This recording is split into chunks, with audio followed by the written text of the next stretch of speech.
Good morning. If you're just joining us, the board secretary has opened the wait room and is admitting all members of the public. We'll be getting started shortly.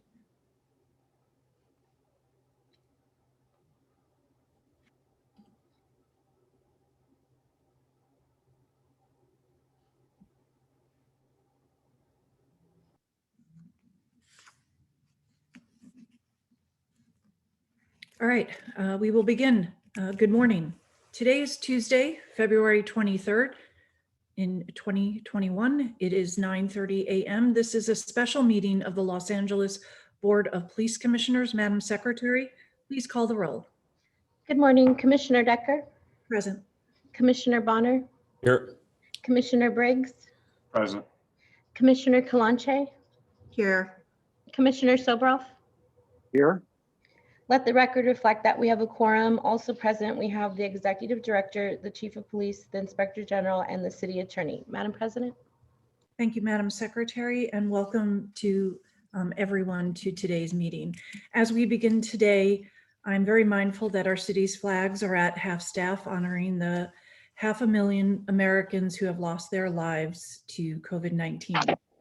Similarly, we are aware that many more millions of people in this country, our county, and our city have been impacted by this disease, whether directly from the illness it spreads or the economic consequences of it. Our thoughts are with all of those families, to all those in the city, and to all those in this department who have suffered. We send our condolences to the members of the LAPD family who have lost a friend or a loved one, to all of those in the Los Angeles community who have lost a friend or loved one, and to all of those suffering incredible loss as a result of this disease and its terrible impact. We also hope that with the vaccine and the lower number of infections that are being reported, that we are all seeing the end or the light at the end of this tunnel. And we hope and certainly pray that that is true. In terms of our business for today, we have a number of items on our agenda, including a number of presentations. We'll begin our agenda shortly. But first, our procedures as a reminder to those who attend regularly and as information for those who are attending for the first time. All public comment will be heard on item 2 on the agenda, to which we will dedicate a total of 45 minutes. Members of the public will have 1 minute per agenda item for a maximum of 2 minutes total. And at the request of the speaker can be given 1 additional minute for general public comment, for a maximum of 3 minutes total. Members of the public can participate in this meeting in one of a variety of ways. One is where members of the public can just listen, and the phone numbers are listed on the first page of the agenda should people wish to do that. People may also submit written public comment in advance of a meeting to the email address policecommission@lapd.online. And if you have zoomed into this call or logged into this Zoom meeting today and you wish to make a public comment, you can raise your virtual hand. If you are joining us on this Zoom call via the phone number listed on the agenda, you can press *9 if you wish to speak on an agenda item. With respect to today's agenda, I just wish to alert everyone that item 3H has been removed from the agenda. We've taken it off. The request to transfer ownership has been withdrawn, so we will not hear that matter. We will simply hear on the agenda items 3A through 3G. Our first matter on today's agenda is the Chief's report. Chief Morser, the floor is yours. Good morning, Madam President, members of the Commission, Inspector General. As I do each week, I'll report is going to include an update on the COVID-19 pandemic and the impact on our workforce. We'll talk about significant instances and activities over the last 2 weeks, including an officer-involved shooting that did not have a hit involved, as well as crime statistics and personnel strength. Relative to the COVID-19 update, Madam President, as you indicated, the infection rates across this country, across this region and county, as well as the city, are continuing to slow, and I'm grateful to report that that's a similar occurrence that we're seeing within the department. Over the last 2 weeks, our number of test positives for COVID-19 have dropped dramatically. We had a total of increase of 34 additional cases. 21 of those were sworn personnel and 13 were civilian. That brings our total to 2,630 members of our organization who have now tested positive for COVID. The number of personnel at home are also reduced, as far as the number of them recovering have dropped from 242 individuals that were at home recovering from COVID-19 to now 197. So we've seen a greater return to the office and workplace by an additional 45 personnel than were lost to the COVID positive. We do have one employee, I'm sorry to report, that remains hospitalized in very critical condition. And so we are hopeful for his full recovery. And then next, in regards to what's the future for LAPD in this region, as the mayor and Department of Public Health announced, we are moving into Tier 1B. That's calendared to begin next week, March 1st. 1B does involve emergency workers, police officers, and other critical infrastructure and essential workers. The department has a mass vaccination plan for all of its personnel. We've worked in these past weeks in conjunction with the fire department to establish a vaccination site that I'm hopeful that with the appropriate number of supplied cases, which has obviously been the challenge for us as region recently, is getting the vaccine and the supply chain to our sites. But I'm hopeful that those have been remedied, and beginning next Monday, we'll see the vast vaccination of our personnel begin. The city, I will announce today, is reopening its 6 vaccination sites. They're primarily going to be for second doses. For those that have already seen their first dose, there will be a limited number of doses available for first-time administrators within the Tier 1A. There are now a total of 488 locations in LA County that are available to vaccinate people. The ongoing effort, again, is to get sufficient supplies to those vaccination sites. I'm proud of the Mayor Garcetti and the work of the City of Los Angeles, particularly LA Fire, have administered nearly 350,000 doses of the vaccine as an overall effort of 1.7 million doses here in the county. So our ongoing efforts with the department, though, is we recognize that while this arrival of the vaccine is going to help safeguard our families, ourselves, as well as members of the public, we still need to ensure that our personnel have the personal protective gear. The face coverings will be a requirement post-vaccination, as well as ongoing increased custodial services at our stations. Our gyms will remain closed, as will our front desk services, until the county releases the current purple stage and we get into a more open society, and the rates of infection are greatly diminished, as well as the majority of our personnel being vaccinated. Relative to significant incidents and events, for the sake of time, I'm going to limit them to 3 separate items in addition to the officer-involved shooting. The first one is, last week I held a press conference. I was joined by Deputy Chief Blake Chow and Commander Gerald Woodyard and Captain Alex Vargas to discuss the department's move and realignment of our revised criteria for investigating non-criminal traffic collisions. As we look at redefining what our most essential work is with the diminished staffing, as well as the public asking for us to pay closer attention to the most essential functions of the department in lieu of other activities, these revisions are going to allow more than 40,000 reports, equaling as much as 160,000 hours of officer time, to be freed up, allow those officers to do more essential work. Previously, half of all traffic collisions were completed by patrol officers, and that particular set of investigations is what we're now going to and have begun shifting to online reporting.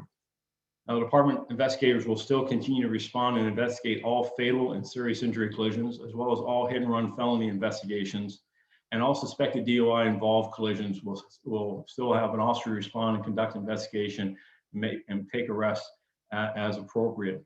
However, non-injury collisions, minor injury collisions will be the subject of this online reporting. The online reporting is at LAPD Online. File a traffic report is multilingual. And if additional information is needed, certainly personnel, members of the public can call the front desks and seek additional information and assistance. Second issue I want to talk about is I want to clarify some information we provided relative to a recent LA Times article on the redeployment of uniformed metropolitan officers into our communities most impacted by shooting violence. Overall, I stand by our remarks regarding the continued value of uniformed metropolitan officers being used in a variety of tactics, including bolstering uniformed patrols. We all know as a profession, and data shows, increased police presence, when approached correctly, reduces violence and improves trust. However, in our haste a few weeks ago to provide relevant data, to an emerging LA Times story, we erred in identifying the actual number of investigative stops. At the time, we listed a total of 74 investigative stops over a 6-week period. That number was actually 639. Last year at this same time, that number was 635. What's most relevant and to the theme of the story, which is that we've not returned to the over-reliance on investigative stops, is that 2 years ago, before we shifted our tactics away from vehicle stops, the average was nearly 2,400 stops per month. So stops are occurring across all deployments in the city. These 639 did not occur just in Southborough alone, but occurred in various deployments across the city. I apologize for this mistake and have taken steps to improve the review of information provided. In this instance, personnel typically not used to collect the data, gathered the numbers as others were on a day off, and we felt that the sense of the title of the article being us resorting back to tactics that we had used previously, I wanted to ensure that the underlying understanding of what we actually have done was more accurately depicted. I regret the fact that the number of 74 was used. However, I believe the 639 verse 2,400 represents the tone here that our efforts with crime suppression will be investigative stops in addition to investigative follow-ups on search warrants, the apprehension of wanted suspects that are known to be in an area and involved in violent crime. The last area I wish to address is an update on the status of our internal investigation on the image mocking the death of George Floyd. This has been widely reported. And as you know, we launched an internal investigation nearly a week and a half ago relating to an image of George Floyd with the words, "You take my breath away." This image was brought to our attention by a group of officers who were disgusted by its existence. Their concern was that it was being passed around the department. I immediately directed all of our stations to be inspected for any evidence of the image, as well as to identify anyone involved in distributing the image mocking his death. A series of interviews have taken place, and there are more to follow. Two matters to date. First, with the exception of one individual, all those identified were from the initial group who brought this to our attention. They saw this image off of a website known as Blue Line Mafia. That website is on Instagram, has been taken down. Our investigation leads us to believe that an unknown individual created that image and posted it on that website. This site is where these officers found this image and again brought it to our attention, asking that we take action to ensure that we could identify if any department members were involved in the authoring of it or its distribution. Now, the department is working with both our internal and external cyber experts in an effort to identify whether any member of this department authored it or participated in its distribution. The department has absolutely zero tolerance for hate, bigotry, and racism. My commitment is that anyone associated with the creation and dissemination of this image will be disciplined. And anyone who is engaged in promoting the imagery, mocking the death of George Floyd, or anyone for that matter, has no place on this department.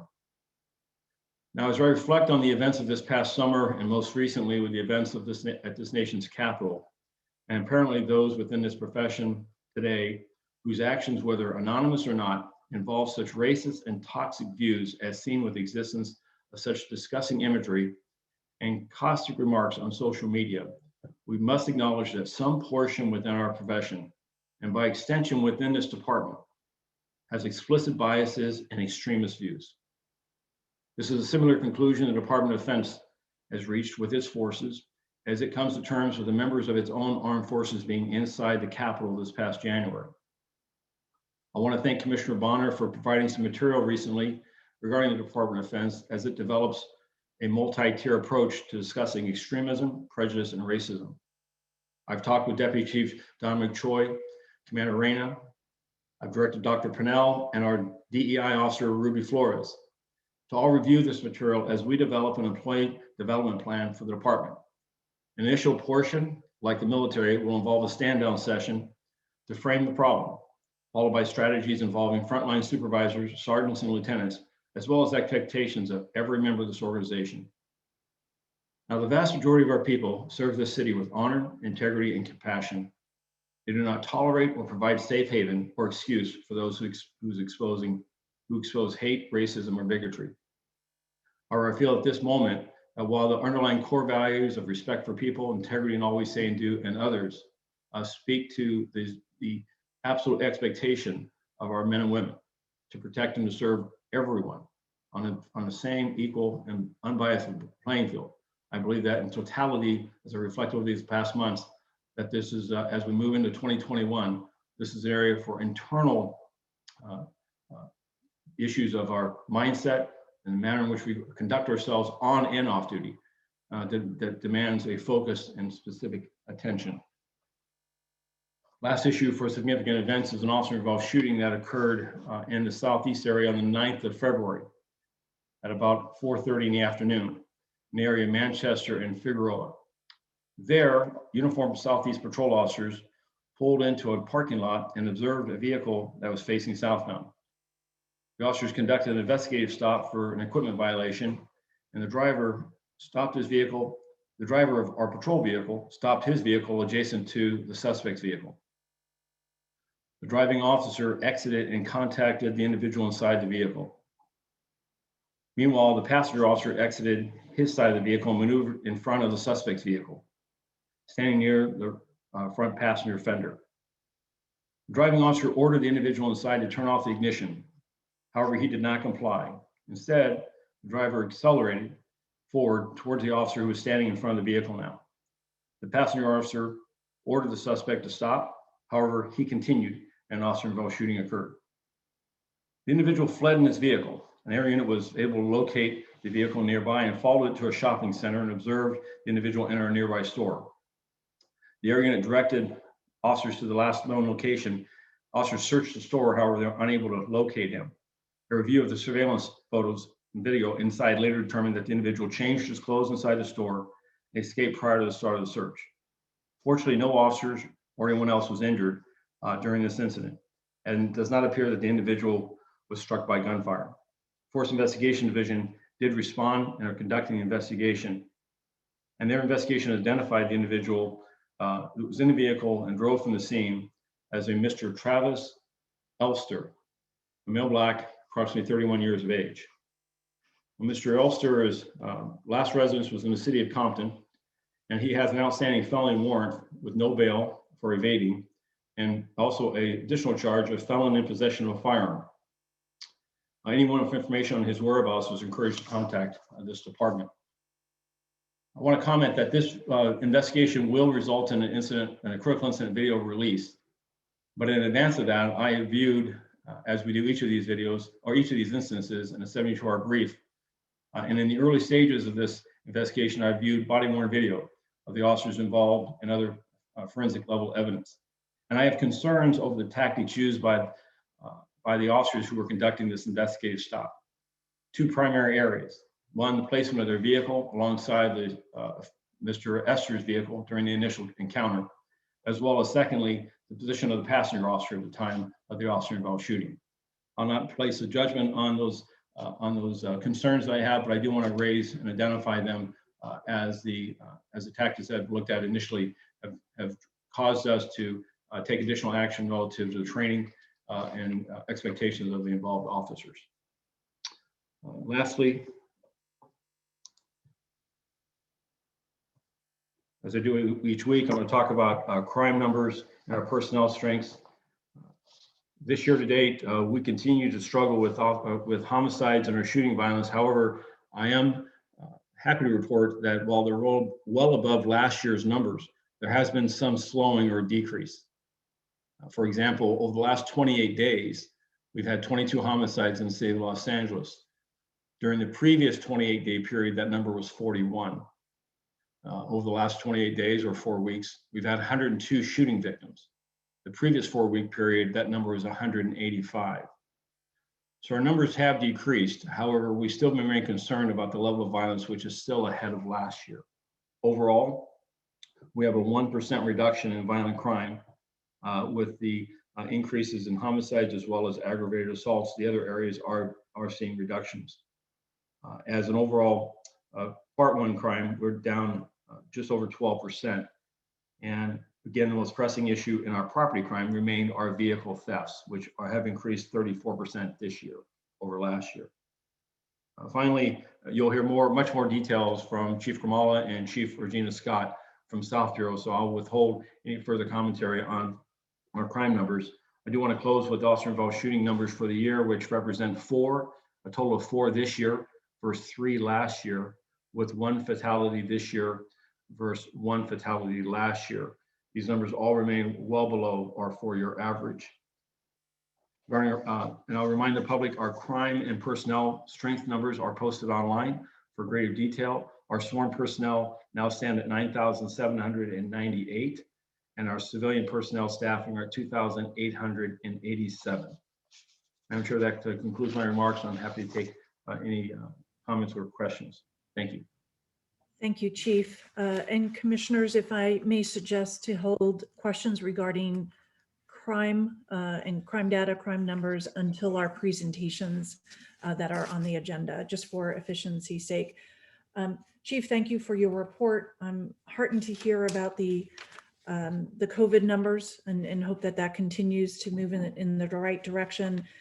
I have 2 questions, one on the numbers released to the Times, and then I'd like to talk about the image of George Floyd. But with respect to the numbers, can you advise what measures you're undertaking to ensure that both you and the public have accurate numbers as to stop data, and so that this type of error doesn't happen again?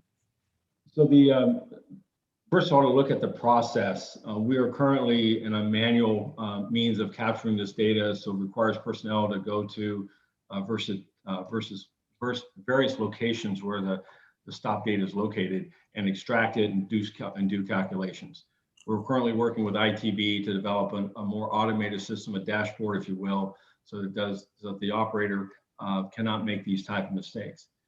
It is the current means of which this data is captured in multiple fields with descriptions, and unless the user is particularly mindful and has experience with that database, they end up picking up data points off of the wrong portions and they interpret it wrong in error. For instance, in this instance, they gathered the number of field identification cards that were completed, and they interpreted that as stops, when that is not a one-to-one relationship. When that was found, of course, and I want to thank the Office of Inspector General who helped on this as well, that we realized that when we went back, looked at the operator who had done it, it was a Friday, it was late. We're attempting to provide information to the Times that because of, frankly, the direction the story, I believe, was going, which was a misdirection, in my view, as far as what the overall efforts of our crime fighting efforts were engaged in. And in that rush, unfortunately, we took the data point, and as the chain of command through Metropolitan Division, Counterterrorism Special Operations, the Office of Special Operations, and our media relations, we did not catch it. And ultimately, that falls on me as my in my responsibilities as well. This was over a 6-week period of time. To imagine that our investigative stops were 10 or 12 or 15 a week would be unrealistic in my view, given the realities that those numbers of stops can be done by, for instance, traffic officers over a series of a weekend. Thank you, Chief.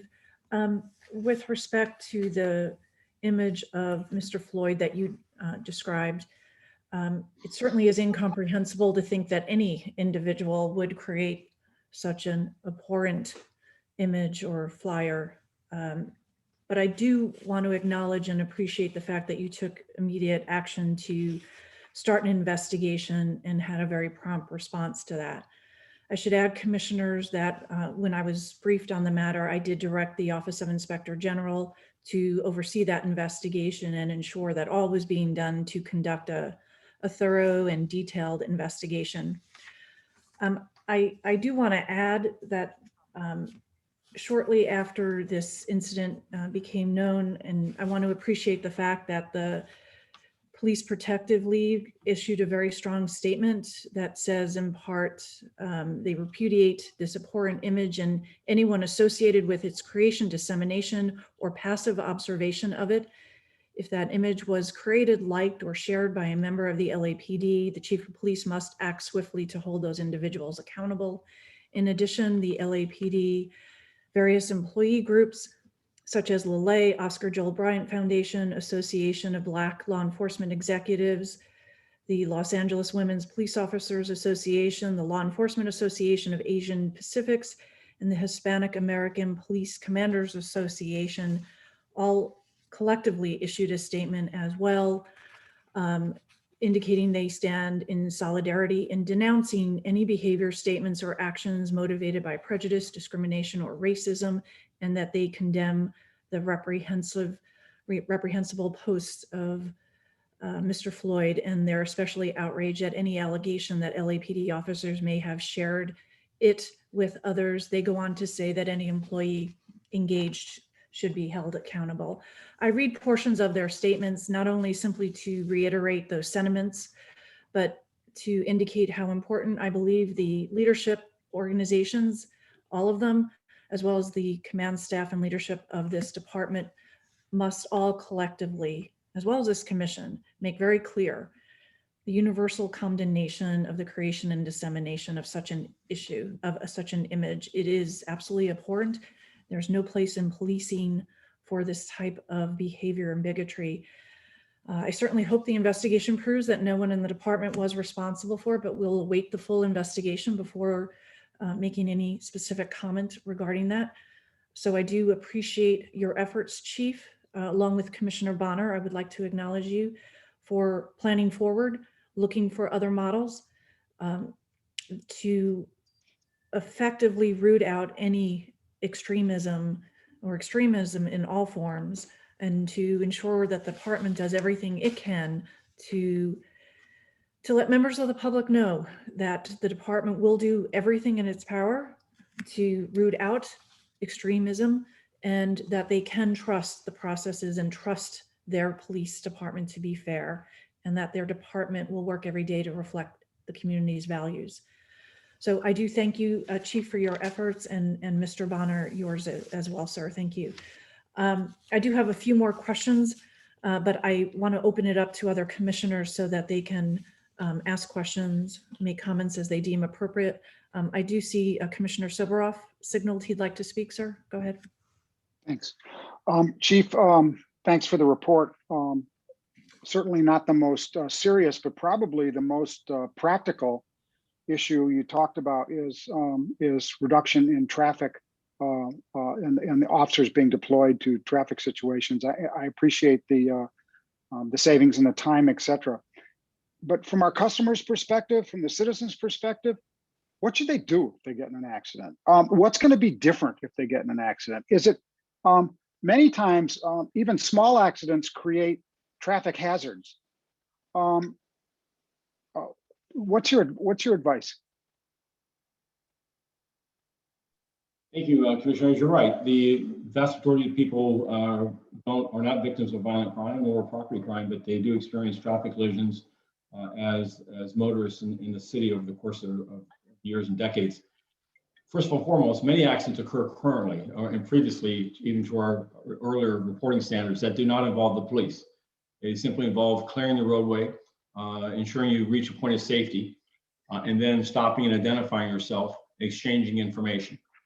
And those collisions that involve a minor collision, that have a complaint of pain or minor injuries such as a scratch, that's the next level. Those are non-criminal. An officer's investigation previously would come out and could spend anywhere as many as 4 hours in conducting the investigation. By the time it was written, handwritten, evaluated, follow up to the hospital if the individual was transported with a minor injury, to await the outcome of the medical treatment, and then reviewed and finalized at the station.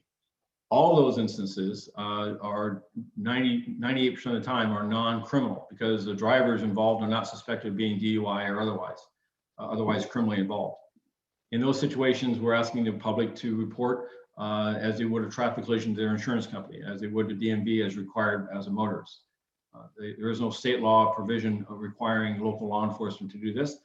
And I'll recall your recollection back to the midsummer, when We heard from many Angelinos that wish to see law enforcement outside of traffic investigations and no longer responding to collisions.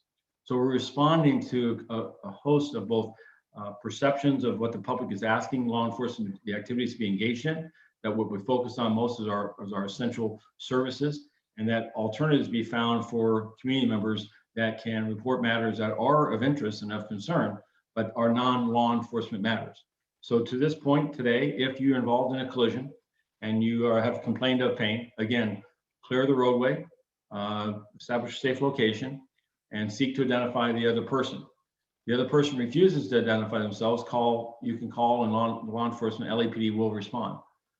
We will also respond on injury-based collisions to assist the fire department in clearing the roadway while they're rendering aid. And we'll also provide instructions to the motorists there as to the necessary link or location. They can go to a public library, they can go to any place that has online access to complete the required report, and a means of customer improvement. They'll actually be able to get a copy of the report much sooner in this way than the previous way where we reported it by hand. So this is going to save about 160,000 hours of time of personnel, which is in excess of 80 to 85 actual full-time equivalent police officers. And that will allow officers who are working patrol to no longer be tasked with this primary function, but to attend to other duties. And I do expect that there will be matters of some inconvenience as first people are asked to go online in lieu of having an officer interview them. But we're asking for everyone to collectively find that alternative, and we'll, in instances in which people are unable to complete the report, then we can still take the report at a counter, a front desk, or an officer will respond and take one in person. But again, we're asking for that not to be the case, and that for people to adapt to this online reporting. It's much more convenient. The average wait time, last I checked, on a low-level traffic collision was a wait time of nearly 45 minutes. So this eliminates that, as motorists are no longer waiting for that period of time. They're no longer waiting for the report to be processed for them to get a copy for their insurance companies. These are all matters that will improve their efficiency and I believe improve the customer service with them as they adopt. Lastly, a year ago, as we began COVID-19, the impact of this pandemic, we expanded the role of the types of investigations that could be completed online. And we did so with the eye towards improving ensuring that people have access to complete necessary crime reports while not having a counter negative impact on our ability to investigate serious crimes. And I'm happy to report that the public has responded very smartly, very efficiently. They've utilized vandalism reports and other theft and vehicle reports that have little or no investigative value, and in lieu of waiting for substantial times in line at stations or waiting for an officer to respond, they've gone online, completed the report. The traffic report it's estimated to take about 20 minutes for them to complete online. They can do so on their mobile devices. They can also do so on laptops and computers. And of course, as I said earlier, there are a number of public venues, and we're currently working with a number of immigrant associates and advocates to identify help centers and points of contact within our community that can help individuals complete this report and help guide them through the process as a means of, again, of sharing this responsibility and sharing this effort of community safety for all of our communities. Thank you. Thank you. Is that it, Mr. Soborov? Okay, very good. Other commissioners, if you have a question, please let me know or want to speak. Seeing no one opening their microphones, thank you all very much. We'll move to public comment then. Madam Secretary, please open public comment, and we'll be open for a period of 45 minutes. Thank you. Okay, our first speaker is primary suspect, followed by Jason R.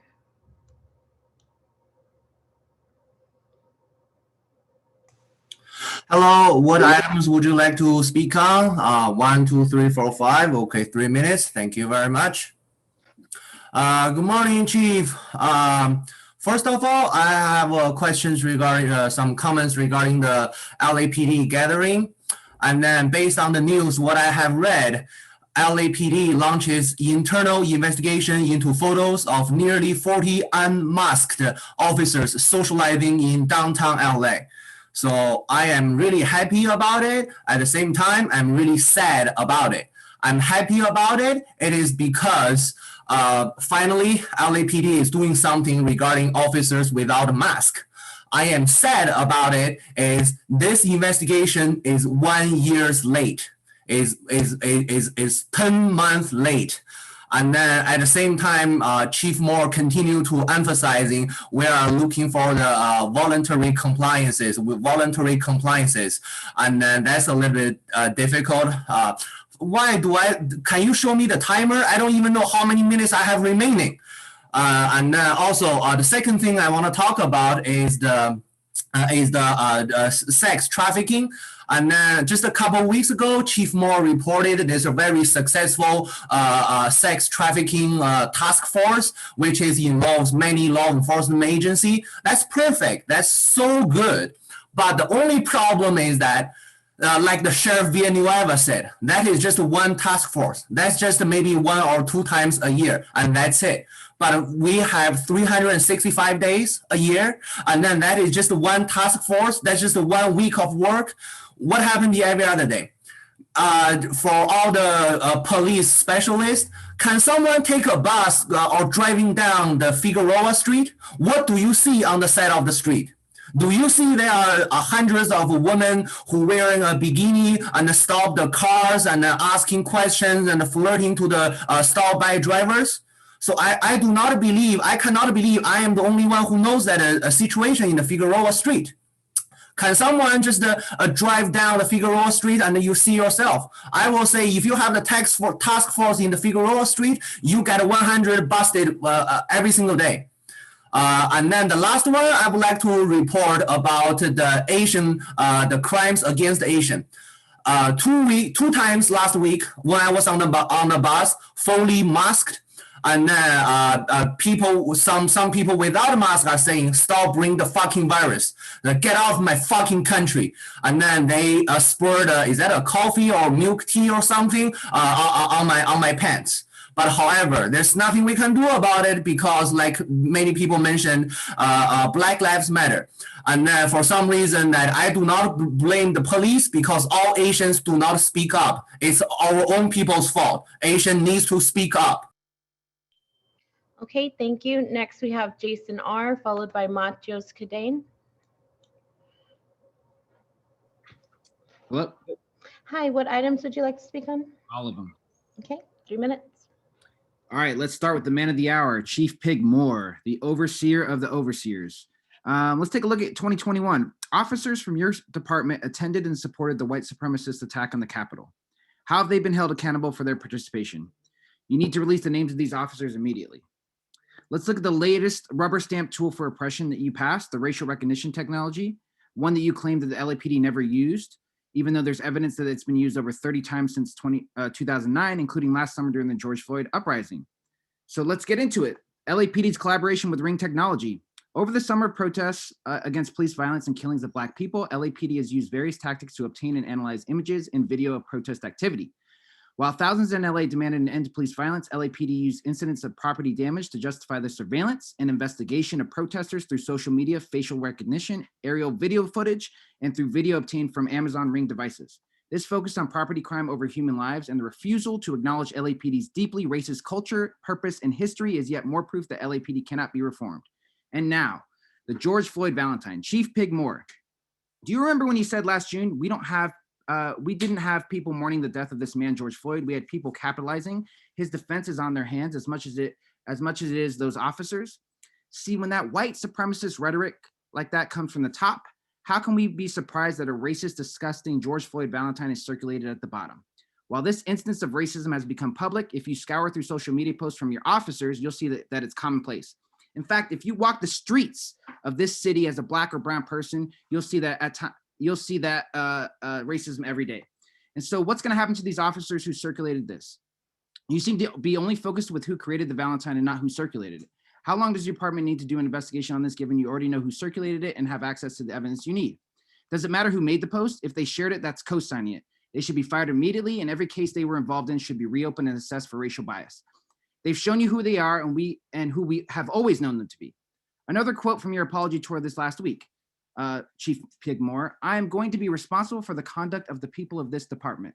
Now, we know you're one of the biggest liars out there. So if we hold you to your word, then it's time to resign. How can we expect you to take any disciplinary action against these officers when you still haven't done a goddamn thing to the officers who purchased stolen guns sold to them by Archie Duenas, the manager at LAPD's private revolver and gun club? And where are those 11 missing guns? I wonder what community you planted them in. Chief Pig Moore, your department sees you as at the top making these racist callous statements regarding Black liberators, like comparing Black Lives Matter with the Proud Boys. Sounds like it's time to resign. And since you're such a big data guy, where are the stats on how many of your officers have been disciplined for not wearing masks? You give us your public sympathy numbers of how many officers have contracted COVID and died from it. But again, what happens to officers who do not wear masks? I'll say this one last time. Chief Moore, it's time for you to resign. Okay, thank you. Next, we have Matios Cadane, followed by Heather C. Hello, Hi, what items would you like to speak on? all of them, please. Okay, 3 minutes. On items 3A, B, and C, these intervention tactics are old and failed attempts at solving our community's issues. They actually further strengthen the surveillance state that the LAPD has created around Black and brown Angelenos. Angelenos know that the only way to meet our needs is to divest from the LAPD and invest in resources. BLMLA and Students Deserve have just won a victory at LAUSD that resulted in the Board of Education agreeing to defund 25 mil from their police and invest the money in resources for Black students. This is what a solution looks like. The people want and need interventions that do not fund or collaborate with police. On February 16th, The Intercept released an article exposing that the LAPD has been collaborating with Ring Technology to obtain images of protesters. This fascist tactic of attempting to squash dissent was then justified as a response to property damage caused by protesters, which seems like a pretty callous, tone-deaf, and just plain stupid justification when compared to the mass slaughter of Black and brown Angelenos at the hands of LAPD's officers that these protesters were speaking out against. The people reject this partnership with Amazon and demand an immediate end to facial recognition technology and all other means of surveillance that target Black and brown people. And lastly, on the rather taxing performance that was the chief's report, as Chief Moore said, LA Times recently reported on a whistleblower who shared that a disgusting Valentine mocking George Floyd had been circulating within the LAPD.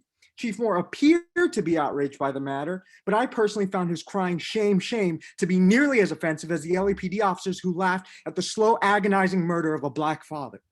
This dishonest, inept, and racist excuse for a police chief allowed this culture of hate to grow in the LAPD. He actually encouraged it. This is the same man who said that protesters were just as responsible for George Floyd's death as the white supremacist officers that murdered him. This is the same man that just this week equated Black Lives Matter, a woman-led movement comprised of Black youth, mothers, educators, and community members, all fighting against state-sanctioned violence, with the Proud Boys. The Proud Boys who wear t-shirts that say 6 million wasn't enough in reference to the number of Jews killed during the Holocaust. Chief Moore equated Black community organizers with literal Nazis, while continuing to ignore the actual Nazis in his police force, including the ones that stormed the Capitol on January 6th. When will they be held accountable? When have white supremacist protesters ever been held accountable? It can be said that Chief Moore is good at one thing, and that is looking the other way. His refusal to acknowledge the disparate treatment of Black folks in this city is an example of his participation in the same dehumanization of Black people that he claims to condemn. Chief Moore is an abhorrent human being and an absolute failure of a police chief. He needs to resign or be fired immediately. Lastly, stop limiting public comment to 45 minutes. It's an unreasonable amount of time. Tuesday morning at 9:30 is a ridiculous hour for the police commission meeting. It also coincides with the city council meeting, and you can't see both. Black Lives Matter. Rest in peace, Ahmaud Arbery, who was murdered a year ago today. I yield the rest of my time. Thank you. Okay, thank you. Next, we have Heather C, followed by caller ending in 4952. Hi, good morning. Thank you. All items, please. Okay, 3 minutes. Okay. First of all, I'd like to speak in support of item 3E. I know Chief Moore is proposing that Policeman Robert Stewart, that his, I guess, legacy be restored. And I totally support this and think it's wonderful. I would like to mention, though, that had this been in 2021, Officer Stewart would probably have not been terminated. This case highlights how important due process is to officers and the public. In 1910, he had no rights of due process and was terminated by the department. Because of his race and the notoriety of the charges, politics undoubtedly played its part. When he was allowed due process rights during the criminal trial, he ended up being acquitted. The department refused to hire him. In the 1930s, through the president, officers were given due process through the Charter Board of Rights process. Stewart's case highlights how politics must be kept out of the discipline process. Due process requires evidence and an independent board. Fair hearings are vital. As far as the George Floyd meme goes, I will agree it was in poor taste and insensitive to joke about someone's death, no matter who they are, no matter what their history was. But I frankly don't see how it's racist. I actually, there's nothing racist about that meme. It's insensitive to joke about someone's death, but I still have yet to hear an explanation from anyone who's claiming that it's racist as to exactly what was racist about it. And all of the organizations that are coming out and speaking out against it, calling it racist, and kind of, I guess condemning it, I'll just say it would be nice if those same organizations came out as strongly to speak out against the rhetoric, irresponsible rhetoric, and violence that BLM incites. Why don't they feel as strongly about, about what BLM is doing? Instead, they're picking on, a meme and making a federal case out of this. People are dying in the streets right now in South LA. Murders are through the roof. Shootings are through the roof. Innocent people are being killed. This isn't only gang on gang. These are innocent people that are being targeted. Street vendors that are being targeted. We need, those people need to count and matter as well. And the focus and the target should be, helping them. So anyway, I support Chief Moore. I support the LAPD, and we need more Metro stops more than ever right now to keep the community safe. Thank you. Okay, thank you. Next, we have caller ending 4952, followed by Samantha.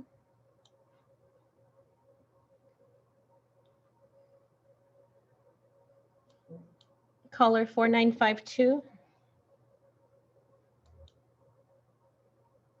Okay, we'll come back to you. Samantha. Chief's report 3C, 3E, and general comment, please. Okay, 3 minutes. Chief mentioned that the violent crime is slightly better than this time last year. I'm still concerned because according to the crime stats, the shootings are up 93%, victims shot 144%, and homicides up 37.8% year to date. But actually, if you compare it to 2019, it's actually up 142.9%. And same with the gang homicide, 64.7%. And then compared to 2019, 180%.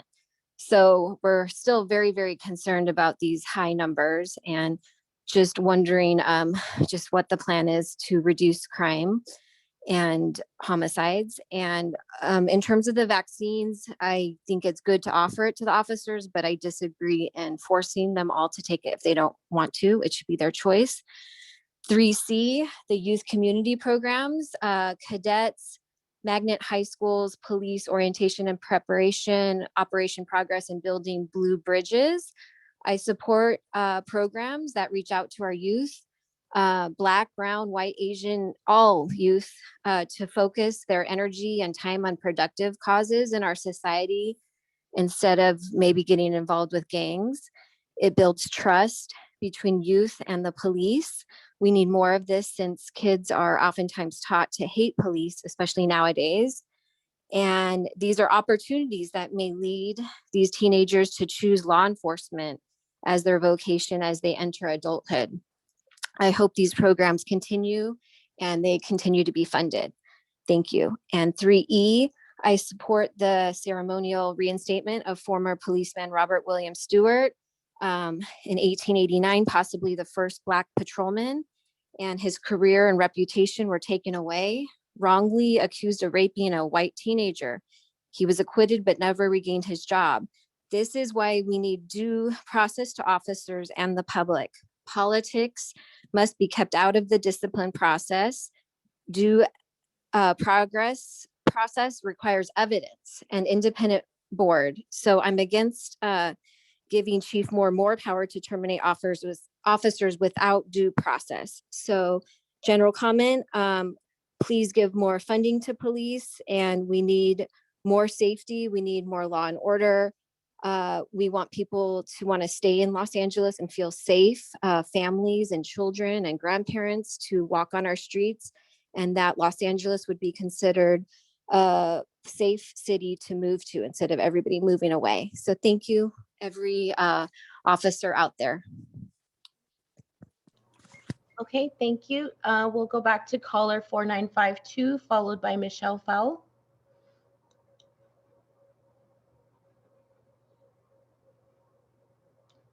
Caller 4952. Hi, can you hear me? Oh, hi. Yes. What items would you like to speak on? I'm going to speak on all of them. Okay, 3 minutes.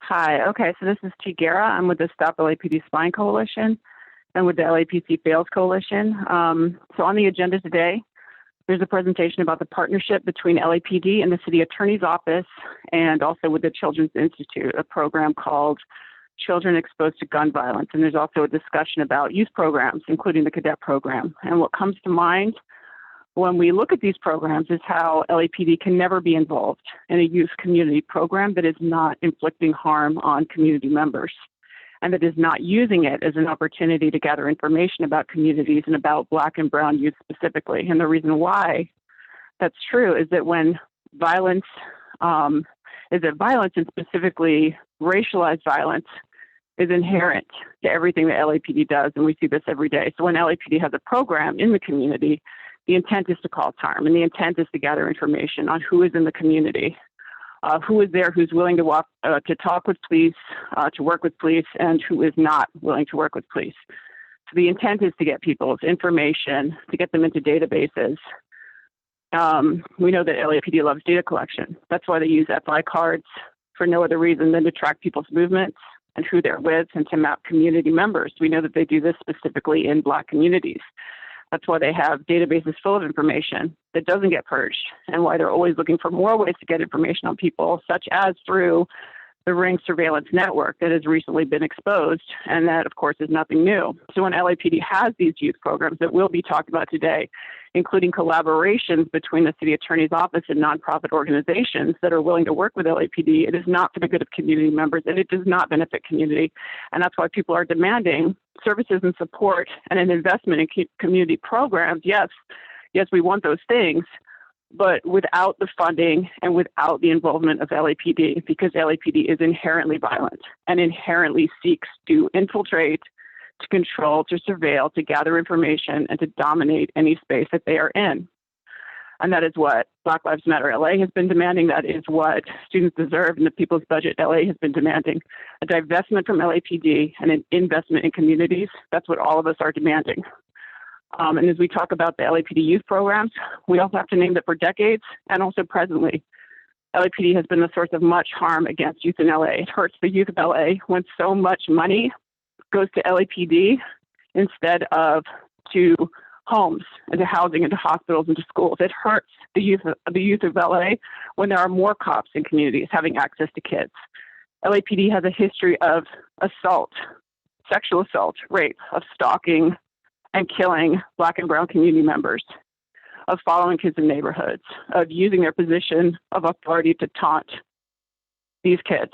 So we don't want cops in the communities. We don't. Okay, thank you. Next, we have Michelle Fowl, followed by P. Miller.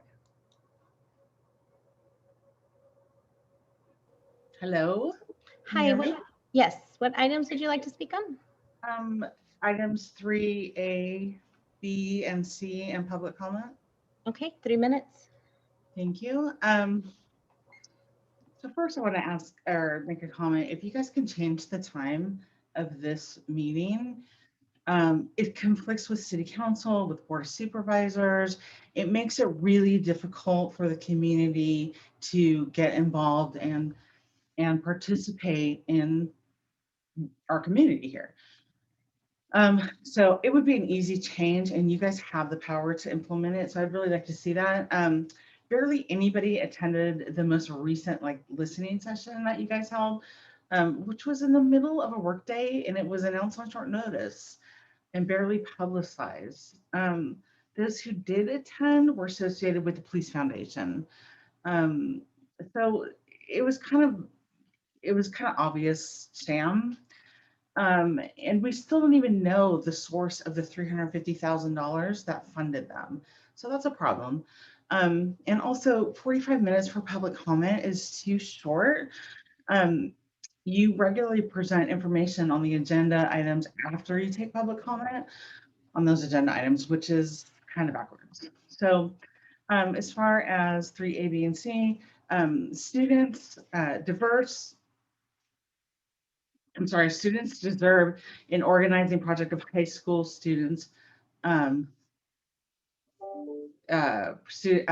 LAUSD have successfully pushed for a defunding of LAUSD school police and have successfully advocated for more resources like social workers in every school. Students don't want cops or cop programs, and yet the board just continues to push these cadet programs on young Angelinos. They need resources. We need to defund the police and put that money into communities with proper tools that help them thrive. The LAPD's intervention tactics have posed as attempts to reduce and intervene gun violence are nothing new in LA communities. And, you know, it's just people saying like, oh, we need more money for the police. They have done this forever and it's not getting better. So that is a problem. They fail to provide the community with real solutions. It doesn't seem like it was the intention. Instead, LAPD involved community programs and interventions act as further tentacles of LAPD infiltration and of tracking folks in the community. And that's not right. Thank you. Okay, thank you. Next, we have P. Miller, followed by Betty Lay.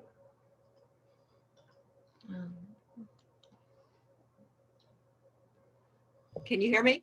Hi, yes. What items would you like to speak on? Yes, General Chiefs and 3A. Okay, 3 minutes. Yes, several points. To the new commissioners, welcome and would strongly encourage, when safe and appropriate, ride-alongs with officers so you can get a better perspective of what officers are up against these days, perhaps in several bureaus. Regarding the latest academy class, it has been mentioned over 50% are women. The LAPD should be acknowledged for its years of outreach, encouraging diversity, and mentoring in the department. Your efforts have resulted in great diversity that was not accomplished overnight. Many of your fine officers happen to be women, holding the ranks of senior lead to lieutenant to assistant chief.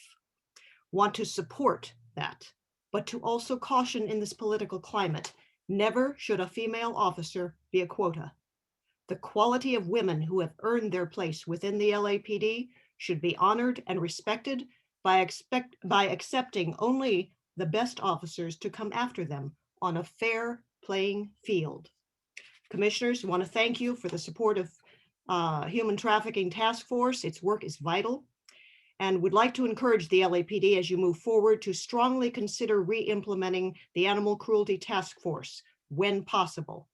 Anyone who knows this issue knows the correlation between domestic violence is extremely high. The community advocated for its establishment under Chief Grattan and Assistant Chief Sharon Papa, and it certainly has been a disappointment to see it undermined by politicians. Regarding 3A on today's agenda, would like to know how many interventionists citywide, the vetting process, their success stories, also how much are they paid annually, and is that part of the LAPD budget? Commissioners, regarding public comment, freedom of speech is a right, and passion and dissent are welcome. However, when speakers devolve into foul, personal attacks, perhaps it is time for commissioners to cut the mic and move to the next speaker. Chief Moore, look forward to hearing your assessment and evaluation of the shared responsibility on the homeless issue and results of the political offices and other city and county agencies that promised to step up. We're relying on you to highlight what works, what doesn't, and how they are dealing with those who wish to remain on the street. We, the community, know that critical calls the victims of violent crime. It is not the media, politicians, or anarchists or rioters show up. Those victims, it is the men and women of the LAPD, and we thank you. You have had to step up so many times with many of your programs when the parenting has failed, the village has failed, and nonprofits have failed. You have stepped up, so thank you. Okay, thank you. Next, we have Betty Lay, followed by Zach Sherwin. Okay, can you hear me? Hi, yes. What items would you like to speak on? Chief's report, 3E, and public comment. Okay, 3 minutes. Okay, thank you. First, I want everyone to know that I support and defend LAPD and Chief Moore. People need to understand, if you want our chief to have more authority and responsibility and make decisions, you need to get that change through our mayor. Okay. 3E, I totally support the reinstatement of Officer Robert Stewart. I think that is a wonderful thing. And as everyone else has said, keep politics out of the Board of Rights. For public comment, people need to understand that with homicides up 37.8%, shots fired up 93.0%. These are all year to date. These and officer involved shootings up year to date. All this has to do with what they have to work with. What is going on in our communities? The lack of LAPD out and about is the problem and responsibility of City Council, Public Safety Committee, and everybody knows it. Police commissioners, you keep saying you have a plan. Please get a positive plan out there. As far as public comments being 45 minutes, if people would speak from the heart, 45 minutes is plenty time. I totally appreciate everything that LAPD is doing.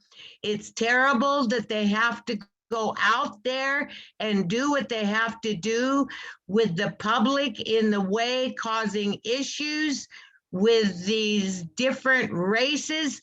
I tell you, and I've said before, there's one race on this earth, and it's the human race. And we're all made in the image of God. Please, everybody needs to support LAPD.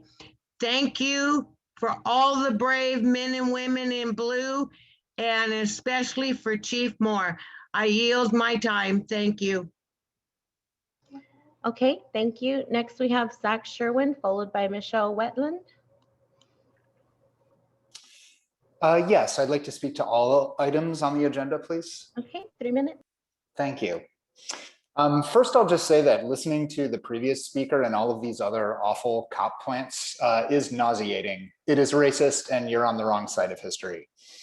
Okay, to turn to the agenda, which I'll address comprehensively in my remarks today, I just want to begin by pointing out the absurdity of this process in which you force adults to tell you that they're going to, quote, speak to all items in order to get a paltry 3 minutes to address you. It is demeaning and it's absurd. And commissioners, I know you know that it's absurd because you don't insist that speakers who say they're going to speak to all items actually do so.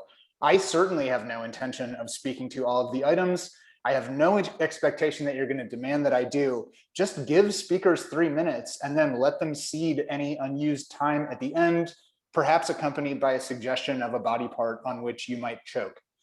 I construe this insistence on the rules as a small but telling manifestation of this commission's ultimate loyalty, which is to procedure and appearances and the performance of quote unquote reform, as opposed to actually providing any meaningful oversight that could lead to change. And by change, I don't mean some co-opted sloganeering about reimagining public safety, but actually dialing down the lethal racism of the LAPD, which affects Black and Latinx and poor people in vast disproportion. Chief Moore assured us today that the LAPD has zero tolerance for racism. The LAPD is literally made out of racism. Its DNA is racism, from disproportionate traffic stops of Black people to the fact that LAPD officers traveled to the Capitol for the January 6th insurrection. Moore, you are an absurd clown, and it is really unfortunate that you also happen to wield the power that you do. Commissioner Decker, you complimented the chief for responding promptly to the sharing of the George Floyd Valentine. Talk about the bare minimum. I used to think that you provided no oversight, but I now understand that you actually set the bar so low that it is impossible not to see over it.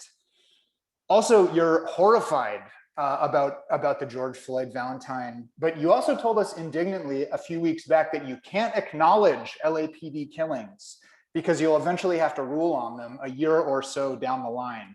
So you can only acknowledge Black people who weren't killed by the police force that you're in charge of and express horror about that.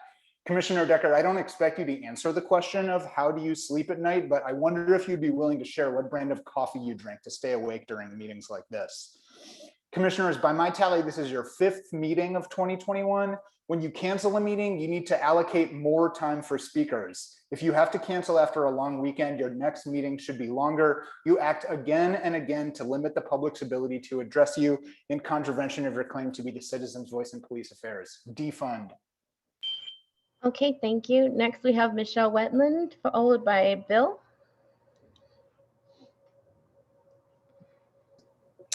Yes, 3A, BDC, general public comment and chief's report. Okay, 3 minutes.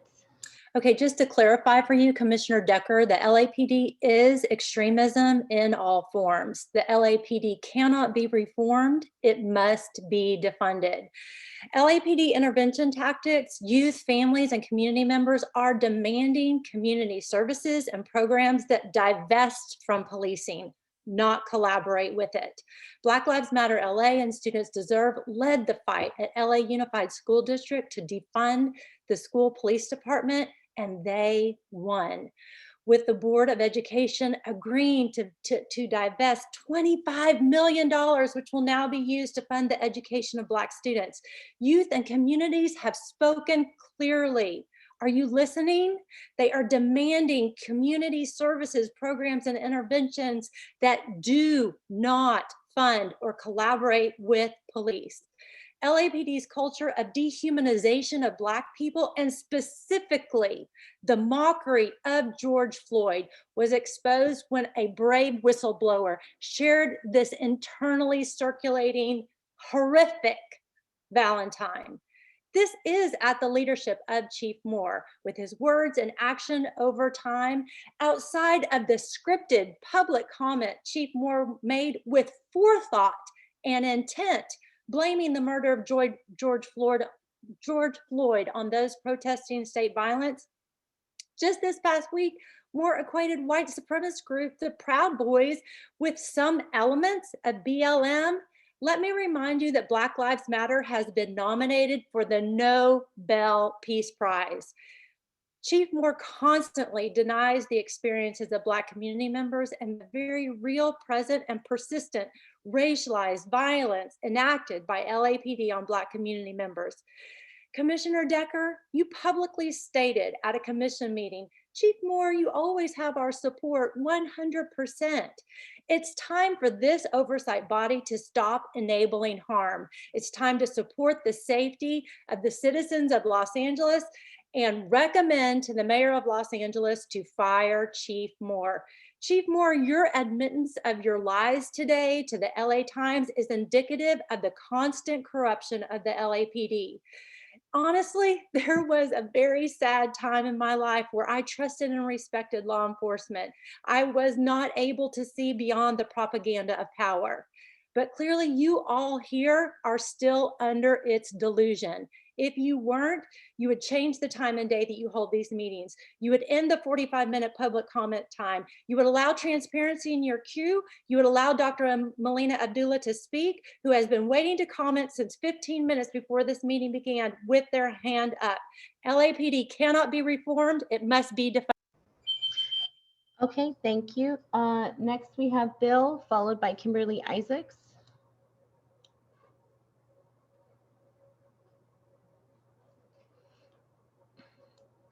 Bill?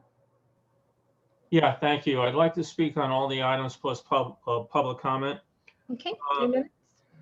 I feel sorry each week for you police commissioners having to listen to some very strident speakers who are unfortunately apparently disconnected from reality. They take the position that if 2 or 3 LAPD officers went to Washington, D.C. to protest, that is a combination of all LAPD officers.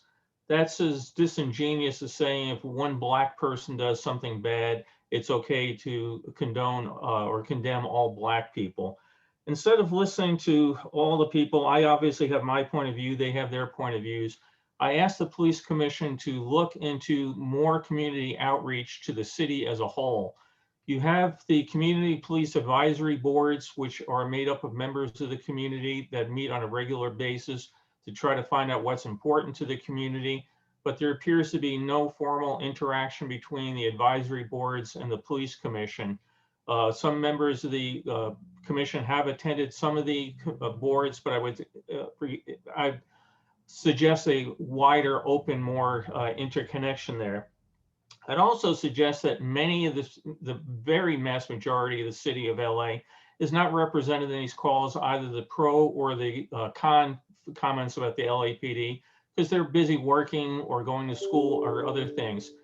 We have some tremendous universities in this town that could do very detailed surveys of how the actual public feels, not just the people that are very pro BLM, the people that are very pro LAPD, but how the community as a whole feels.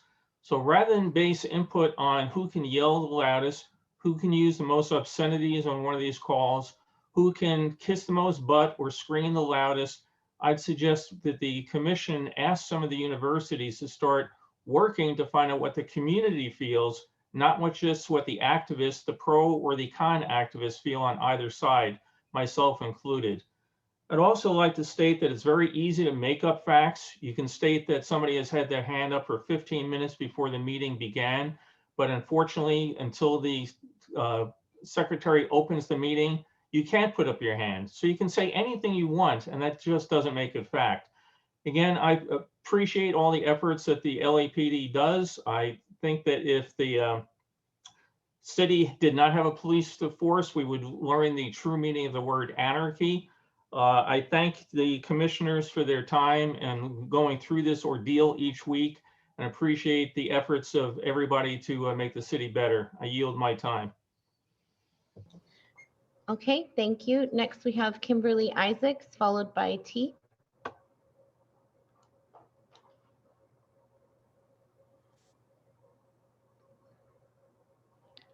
Kimberly Isaacs, you're on.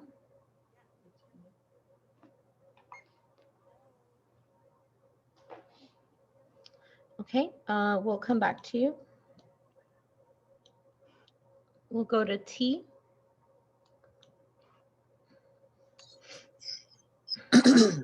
Can you hear me? Hi, yes. What items would you like to speak on? All of them. Okay, 3 minutes. First of all, want to uplift Ahmaud Arbery's name in honor of his life, his stolen life. Second of all, I want to honor that we're on stolen indigenous land. Third of all, I want to uplift and honor over 630 folks, Black and brown indigenous folks that have been murdered by LAPD and LA Sheriff's Department with zero accountability. Chief Moore and this commission continue to sweep the lives of our loved ones under the rug, continue on this propaganda, the spreading of propaganda and misinformation to the community, and allow these speakers to come on disgracefully. It's a disgrace. It's a slap in the face to the families and the communities that you serve. This police department and this commission are deeply embedded in systemic racism and refuse to acknowledge the damage, harm, and trauma you cause to these communities. In addition, keep George Floyd's name out of your all's mouth. How dare you? You talk about, you even uplift the fact that this horrific meme or flyer was distributed. But we need to start with the fact that he was murdered by law enforcement and they still have not been held accountable.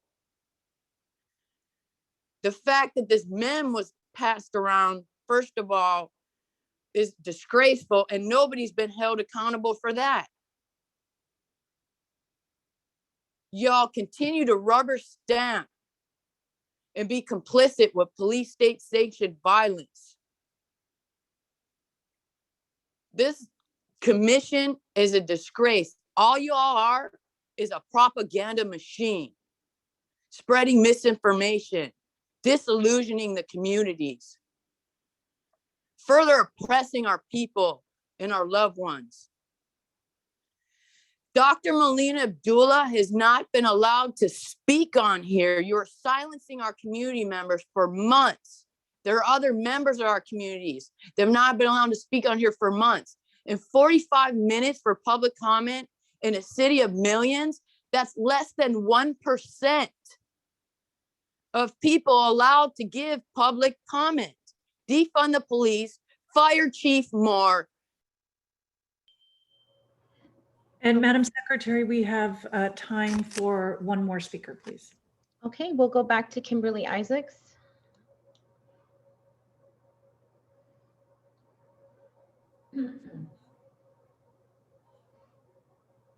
Kimberly, you're unmuted, but we can't hear you. Give it a second. Kimberly, okay. She may need to turn up the volume on her microphone. Why don't we go to one more speaker, and if she's able to make that adjustment, we can come back to her. Okay. So Michelle Benavides.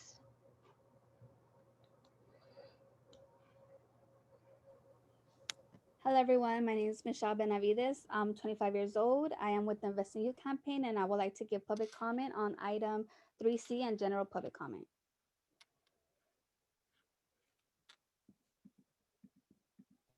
Go ahead, Michelle. Awesome. These programs that will be presented do not address the social justice issues that our community is facing.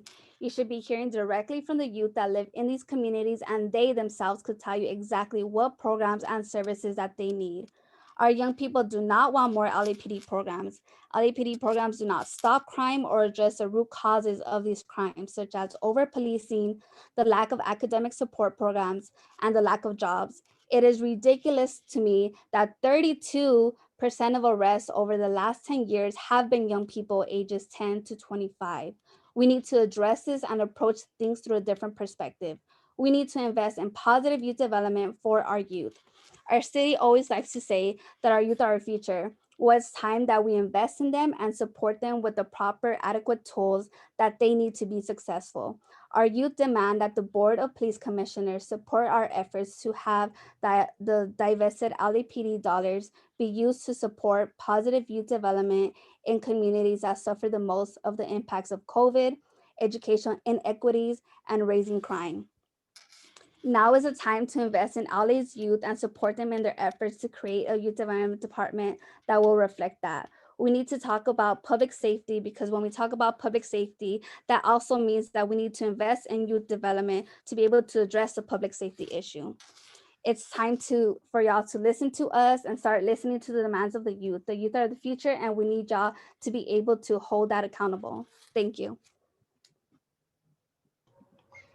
Okay, thank you. And then we'll try Kimberly Isaacs for, oh, give me 1 second. Hello? Oh, hi. Yes. Oh my God, Jesus. I would like to speak on all comments and also public comment, please. Okay, 3 minutes. First of all, I haven't been able to speak for the last couple of meetings. And so I'm going to comment and say that I was furious that the LAPD or whoever it was, deputies, arrested my friends at a protest, a totally nonviolent protest, and they walked up on them and they arrested them for nothing. And I'm getting really sick of this claims of we're not racist, we're not racist. They send around this horrible meme about George Floyd and we're gonna investigate. That's some bullshit. You know you're not gonna investigate. Nobody's gonna be held accountable. Nobody's ever held accountable. Nobody's gonna be held accountable. Well, we'll see what happens. But you don't get to just arrest people for no goddamn reason. I'm so tired of this happening. Black Lives Matter has been nominated for a Nobel Peace Prize. In the article, it said that 93% of our protests are nonviolent. And you know what the other percentage probably is? When the police show up in riot gear, when we're standing there minding our own damn business. When we were in front of Garcetti's house and the police rushed us and harassed us and brutalized us for doing nothing. And that's the only reason why there's ever violence, is when you guys come and brutalize us. I'm getting just tired of it. I'm getting tired of you disrespecting Dr. Melina Abdullah. I'm getting really sick of that. She has been on here since 15 minutes before this thing started. And you let all these other people speak. I shouldn't be able to speak. I logged in after her. Why are you continuing to not allow her voice to be heard? I'm over that. I'm over these shortened comments that is ignoring our First Amendment rights, and you're doing it on purpose. There are millions and millions and millions of people in this city, county, and we don't get to speak because I wanted to speak. I was ready to speak when my friends got arrested. I was ready. And I didn't get to speak because you only allow a certain amount of people and you only have 45 minutes. And Chief Moore needs to go. I mean, enough of this bullshit already. Because let me just tell you, back when OJ, the situation, and they found, oh, there's racism in the department then. How long ago was that? Oh, we're gonna fix it. It can't be fixed. Y'all are racist. You're not gonna hold anybody accountable. This commission just sits there and says, oh, you're so great, you're so great, you're so great.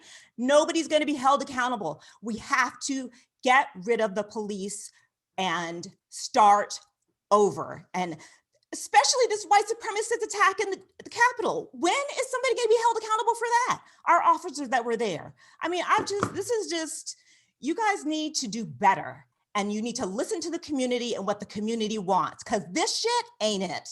I'm done. Thank you. That concludes our public comment period. Chief Moore, I want to ask you one follow-up question based upon some of the comment regarding the investigation. As I understood your presentation today, as well as our prior conversations, the investigation that is taking place is not just about who produced, but who circulated, if anyone. Is that right?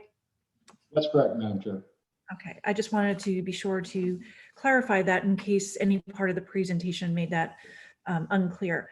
Secondly, with respect to the speakers who speak during public comment, the commission does not control that. People log in, Zoom lets you into this meeting, you choose when to raise your hand. We have no control over that. This board secretary proceeds in the order in which people have indicated their desire to speak.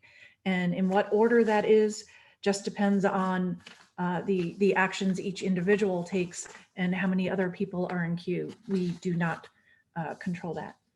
With that, I'm going to turn to the regular agenda items. The first item 3A, is a department verbal presentation discussion relative to violence occurring in South Bureau. Members of the commission, I did ask the department to do a more detailed presentation for us on the numbers and data. We do hear that frequently each week, but I wanted to have something a little more detailed so that we could really dive into the numbers as well as hear from people from the community. Chief Gramala, I understand, will be joining us for this presentation and introducing the speakers who will be coming to us from South Bureau. Madam Secretary, can you please ask Chief Gramala to come into the panel?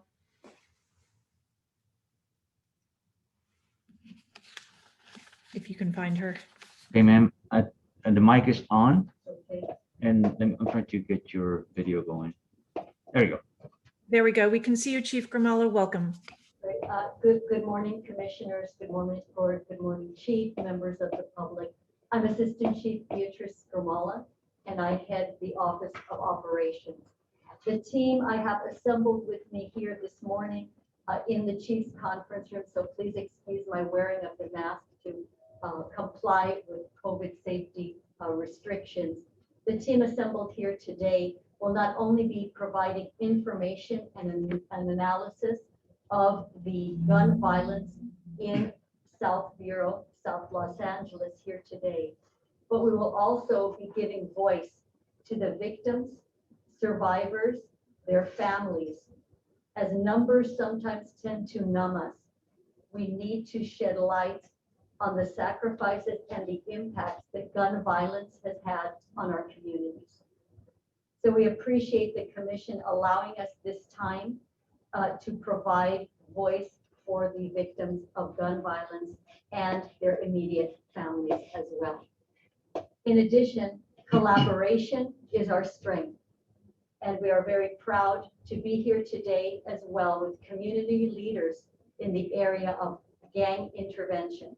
And we will be hearing from them after the initial presentation by Deputy Chief Regina Scott of Operations South Bureau, who has prepared information for you, which actually looks at the upsurge in gun violence starting from May of 2020. Regina, it's my pleasure to introduce you at this time.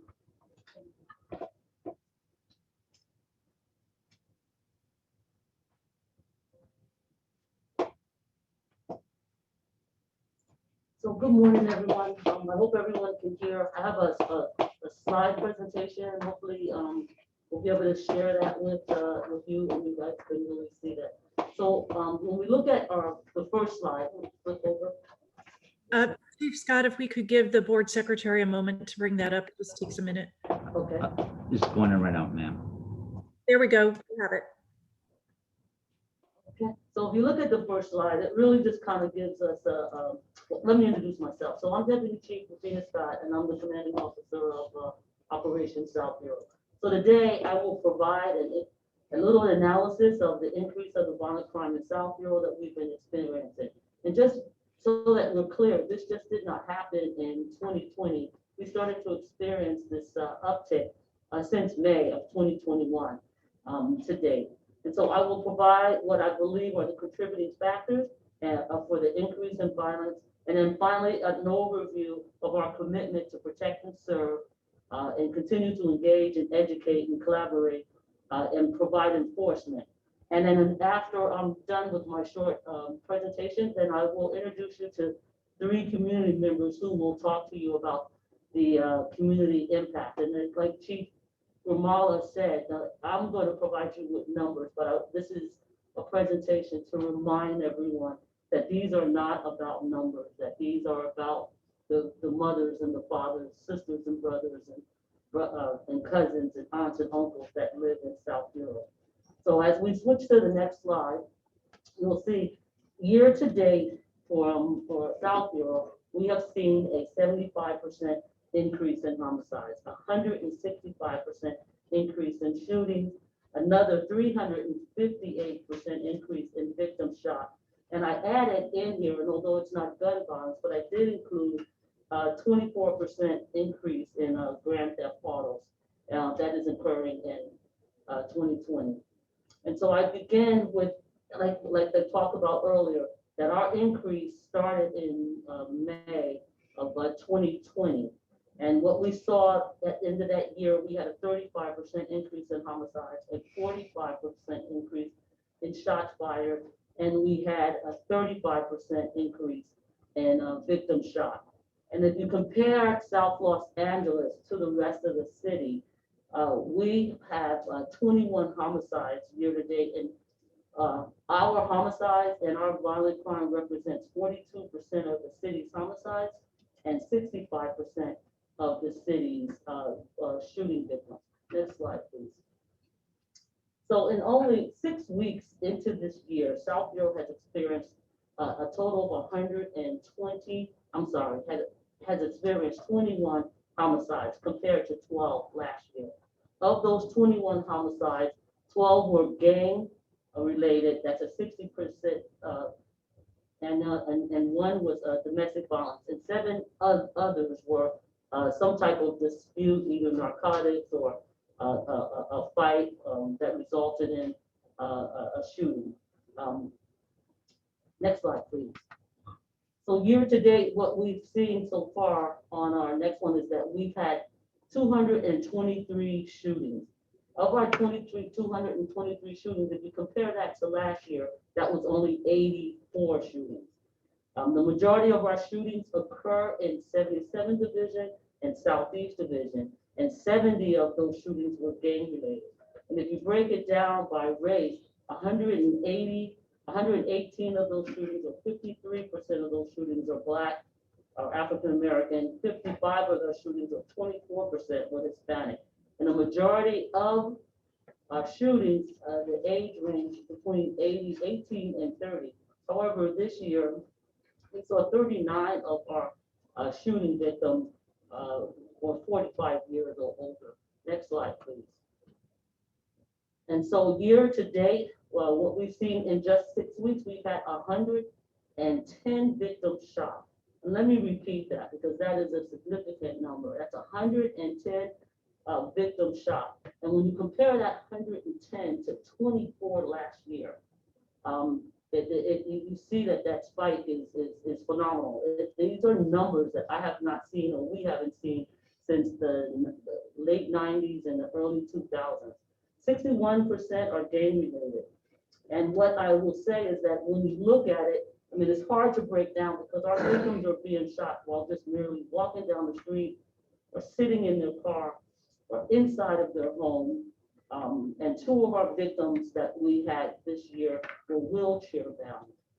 Just indiscriminate, no compassion, no rationale, no rhyme or reason behind it. Next slide. And I give you the uptick in grand theft auto because it's a significant increase. And what we're seeing, what's driving a lot of our grand theft autos, some of it is joyride, some of it is being used to do the shootings, and that's why I think that it's relevant. And what we're also seeing is that some of it is related to carjacking, where people are walking out, telling them that they have a weapon, and taking their key fob and getting inside of the car.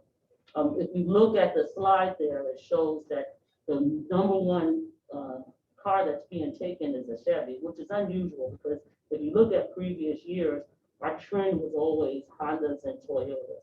Next slide. So I bring this up because this is what is driving the crime, and what are we seeing on the streets?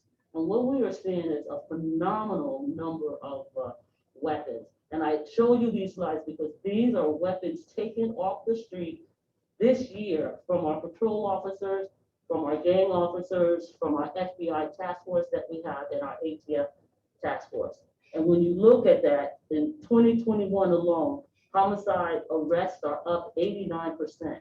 We have identified and we have arrested 24 homicide suspects, and we have obtained additional 4 homicide arrests. And if you compare that to just 12 last year, and then just this week, we've increased that number to another 7 homicide suspects that we are making arrests. And the DA has followed those cases. Next slide. With the shootings are up, we're going after, one of our targets is making sure that we're holding the people responsible for the murders, but we're also have made more arrests about a 400% increase arrests, or 289% increase in arrests with people with guns. We've arrested just in this two-week period, the 6-week period, 324 individuals with guns in South Los Angeles. And if you take that and compare it on 324 to 96 of last year, you see the increase of what we're seeing on the street. And if you look again at the slide, I want to just take a moment. So if you look at the top, you see boxes and boxes of ammo that we were able to take. You're seeing assault type and military style weapons. You're actually seeing, and if you look at the lower photograph here, it's a little round circle drum. And that round circle drum is what we call a large capacity magazine. That one thing can be connected to a end of a handgun, and it can shoot anywhere between 50 to 100 rounds on our streets. Next slide. We're seeing, not only are we taking weapons off the street, we're taking ammo off the street, we're actually also taking vests off the street. And so it just shows just the sheer amount of weapons and guns that some of our suspects have had access to. The next slide. And so this is another picture, and I really wanted to showcase and highlight, like again, the military style, and then the extended magazines that we're seeing. And some of our homicide scenes or shooting scenes that we're getting, normally what we would normally see was somewhere between 8, 9, 10 casings at the scene. But we're seeing anywhere between, on average, 25, 40, 50, and our last one was 90 weapons taken off the scene. And we're also seeing the high-powered weapons, which are the AK-47s and MAC-10s and the ARs. Next slide. And so my final thing when it comes to guns and what we're seeing off the street is what we call polymer and ghost guns. And this is a picture of the one that we just took off the street last week. And as you see, it comes into this red case. The weapon is kind of molded there. It has instructions on how to put the case together. You do a few drilling a few holes. You take the triggering mechanism, which is right next to it, put that in there, and before you know it, you have a full functioning gun for less than $300. And we are seeing more and more of those weapons on the street. Next slide. So what is contributing to the contributing factors? And number one, by all means, is the easy access and the availability of weapons that are on the street. And what we're saying is that we've made tremendous amount of strides and a tremendous amount of stuff, but we cannot arrest our way out of this. We're seeing the other contributing factors are delayed justice. And I say delayed justice because COVID really has had, the pandemic has damaged not only the health of our community, but also resulted in just disrupting of services, activities based on many institutions.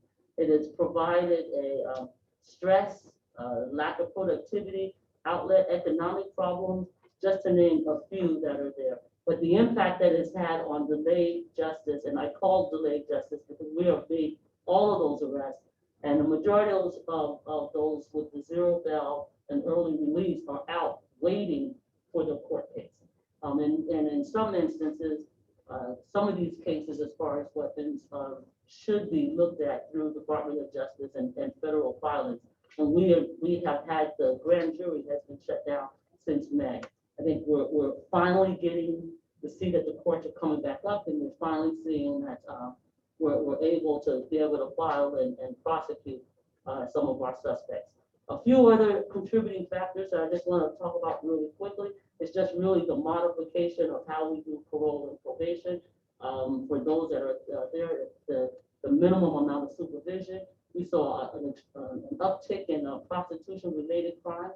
With the strip clubs and closed, we start to see more of the pimps bringing their the prostitutes and some of our victims onto the street there.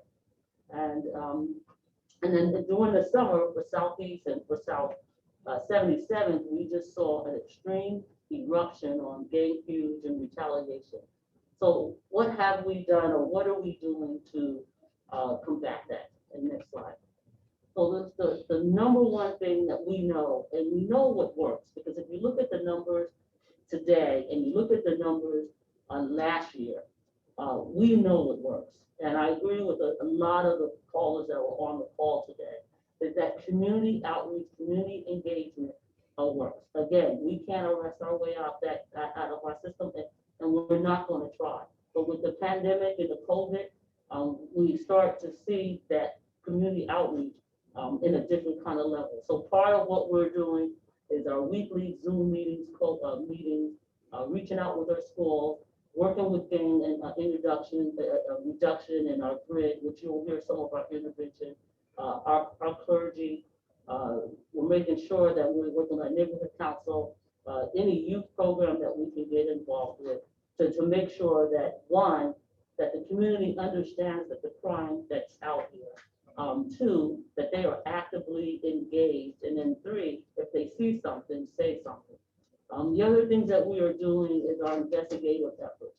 So because of the crime, the nature of the crime that we see, they take extensive investigation. And so when we look at what our numbers were, we did a re-engineering of our violent crime investigations. We've added more technology to our investigation field. And then our final thing that we've done is we collaborated with our federal agencies, and we've created what we call a crime gun intelligence center. And just year to date, we have investigated 76 knife hits. And that's when we take the casings and we gather them up and we put them through our investigative system, utilize some technology, and it kind of gives us a history of those weapons and how are those weapons related to homicides and other shootings. And with that, assist us with other clues that can help us bring justice to the families.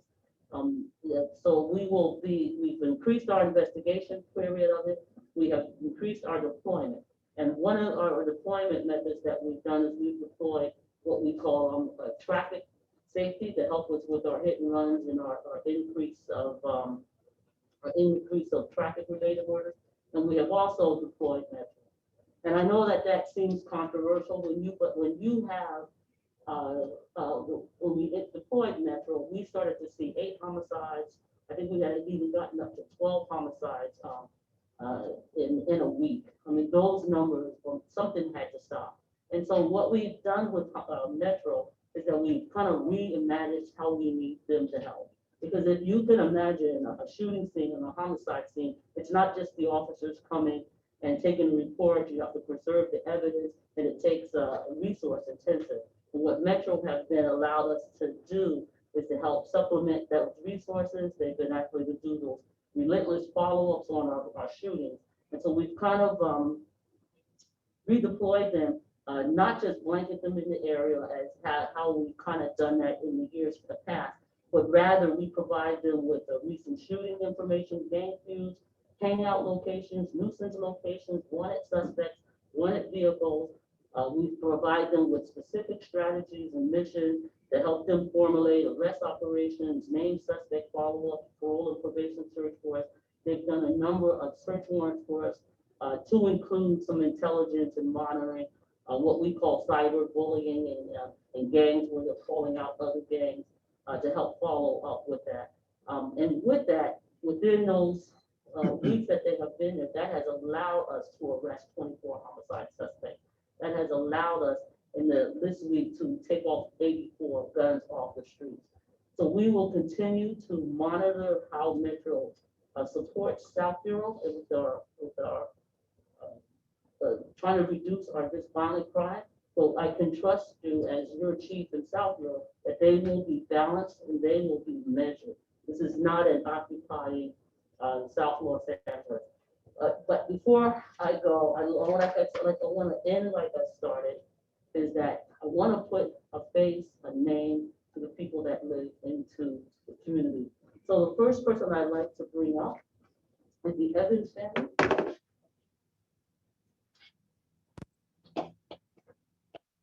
Miss Evans, she lost her daughter of 18 years old in a shooting that happened right over there off of 104th Street.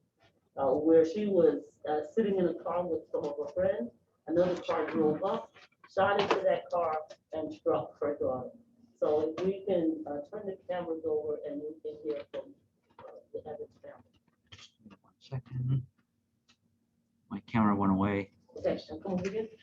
No, I just need to get the camera against. Here we go. Hold on.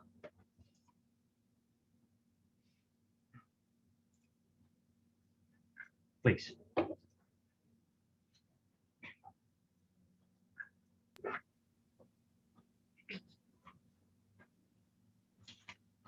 Good morning, ma'am. Please take your time.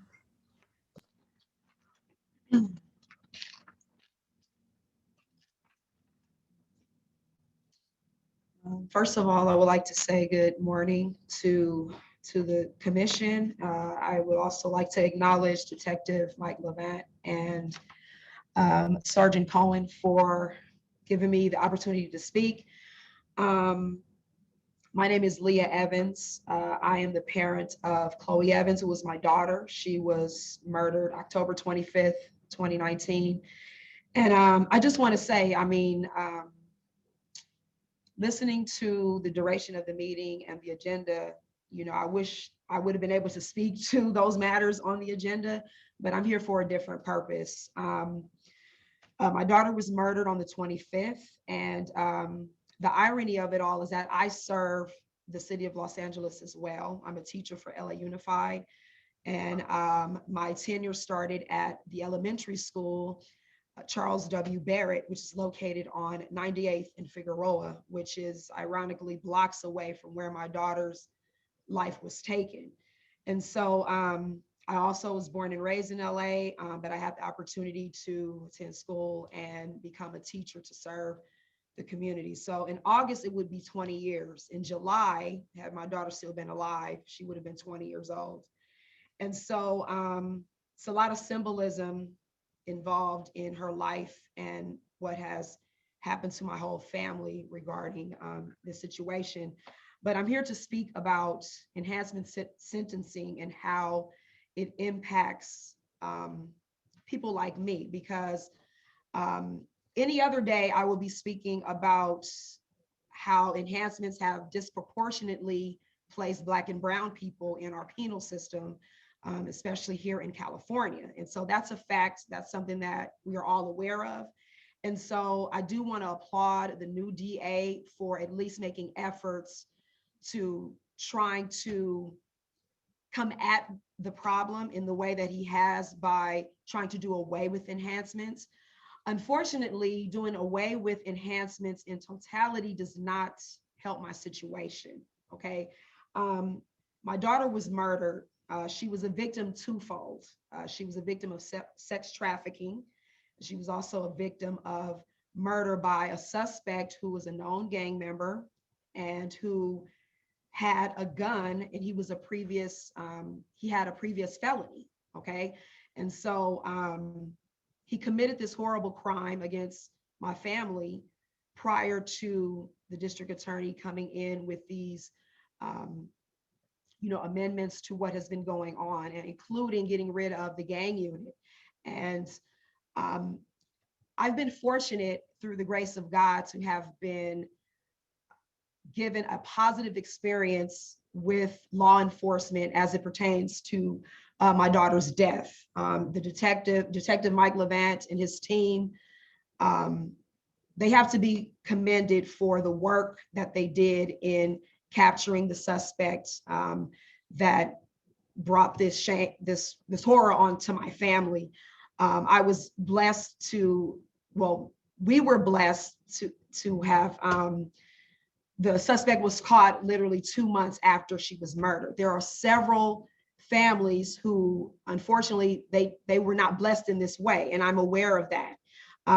However, I'm just asking that when you look at the enhancement system that has been placed, there are other, you have to look at it with a finer microscope, I would say, because you should look at it as in a case-to-case basis. There was a whole lot of evidence that was presented during the preliminary hearing for the suspect that directly ties him to gangs. It's not like someone is just trying to put on extra years for this person because they just want to do it. That's not what's going on here. And unfortunately, I had to learn this way in the most horrible way possible, with it being, you know, my daughter, that, you know, she's not going to be here anymore. She's not going to celebrate her 20th birthday this year in July. Instead, we will probably be in trial. And so I'm just asking that the police commission and the district attorney take a closer look at enhancements, and instead of completely doing away with them, allow ways in which it can be looked at on a case-to-case basis as it pertains to victims. And if the law is able to, you know, provide all that evidence, of course, that that supports where enhancements should take effect. And yes, that's all that I have to say at this point. And I want to thank those people that gave me this opportunity to speak about this. And yes, thank you for your time. Thank you very much, Ms. Evans. Chief Scott or Chief Gramala?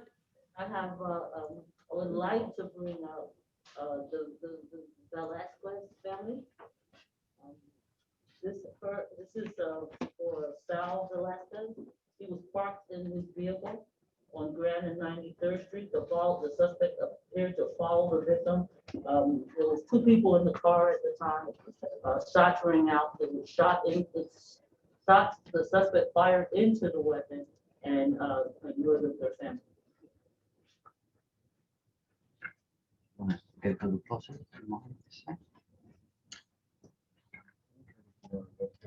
Hi, good morning.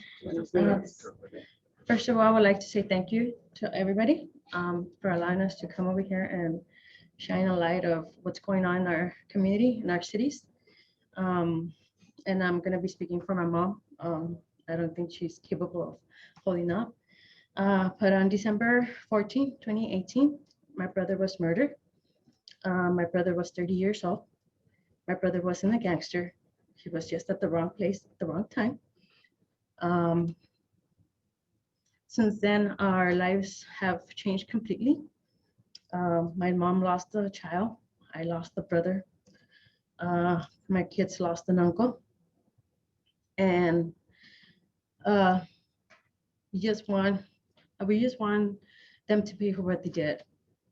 I understand that the new district attorney wants to come in and change things, but I also, like the previous parents said, you know, it should be case by case. I don't think they deserve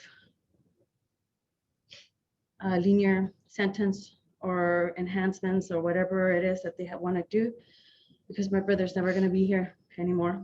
I'm never going to be able to celebrate my brother's birthday. My mom's never going to have her child. I want the full extent of the law to fall on them. And to this, well, like I said, my brother was murdered December 14, 2018. We didn't find out until February last year that the suspects were caught. But due to COVID, we haven't been able to go to court. I don't have a face to the persons that killed my brother. I don't know who they are. To this day, we're still waiting to see when we're gonna go even see why they took his life. He didn't deserve to die the way he did. Mi hijo era un buen muchacho y nos lastimaron para toda la vida desde ese día. So she's saying that they hurt her son, and as a result, they hurt her for the rest of her life.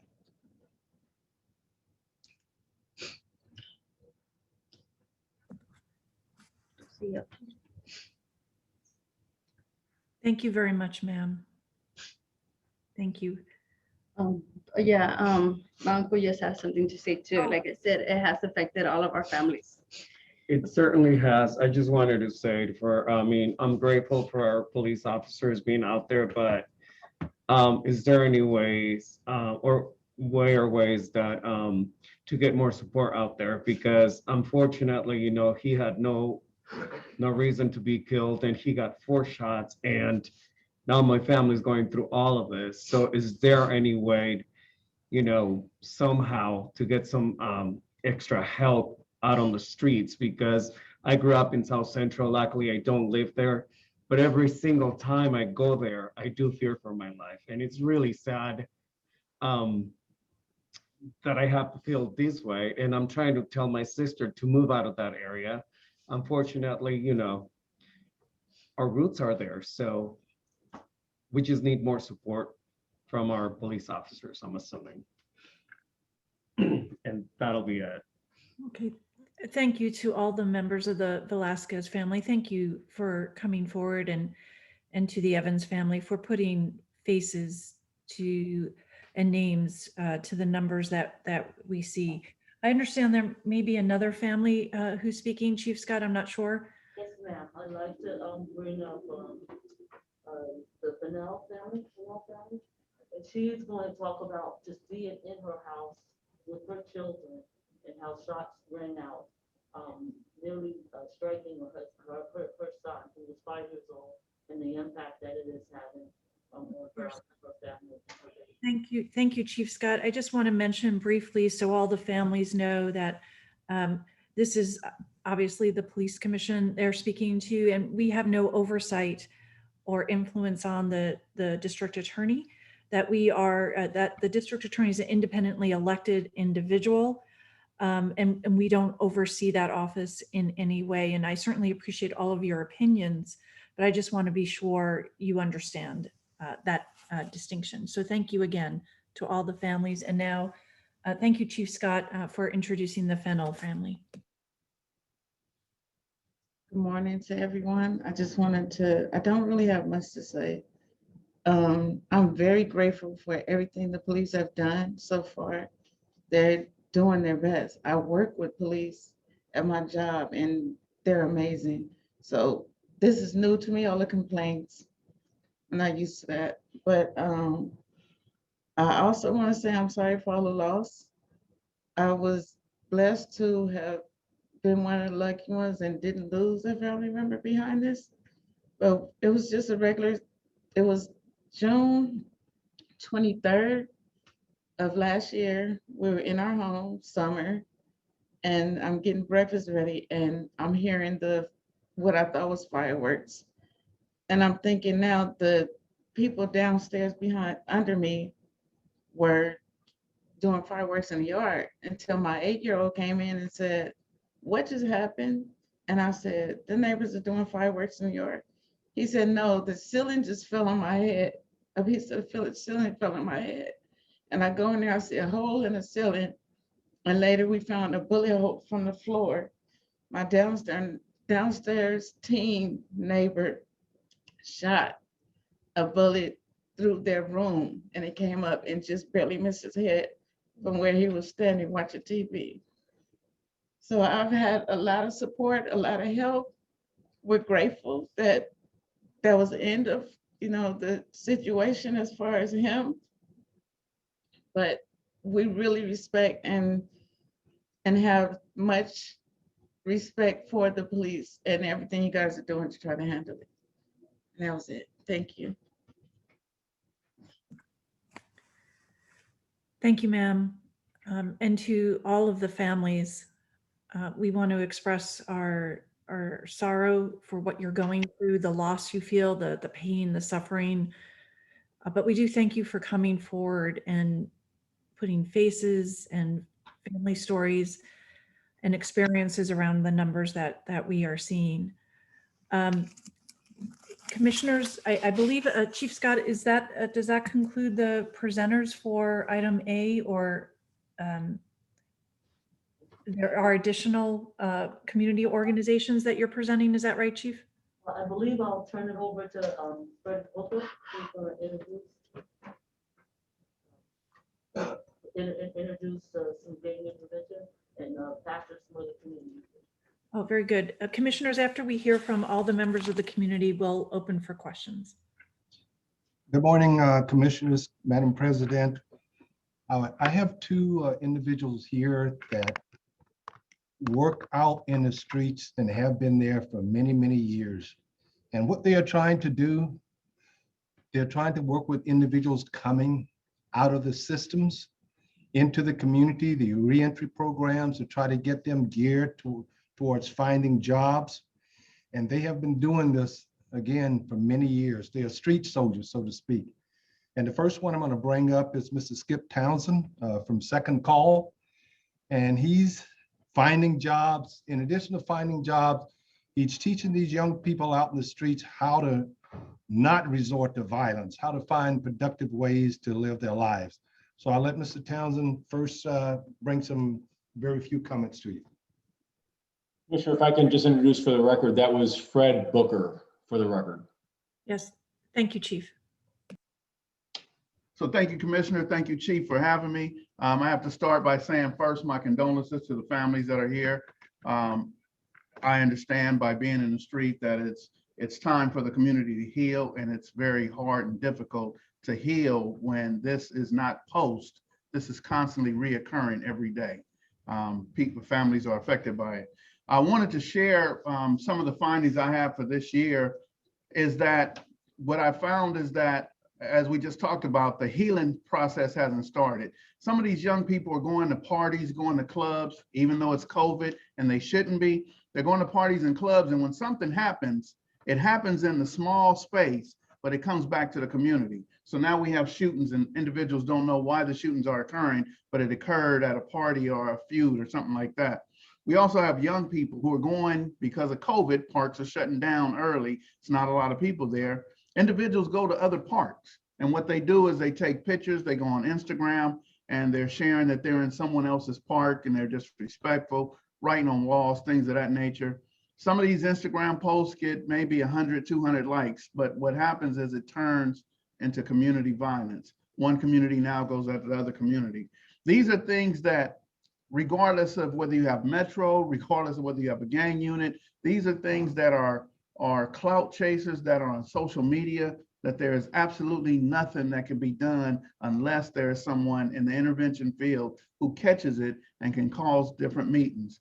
I want to share with you guys that Newton Division should be seeing a lesser amount of homicides, because guys who are not are interventionists or even connected to law enforcement or any city officials had a meeting where 3 of the major Latino gangs decided they were going to meet themselves, and the violence stops. And they made sure that it's going to stop. So I say that to share that, as much as I respect Chief Moore and law enforcement, I believe that it takes the community to save the community. And only what can happen is interventionists can help to facilitate meetings where people come to the table and talk about their differences. The healing process starts at the tables. As Fred Booker alluded, that what we do at Second Call is we have general meetings where we have individuals who come home from prison or have been disconnected from society. And what we do is provide that emotionally safe place to talk about how to deal with anger, how to deal with emotions, how to deal with low self-esteem, and how to deal with some of the things that they need to be productive citizens. Those are the interventions that are necessary. And lastly, I would like to say that there are different cities that host one neighborhood. So for example, if one neighborhood is sitting in the county and in Newton Division and in 77 Division, if these different agencies do not communicate, Inglewood and Hawthorne, if they do not communicate with South Bureau, then what we'll have is we'll have a disconnect. Those are the things that interventionists work on, and just glad to be able to be supportive, and thank you all for your time. Thank you, Mr. Townsend. I apologize, commissioners, for not introducing myself. Since I've been around here so long, I get the impression that everybody knows me, but that is not the case. Again, my name is Fred Booker. I work out of the Chief's office, the Community Relations section. And the next individual I'm going to bring up is Pastor Shep Crawford. And he is an individual, he is a pastor in the community, and he has been trying to formulate truces between gangs for quite some time. He's out there just about every day in the streets talking to young people letting them know joining gangs, that is not a way of life that's productive, and it will end in tragedy. So he's an individual, again, that works constantly day in and day out, trying to bring these individuals to a better way of life. So he will have some comments for you as well. Thank you to everyone. And I'm just going to jump in so I can take advantage of the time given. I was a person who would sit in the back of a court and watch the Evans family, if you will, and hope that the person who murdered their child, was given the book, got life. And but then one of my youth came to me and said to me, "Pastor, gangbangers don't see themselves as gangbangers. They see themselves as family members." And I said, "What do you mean?" He said, "Most of them have become gang members because of lack of family."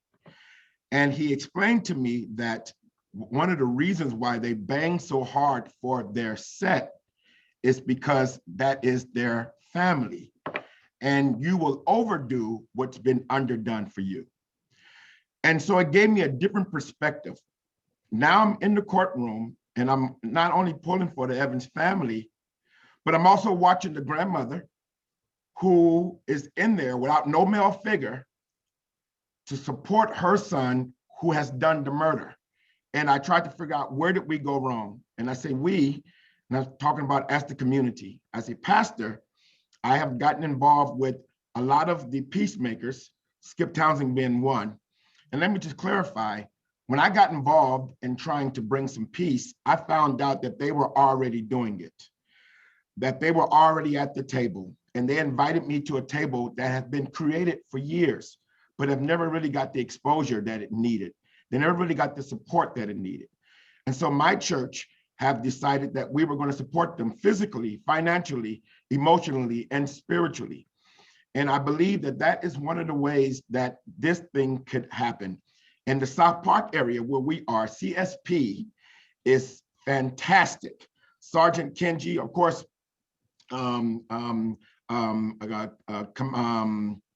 Chief Amada, I had to get her title together, but Sergeant Kenji and what's going on in the CSP, the gangs there, which is the Avalon Crips and the Blood Villains, and the CSP, along with clergy and the community, have come together and have been talking about how can we make it work. And in that community, crime is down significantly. And so to me, the short version of, or the short view of what do we do in the other communities is, Skip said it right. We come together and support the people who are already out there trying to make peace. And in the long view, what we do is we find the shooter before he picks up a gun, while he is a little boy in the pictures with the birthday hats, and plan around and figure out how can we stop them from getting involved in something that they do because of lack of family. And so those are things that I feel like that we have to do as a bridge to make sure that we do so. And I will say that CSP specifically, has been great in understanding us and understanding our perspective and helping. And so I plan on continuously being that bridge to bring peace in the communities. God bless you. Thank you very much, Pastor. Pastor, Can I just ask the pastor's name again? I missed that. Pastor Crawford. Crawford. Yes, Pastor Shep Crawford. Thank you. So Pastor Crawford and Mr. Townsend, thank you for coming to the commission today, but more importantly, thank you so much for the work you're doing in the community, and for sharing your perspectives today. And again, to the Evans family, Velasquez family, Fennell's family, thank you for coming forward and sharing those experiences. We know it was very hard, and we hope you accept our condolences for your loss and the pain that you are suffering. Chief Scott, was there anything further that you wanted to present on item A before I open it up to commissioners for questions or comments? We're having trouble hearing you, Chief. You hear me now? A little better. If the microphone can be a little closer perhaps. Yeah, just my closing statement is that we know what works, because prior to the pandemic, we were in that process of building. We were working towards of getting to a place where the crime was almost non-existent for South Los Angeles. So what we do know is this, and you've heard from everyone, we can't arrest our way out of it. We're not even trying. And our number one goal is to work with the community, to work with engagement, and to work with interventionists. And then that concludes my presentation. Thank you, Chief Scott and Chief Gramala. Let me open it up to commissioners who either have questions or comments to share. I do know we have another presentation also related to South Bureau, but this would be a good pause. Commissioner Bonner, I see your mic is open, sir. Go ahead. Yeah, sure. Thank you. First question for Chief Scott. Are any of the guests still with us, or should we just be directing questions to? They are 100% here, riveted to their seat. All right. So first question I would put to either the Evans or Velasquez family or any of the families that came. I just note that in the 90s, for example, there was a lot of work done on victims' rights, and the focus was on getting victims a better, more standing to actually be informed and participate in some of the decisions that are made in investigating and prosecuting crimes. So I just, if they care to comment, I'm just curious. The Evans family spoke to the sentencing enhancements, and the question just there, there is what, if any, input did the family have in addressing that issue with the DA or otherwise? Also, just if they could speak to their experience in working with the detectives at the department, and just overall, generally curious to their experience with the system. Oh, can you guys hear me? I'm speaking into the camera. Okay. Yes. I realize that it is, well, in terms of the enhancements, okay, it's a problem because I believe 99% of, say, for instance, gang enhancements affect Black and brown people. Okay, that's an issue. That's basically saying perhaps there are no other gangs of any other ethnicity. That's kind of what that statistics says to me, and that's from the Associated Press as of earlier this month. And so I realize there is a problem, with that. I mean, I would be speaking more to that had it not been for the murder of my daughter.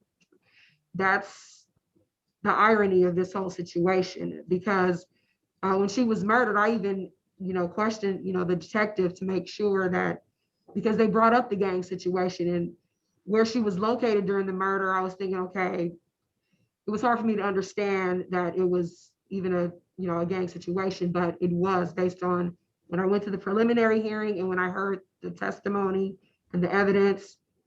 And also not even just the gang enhancements, but the suspect had a gun illegally when he was not supposed to have a gun in his possession because he was a previous felon. So that's another, issue, another enhancement that is in question now because of, the new mandates that have come out. So I actually had a very positive experience with the detectives and with law enforcement. And it's unfortunate that it took this to happen, this tragedy to happen to my family for me to have had a positive experience. But from the time I had to disconnect, her body from the hospital all the way until the person was apprehended and we attended the preliminary hearing in Compton, Detective Levant was very helpful in everything. Also, the forensic detectives for the computer forensic detectives, when they gathered evidence, I mean, everyone was very helpful. And, I guess in 77th Bureau, when I had to go there to speak with the detective, it's an intimidating place. I mean, there's like, you know, a sea of white shirts and ties, and it's very quiet. It's not like on a movie set or a movie show where you see, you know, telephones going off and a lot of things happening with the detectives. It was not the same. It was a very like sterile and calm place and kind of intimidating. But again, the detectives that worked on my daughter's case were very respectful, and you know, they really made my daughter feel like she was worth something, because there's a whole lot of women that lost their lives in the same manner that she lost hers. And we're, you know, those, it's like the women were treated like they weren't worth anything. And my daughter was worth something. And unfortunately, she was taken advantage of by a predator. And so with that being said, I just feel like the suspect had no regard for her life. Okay, it started off over something very small and dumb, and they came back around and killed her when, you know, it had, you know, the guys were shooting at each other, but for some reason he thought, well, let me get her because she's the only one left that's vulnerable by herself, unprotected. And that's a problem. You know, that's a serious problem. And he knew exactly what he was doing. He used his sister's vehicle. I mean, all the evidence, it's like he knew what he was doing. And that's a different situation than, say, a 16-year-old kid who was at the wrong place at the wrong time. And because an accomplice shot someone and he didn't, and they throw 50 years at him. That's a completely different situation. Okay, this person was a grown man who knew exactly what he was doing. And so in that case, you know, I looked at enhancements in a different situation, a different way. But again, it all needs to be looked at and reformed in other ways. I mean, you know, even though crime has been down since the 90s, because I grew up in Los Angeles in the 80s and 90s and saw gang violence, and I grew up in that community, and crime was down until, you know, COVID happened. And so then, you know, law enforcement had to step back. And then we had all these protests going on, which made law enforcement scale back. And I have a 16-year-old son. So he lives in Georgia. He'll be celebrating his 16th birthday tomorrow. You know why he's in Georgia? Because I live in Westmont, which is like the murder capital of LA. And I am afraid every time he comes home that something's going to happen to him. So I just hope I could work with the community members that spoke here to figure out other solutions. But I hope I answered your question. I hope I didn't go off on a tangent. And I apologize. I'm a teacher. I talk a lot. I'm sorry. No, I appreciate that. Appreciate that. No, you spoke directly to the question of your experience in working with the officers or the detectives in the system. So I appreciate that. Thank you. You're welcome. Anything further, Commissioner Bonner? I didn't know before we want to, if there were any other family members that wanted to comment on their experience with the system, but so I didn't want to short circuit that. If I have to kind of defer to those in the room to let us know. Mr. Bonner, I think it's notable to say that we're sitting here in the Chiefs conference room and we are feeling the strength of these families here, that none of us sitting in this room, unless we have experienced their tragedy, can truly understand. And our hopes with doing this presentation was to have people who may be watching remotely to feel what we are feeling in this room. In addition, and I have to note, and I have to thank Chief Scott directly here in front of this commission, the Chief of Police, there were countless additional surviving members of families who wanted to come here today, but quite frankly, could not build up the strength to think that they could come into this building and speak publicly yet. The wounds had not been healed. The stresses in their life were still unbearable. They are still unbearable for everyone I'm sharing this room with here today. But I need to underscore this. Because as I said before, the numbing of numbers, statistics, pie graphs, charts, that all serves a purpose that we cannot push away and we cannot minimize. But what people have to understand on a daily basis, besides the fact that the Los Angeles Police Department cannot do this alone, and you will hear from additional collaborations as well, is that the people sitting in this room here with me today will never have the same life that they had prior to the date of these tragedies. And I just want to end there because I'm getting emotional because I can feel the pain in this room as if somebody put a dome on this building. And I just hope that some folks out there open their heart and their mind to see this here today, because that will make this presentation and the time we are spending well worth it. Thank you. Thank you, Chief. Thank you very much, Chief Kamala.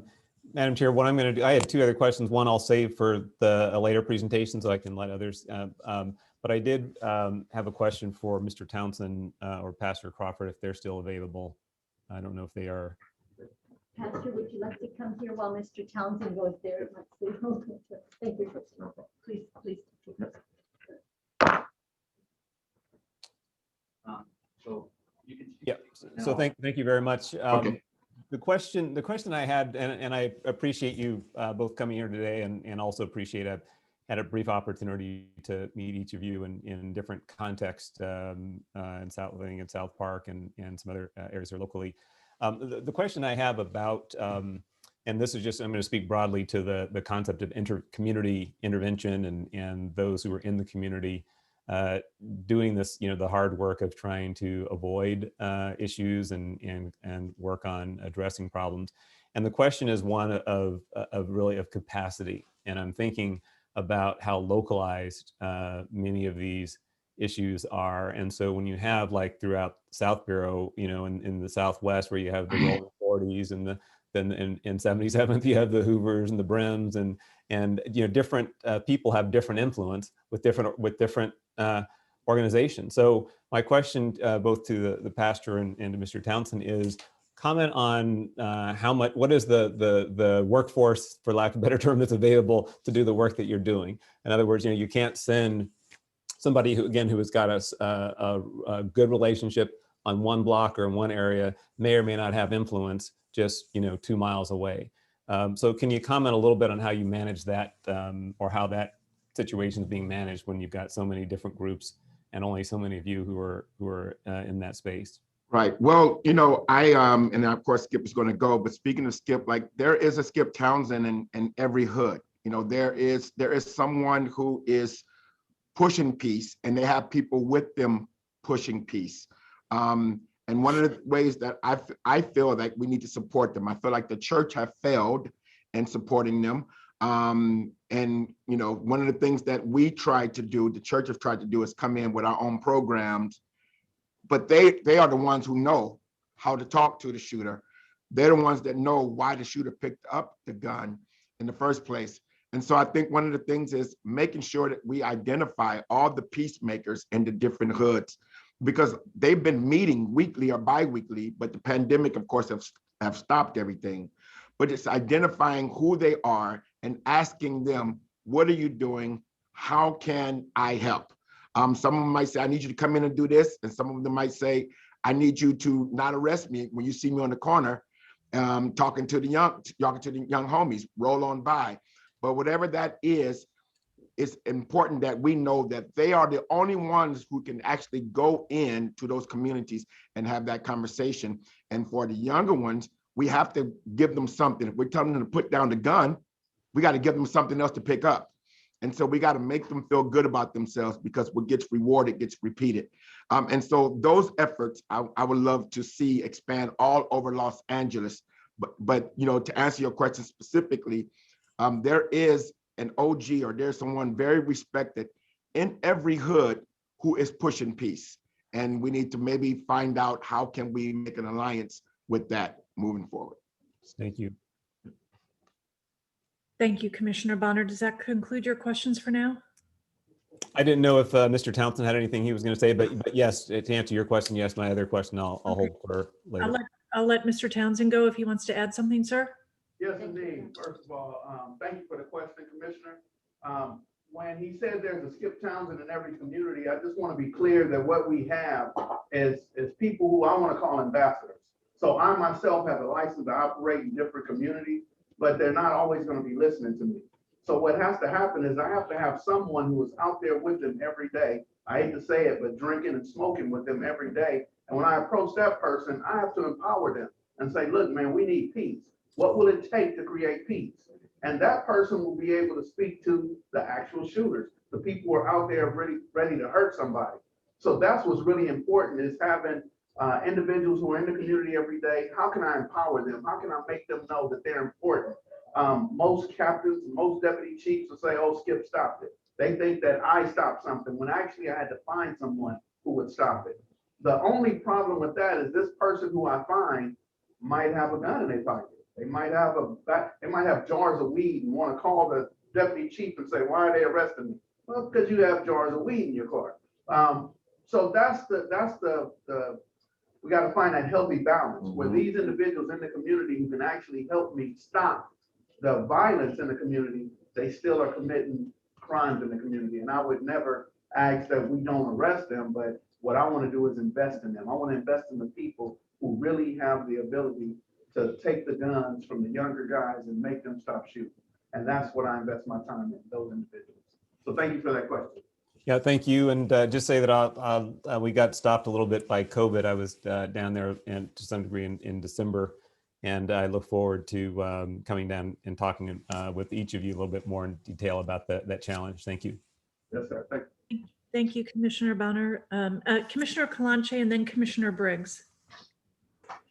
Thank you so much. Thank you for the presentation, and thank you for the courage to speak up, in this forum to the families. Just as our presenters, community workers discussed, it takes more than law enforcement to stop a lot of what's happening in these communities. And Pastor Crawford and Skip, you talking about intervening. We can't intervene once, we are finding these youth that are already engaged in some of these activities. The LAPD can't do it alone, as Regina Scott said, and LAPD's budget is $1 billion, but we're not investing in young people, and we need to invest early on. We can invest once, someone is caught up in the system. Because there's just no turning back. There's just no way you can intervene. I grew up in a gang invested community, and it's so difficult to get out of that activity, especially when there's no jobs. So when we think about investing in these communities, we need to really invest in long-term programs for young people. It can't be about just policing, and policing's not gonna change things in the community. We need to partner with police, but we need to invest in programs for young people. And I'm part of an effort that is trying to create the city's first youth department in order to be able to coordinate a lot of these programs. And this is community work that I've been doing, but we do need to partner with law enforcement, but we need to intervene.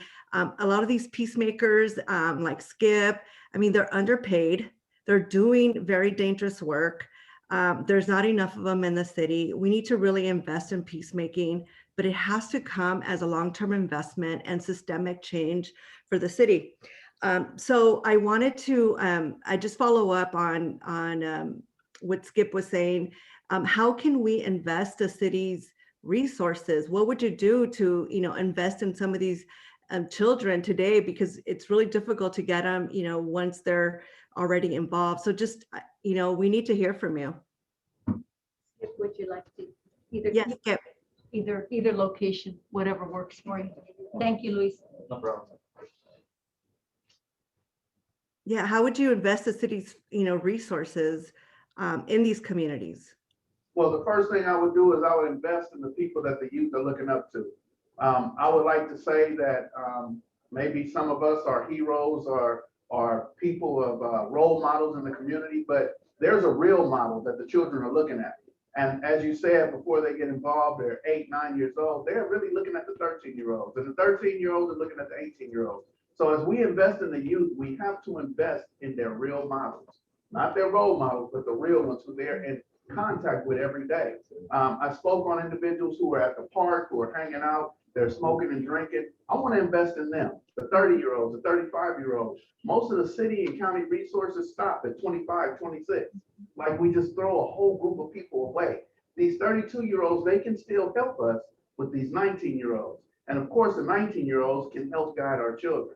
So what I want to do is, you know, I'm 57 years old now. I know I don't look it, but I'm 57 years old. And what I want to do is I want to make sure that people my age are sitting at the table that Pastor Chef comes to.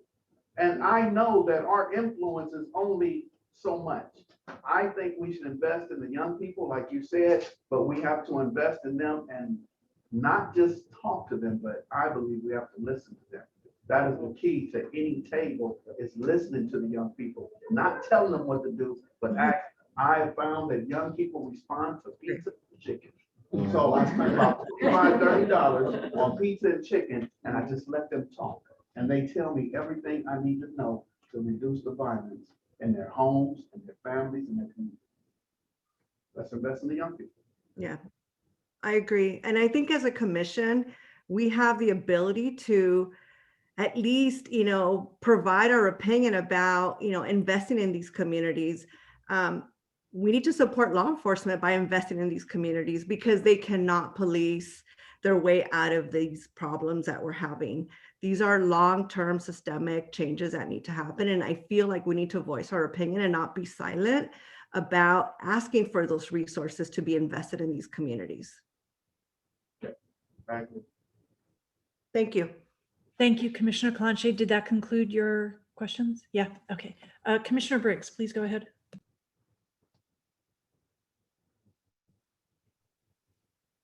First, I want to thank everyone for putting this together. Chief Scott, Chief Grimala, this has been a very powerful presentation.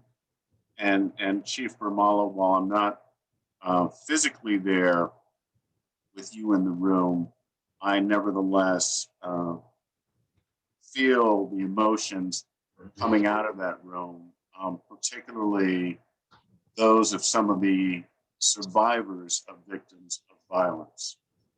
And I really appreciate the presentation by Chief Scott in addressing some of the causes of the violence that has shaken our city to its core, along with the pandemic. It seems counterintuitive that our city would go into a lockdown, but by the same token, have a rise in violent crime like this. But nonetheless, we're one American city, along with others that are facing it as well.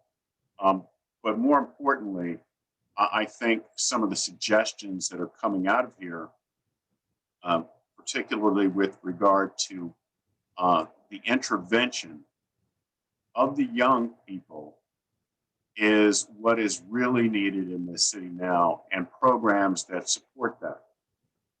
To that end, I do have two questions. I'd like to, if I might, ask a question of Ms. Evans first, and then perhaps go to Mr. Townsend afterwards.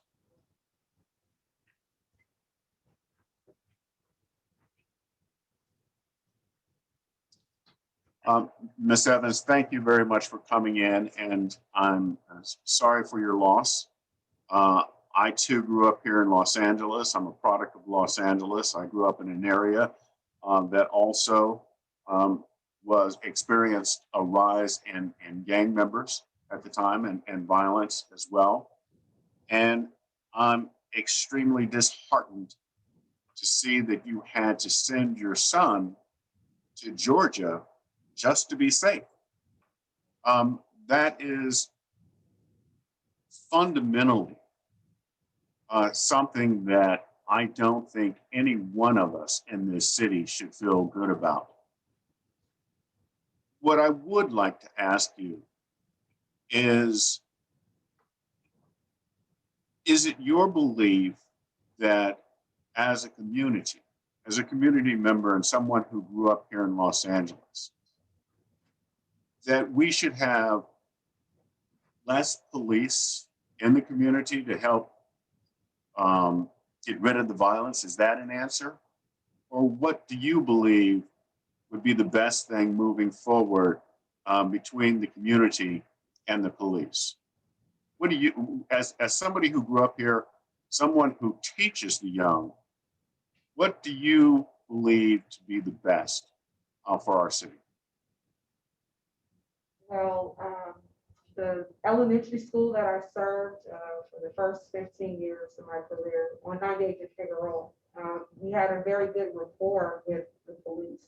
And so I just think when the police interacts with the community in ways that are not negative, like they're not, if it's no arrest involved or punishment, but if they are involved in positive things, like for instance, at my elementary school, we have career day. So when the police is there for career day, you know, it's a positive interaction. You can't get to know the community if you're only getting to know them by punishing them, or, I mean, yes, arrest has to be made, but there's other ways to build a relationship. Okay, so we have parks in the area where not only do you want to stay safe, but you want to build a relationship, you know, in the community with the members there. And the only way to do that is through positive interactions, which could, I mean, it could vary, but you know, that's how I see it. I mean, you can't just do away with the police and say that they don't exist. I mean, we need the police because there are some people, unfortunately, that are not able to control, you know, themselves, and they need to abide by the law. I understand that. But in order to build a relationship with the community, police officers should insert themselves in the community just on, you know, regular positive interactions, not just to patrol and to police. So I think that's like a step in the right direction. Thank you, and I appreciate that. I didn't mean to put you on the spot, but as someone who grew up here in Los Angeles in the community, I did want to get your perspective on what you see as the best path forward. If Skip Townsend is still in the room, I'd like to ask him a question as well. All right, sir. Yes, sir, Commissioner. Mr. Townsend, as I mentioned, you know, I did grow up here in Los Angeles. I'm a product of it. The area that I grew up in, South Central, we had our issues with gangs coming up. We also had, at that time, and I know that this is an issue now, particularly with the pandemic, we had places that we could go when we were young after school. These were like little clubhouses. But by the same token, we had members of the police force who would come by and check in on us. And we knew the officers' names. And, you know, they were there to make sure that, you know, we weren't getting out of hand or rowdy, but also to interact with us.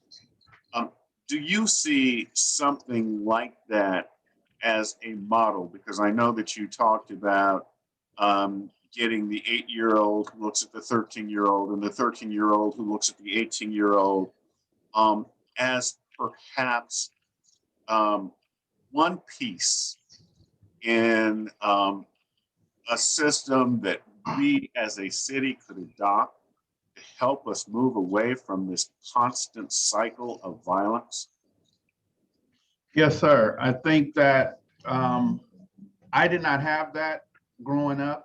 I was born in 1963, and we did not have what we call safe places. Of course, we went to Van Ness Park or Harvard Park, St. Andrews Park. But now what has happened is these communities, you know, some people who are not gang involved do not feel comfortable in other communities. I had a red car growing up, and my cousin refused to drive. It was a Corvette, and my cousin refused to drive it because he grew up in a community that does not and he eventually became a correctional officer.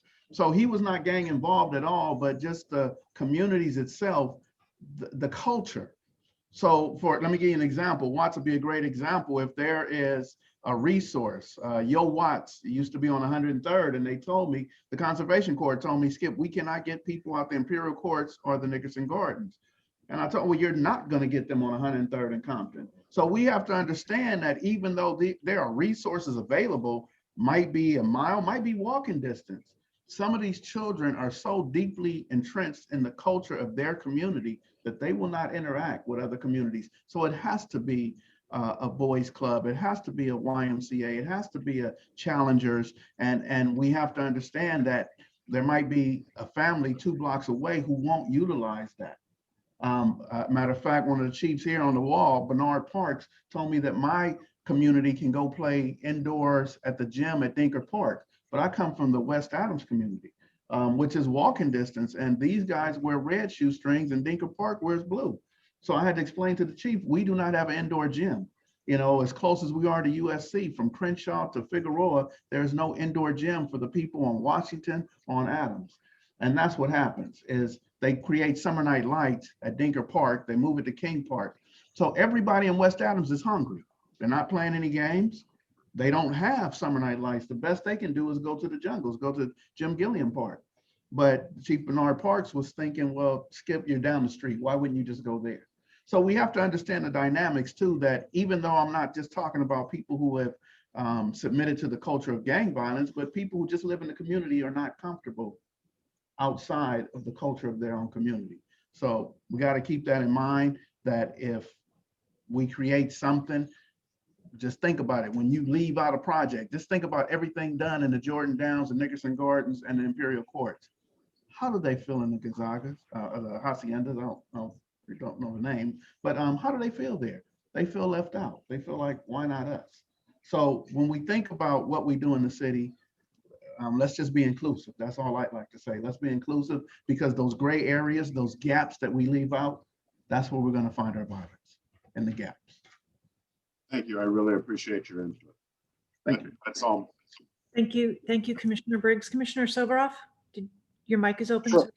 I'm going to hold my comments to the end of the three presentations, but I do want to thank the families and the service providers that are there, because this is this look at a street level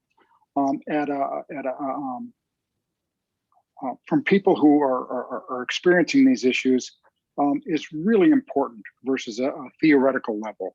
And I just want to thank them for coming forward. And the thing that keeps coming up in my mind is the words, I think it was Regina said, we know what to do. We know what the solution is. It isn't the police solution. It's a community solution of which the police are a part. And there are so many service providers that do so much good work in gang intervention that are so underfunded.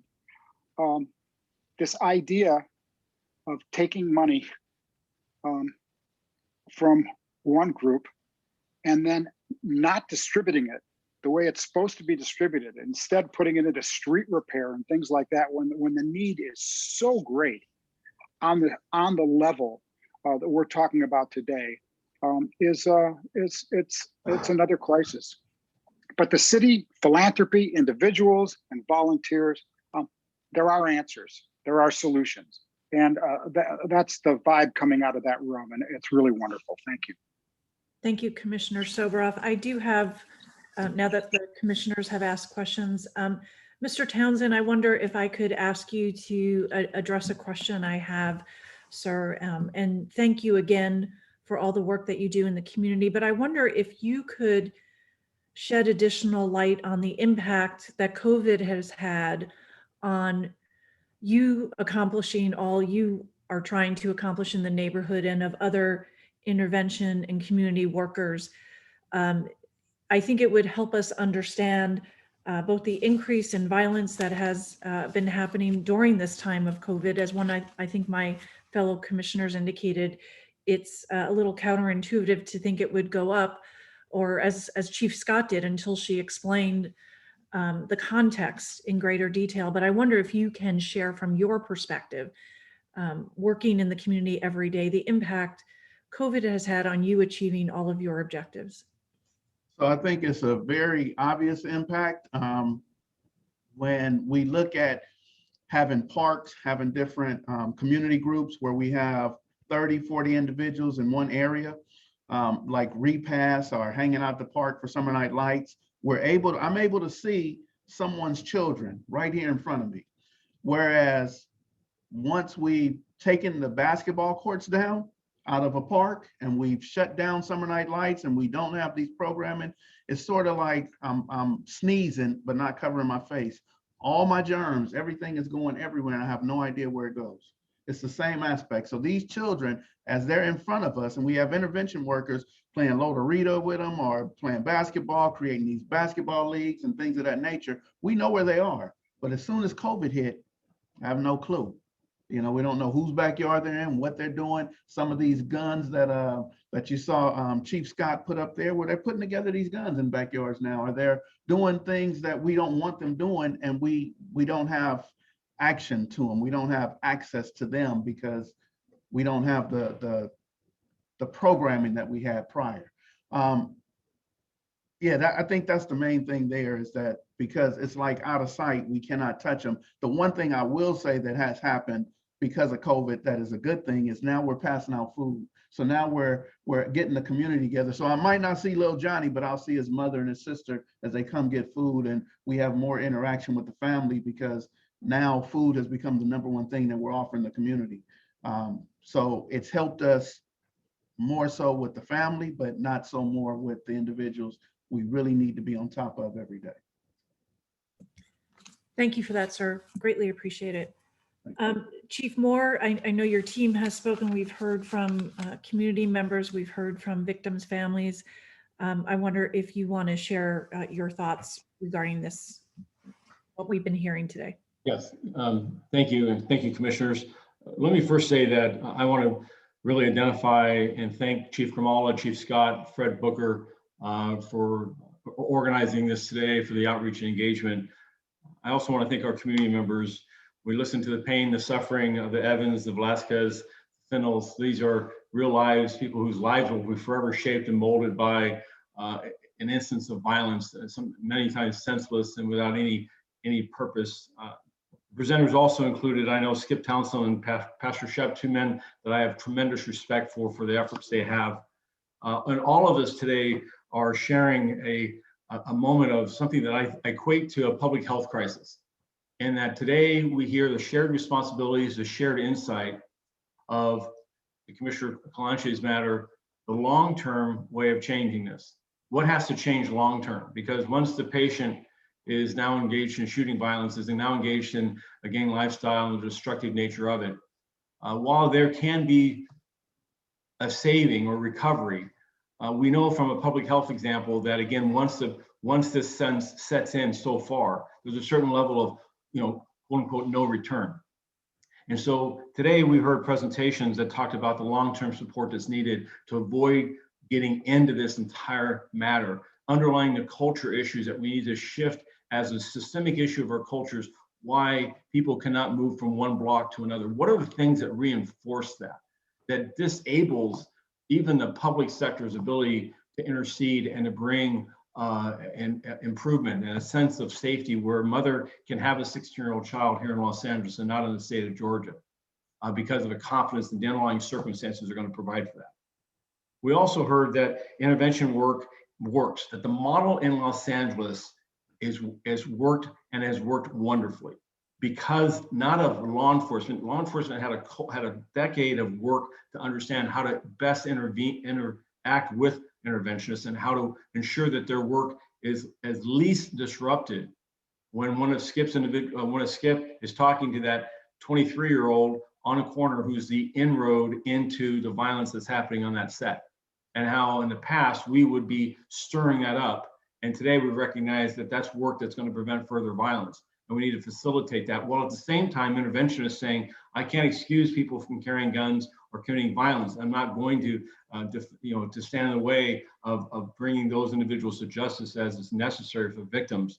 And that lastly, the model where there's prevention, intervention, hardcore matters of law enforcement of bringing justice to victims and ensuring that the system serves everyone, not just the victims, not just a community, but the offender as well. And the balance of that, and that blanket statements one way or the other are never appropriate. We need to look at these things in a very case-by-case specific process. But this impact of this pandemic from a year ago to today, the loss of life, the devastation to our community, this pandemic of violence is as acute here as any other aspect of this pandemic in our history. Economics, the loss of life, every aspect of our city has been impacted by this pandemic. And certainly here you've seen how it has disrupted the model that was working so well, that had more than a decade of less than 300 homicides, and that was working further for even safer city. Those, as we assess this and we see an exit coming out of the pandemic, we've got to redouble our efforts, not just to go back to the model, but invest further in it. Because just as we have a recovery of any other disaster, we have a recovery here. We've lost ground in so many of our neighborhoods in regards to people who are carrying forward risks that have the potential of perpetuating into the weeks and months and years ahead. And so, investing further in intervention workers, investing further in outreach and engagement is absolutely critical in my view as we go to come into 2021 and move forward. So the model, certainly law enforcement has, as Commissioner Soboroff has indicated, this is not an either or. This is a complex system and requires all of our hands. But I'm proud of that. When we talk about South Bureau or any part of the city, and we talk about what's happening, you get presentations that reflect the full spectrum and not just a law enforcement centric effort to enforce our way out of this. Again, thank you for this time and my ability to make a few remarks. Thank you, Chief. Thank you to everyone in the department to help organize these presentations. Chief Gramala, we do feel, despite the fact we're not in the same room together, we do feel the profound sense of loss. To the Evans, Velasquez, and Fennell's family, thank you for coming forward today. Please accept our gratitude for sharing your stories and bringing to life the tragedy that really has impacted our communities and the tragic increase in violence and the impact it has had to families all over our city. And please accept our condolences for your losses. To Pastor Crawford and Mr. Townsend, thank you for coming forward and also sharing your important perspective and for all the important work you do in our community. With that, procedurally, I'll close out this particular item, item A, and we'll move on to item B. And Chief Gramala, I understand you'll be taking the lead on introducing individuals on that item as well, ma'am? Yes, thank you very much, President Decker. As we continue the discussion on the importance of partnerships, as we look at dealing with gun violence specifically, it's going to be my pleasure to introduce the Director of Child Abuse Policy and Prevention from Children Exposed to Gun Violence, Deputy City Attorney Laura Drino, and her partner in these efforts. And I'll talk about that a little bit as Laura gets her presentation posted here. Ginger Lavender Wilkerson of the Children's Institute. And what is so important about this discussion, and Mr. Bonner, you brought this to the attention of the department so many times as we talk about trauma-informed care. What does that mean? When we talk about children and gun violence, the two words shouldn't even be contained within the same sentence, yet they are. And we see the goal of disrupting the cycle of violence, especially within Southeast Division, where Ms. Drino has focused her efforts and those of her partner, Ms. Wilkerson, and others to ensure that not only we provide services at the front end with immediacy as an incident takes place, but what happens later? What happens a week, a month, a year from that time? The trauma remains. The trauma can then be exported from that individual who experiences it. is either present at gun violence or the actual victim of it. So the life-saving work, the family-saving work, and I must emphasize that Ms. Drino does, again, with Ms. Wilkerson and others, is something that we thought we had to bring to the commission here today. And my thanks also to the entire city attorney's office, City Attorney Mike Fuhrer, for allowing Ms. Drino to come here today and provide her insight on this very, very critical discussion. Laura, it's a pleasure to have you here today. I'm going to turn over the discussion to you. Thank you. Switch the camera. Okay. I'm going to share your Okay. PowerPoint.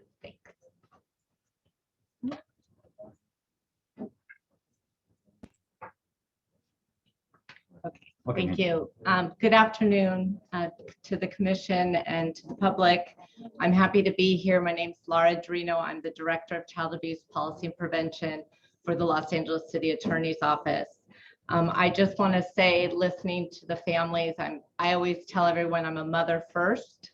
I have a 21-year-old and a 17-year-old, and my heart hurts for the moms in the room and the families who have lost someone to gun violence, and as well as Ms. Fennell, whose son was affected by the gun violence. And that is precisely why we're here today.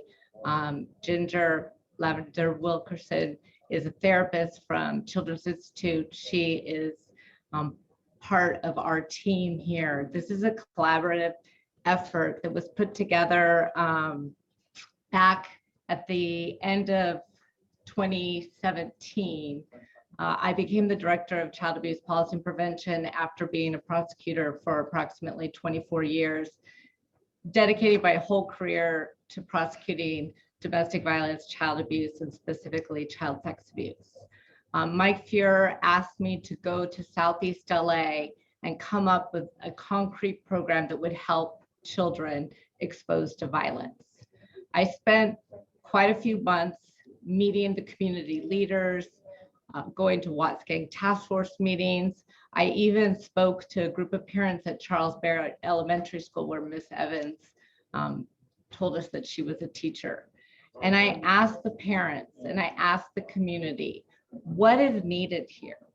What can we do to help these children that are affected by this violence? And the number one thing that I kept hearing was gun violence. It's the gun violence. The kids are scared to go to school. They're scared to walk outside. I started hearing all of these things. I went to LAPD. I looked at the crime statistics. I looked at the areas that had the highest numbers of gun violence. And I put together this group with the help of LAPD and Children's Institute, and we came up with this program, Children Exposed to Gun Violence. In our program, we have what we call the REACH team. People know us in the community as part of the REACH team, and what we do is we want to intervene within the first 24 hours of any gun violence incident. Because, can I change the, oh, thank you. Oh, do I just do it here? You can. Okay. Sorry. There we go. I can do it for you, or you can do it. Thanks. Because the reality is that guns and shootings are causing trauma, whether the child is a direct victim or an indirect victim. And in the past, normally only if the child was a victim themselves of the shooting would they really be offered the intensive services. And so we wanted to change that. And oops. Oh.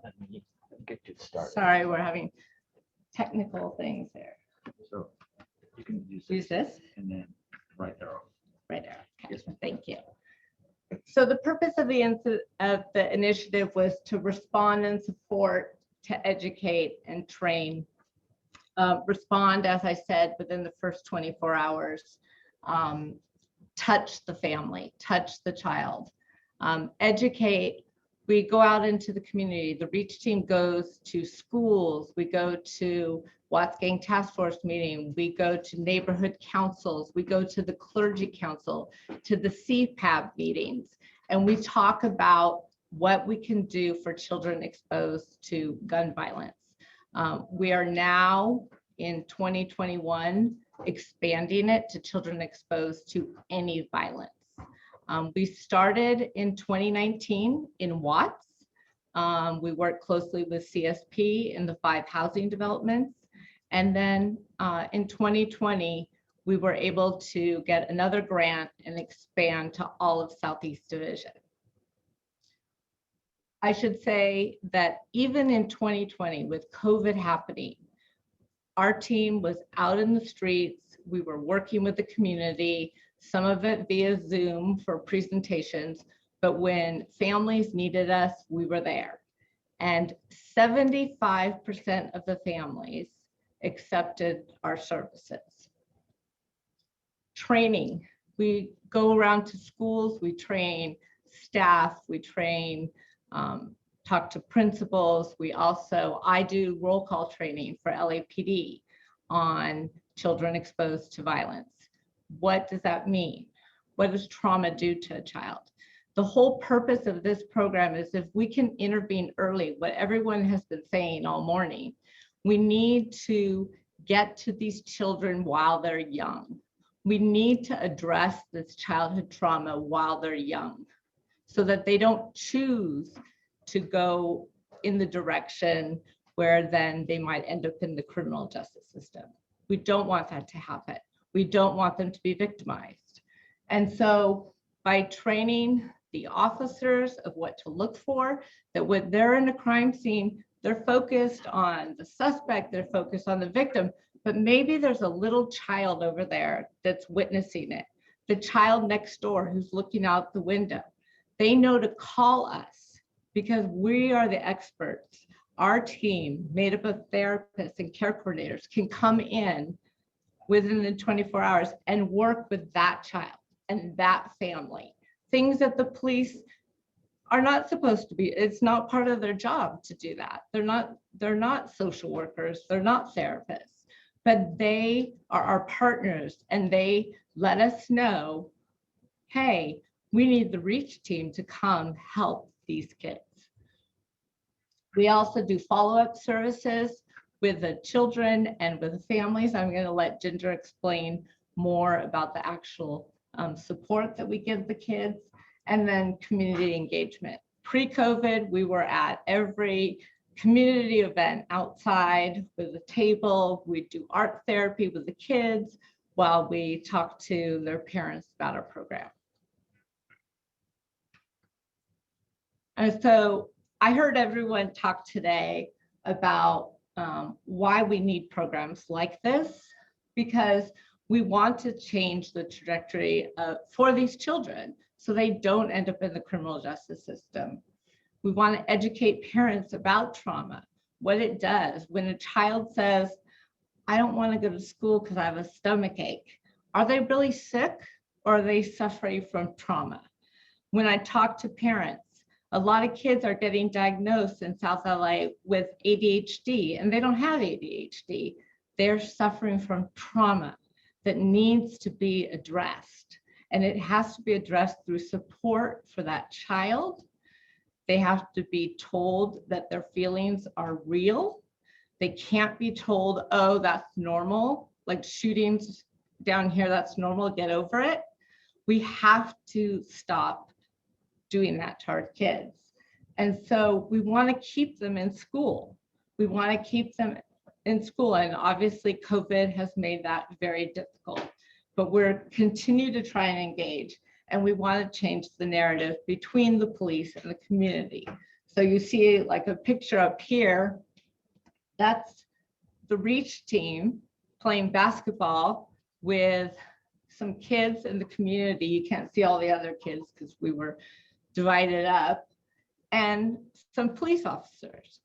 And after we played basketball and soccer, We sat down, we had pizza. I think Skip said pizza and chicken. We had pizza and we talked about gun violence. And we talked about how the kids feel about the police. And we had a whole exchange of ideas. And that's another thing that the REACH team does. We listen to kids. We hear what they need, how they feel. And we do a lot of outreach programs with the kids, but we also do them with the parents. Because I always say, if we could pour millions of dollars into the kids, but if we don't help the parents, then it's a waste of money. We have to help the whole family. And so when we touch a family, we wrap our arms around everyone and see what are their basic needs. What can we do? Who, if we have to do a referral or whatever they need, we wrap our arms around them. And then we support the child with support services through Children's Institute. Can I get some water? So for purposes of our program, gun violence is anything from homicide to an armed assault. I was telling Chief Scott just yesterday, there was an incident that our team reached out to a family. It's right on the table there. Thank you. It's gone. Oh, okay. Okay. They went to get some. And we reached out to a family. 2 teenage girls were held up at gunpoint and told that they had to pay taxes and for living on that street. And so when our team reached out to those 2 girls and their mother, the mother was so relieved because she said, thank you. She said that her girls are so anxious now. They're afraid to go outside. And she was trying to figure out how she was going to get them help. I just want to tell you one other quick story, and I'm going to turn it over to Ginger.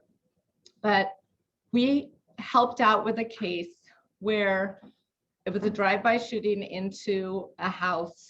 The bullets ended up going into the next door neighbor's house, not the intended target. Inside that room were 3 small children, including an 8 and 9-year-old little girls. Our team was able to go out to the house the next day and talk to the parents, sign those little girls up for counseling services. And this happened recently. They were doing counseling, crisis counseling via Zoom with one of our therapists. They loved it. They looked forward to doing that counseling. And about a month later, unfortunately, the mother became a victim of domestic violence. Because she had a relationship with our therapist, with our care coordinator from the REACH team, she called the police, but then she called us next. And she called the care coordinator and said she was at the park with her kids and she didn't know what to do. Our team went to the park. They brought that mother food. They brought some games for the girls and the little baby. We all worked for a couple hours, and by 4 p.m. that afternoon, we had her through another organization in a hotel room, in a nice part of the city for 30 days while we helped her figure out her housing situation. And I tell you that story because I want you to understand that it's not just some program where we say, oh yeah, here's a referral. We do the work because we feel that it's so important, as the commissioner mentioned before, we have to invest in the youth. We have to. That's the only way we're going to change the violence, is we have to address the trauma, the childhood trauma, so that they don't grow up thinking this is the only way. So I'm going to turn it over now to Ginger to talk about what Children's Institute offers and what they provide. Thank you, Laura.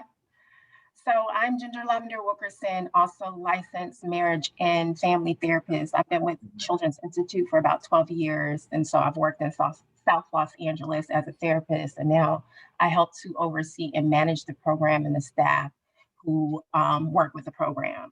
One of the things I wanted to share just from a clinical lens is that one of the things that we really enjoyed about partnering with the city attorney's office is that this was about the children. And it definitely, having seen children being impacted by violence just in general, we thought that this was a great initiative to partner with them on.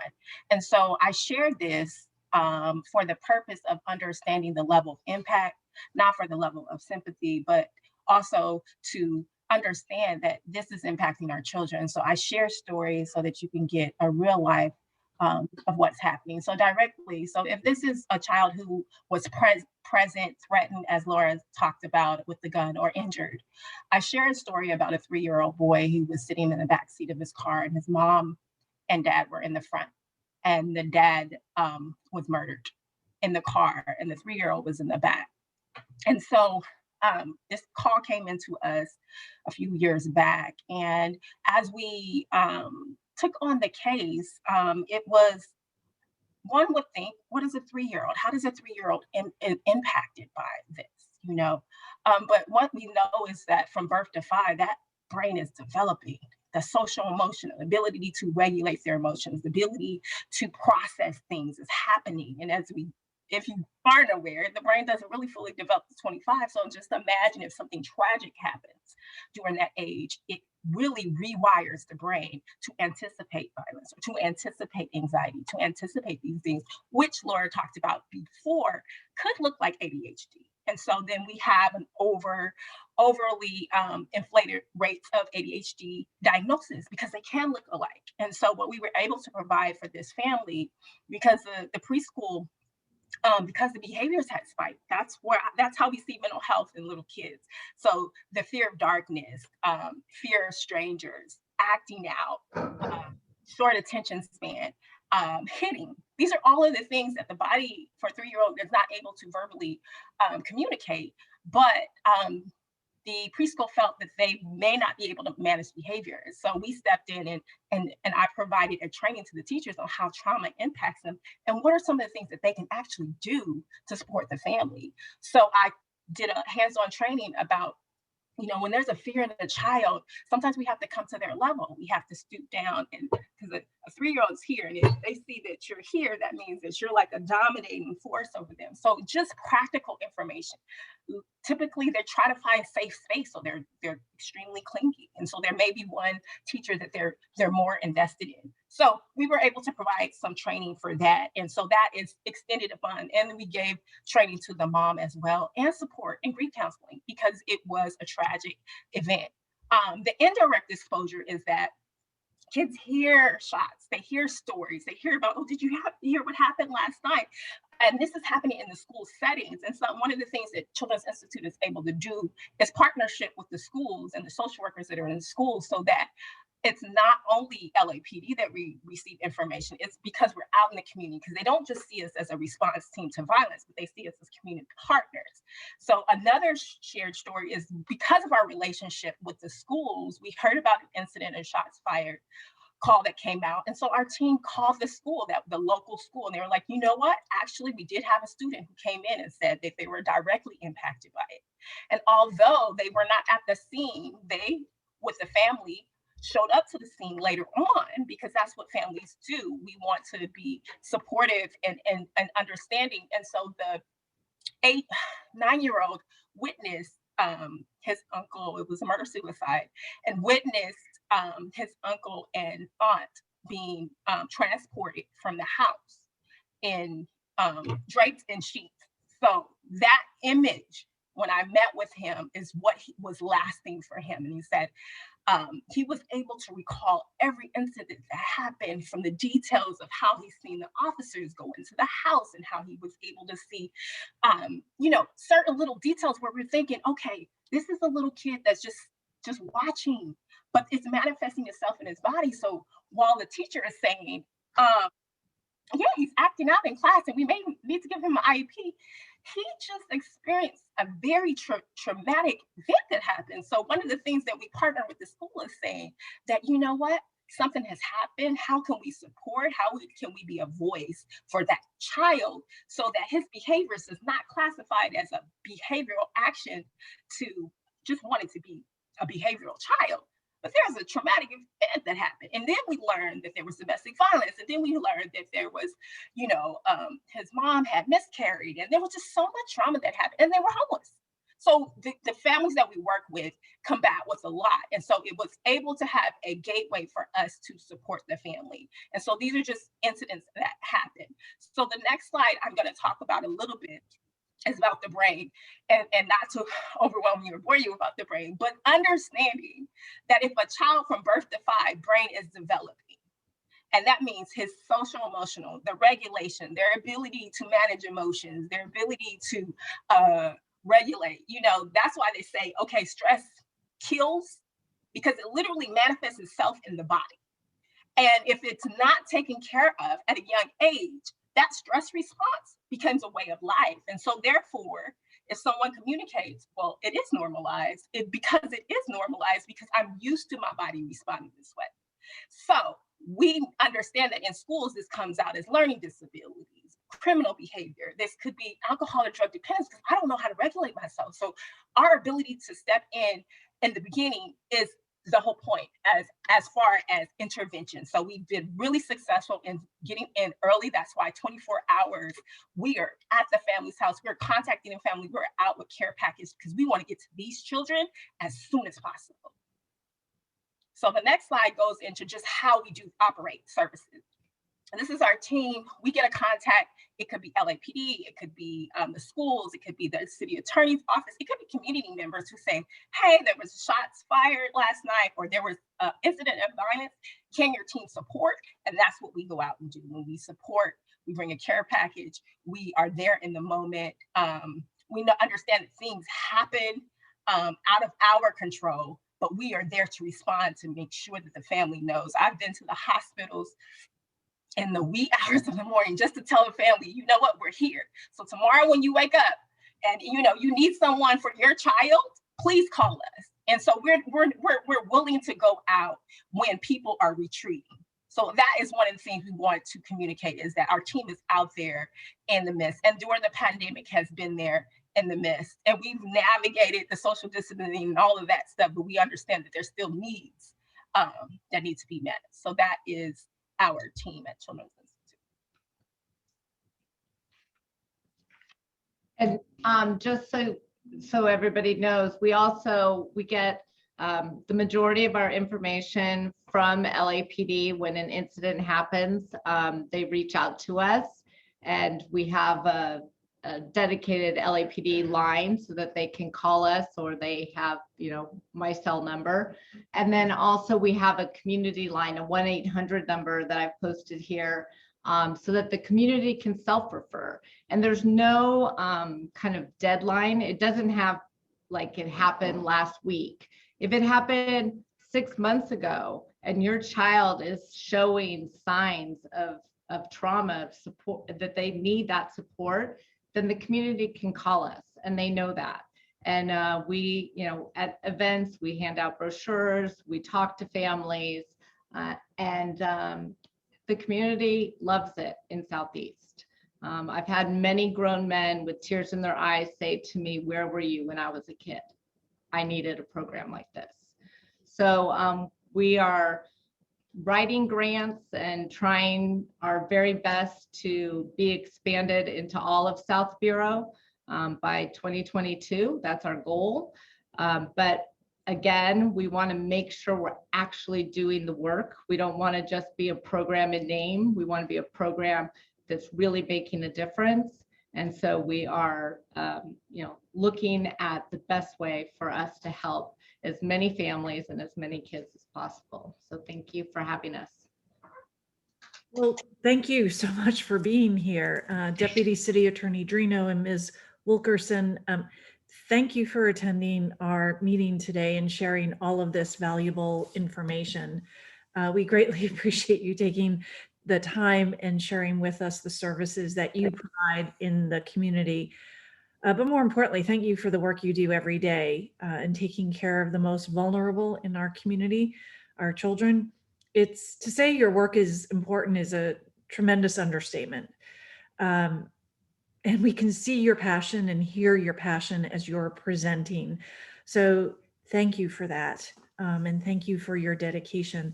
Commissioners, why don't I open it up for questions or comments, should you have any? And just let me know by opening your microphones for questions, comments, or Chief Gramala, if you're in the room and you wish to say anything, we welcome that as well. Commissioner Bonner, I do see you have a question, but why don't I ask you to go first, and we'll turn to Chief Gramala shortly. Go ahead. Sure, thank you. Thank you very much for the presentation. I wanted to ask a little bit about, there was the slide that talks about the direct and indirect violence, and you've also mentioned that the violence coming, or that your focus is increasingly beyond gun violence to address other things. And on the slide that talked about the indirect contacts, there was the reference to what kids see and what they hear about stories as well. And in the current environment that we're in, you have a lot of the community and public space violence that we're talking about, today, and we heard a little bit about. But we also, in the broader context, are every day. There was a couple of comments today about this being the 1-year anniversary of the Ahmaud Arbery situation and that his death. And you're seeing a lot of those images on television about people who have violent interactions with law enforcement. So can you comment on maybe Dr. or Ms. Wilkerson, since you're the therapist, maybe you have a perspective on this, but what do you think that just the current environment, how that's affecting children when they're seeing all the images of violence, including, as I say, violence, involving police officers and others? If you could just speak to that, generally in terms of what you think the potential impact may be, and is it something that you or other organizations are addressing in any way? Yes, thank you for that question. I always liken, well, we say post-traumatic stress disorder, and then there's when images remind us of a moment in time. For people that may not have a direct connection, I always reference like mass school shootings. So when we hear about that, there is something internally that happens to us, whether we are a parent, whether we're associated with a teacher. But when we hear about that, it's just something naturally comes into our body. And for someone who has experienced that and understands it, it starts to manifest itself in its body. For our department specifically, we have a diversity, equity, and inclusion department. And now we're talking about anti-racism as it relates to organizations, as it relates to how do we communicate it to teachers. We're doing a teacher series right now that talks about racial injustice, and for LAUSD actually, and how it impacts student learning. Because if we ignore it and don't address it, it's still happening. And so we are working in different avenues through the teachers, through the schools, and through our agency to address it from a dual perspective. Thank you very much. Something I'll look forward to hearing a little bit more about. I mean, statistically speaking, fortunately in Los Angeles, the officer-involved shootings are relatively rare, and certainly those that involve the killing of unarmed persons. But yet it's a national, conversation, and you see a lot of the images, so you have that concern. And I'm thinking even more recently when we're seeing some of these brutal attacks on elderly Asian members of the community and otherwise, I just get as much concerned about what kids see on TV and online as much as what they experience directly. So I appreciate the comment. Thank you. Thank you, Commissioner. Any other questions? See none. Chief Gramala, did you want to wrap us up on this segment, or Chief Moore? Absolutely. I'm glad to do so, President Decker. Just one thing I'd like to share in conclusion of Laura and Ginger's presentation here is a few weeks ago, Laura and I were discussing the great work that is being done. And she reminisced about a time where there were adults who saw a 12-year-old gang member, quote unquote, And this child was already being dismissed as one of the bad kids that was way too far gone. So why waste time, energy, and effort on this 12-year-old who already had his destiny sealed? And Laura was taken aback and refused, quote unquote, to give up on that child. And just the loss of our sensibilities when we talk about a child. This was a 12-year-old child that people were all too quick to be dismissive of. And I think that when we look at the work of Laura, Ginger, and the entire REACH team, back to also what Commissioner Kalanche was talking about, it is way, way too early to abandon, throw up our arms in disgust, dismay, whatever it may be, when there are organizations such as this that are willing to really work with the community, again, on a grassroots level, on something where we really have folks that are responding on the ground, contemporaneous to incidents, but also continuing with that healing process with children and their families. Thank you. Thank you very much, Chief Gramala. Again, Ms. Drino, Ms. Wilkinson, thank you so much for coming today and sharing this important information about a program in our community. The City Attorney's Office should be commended for doing this.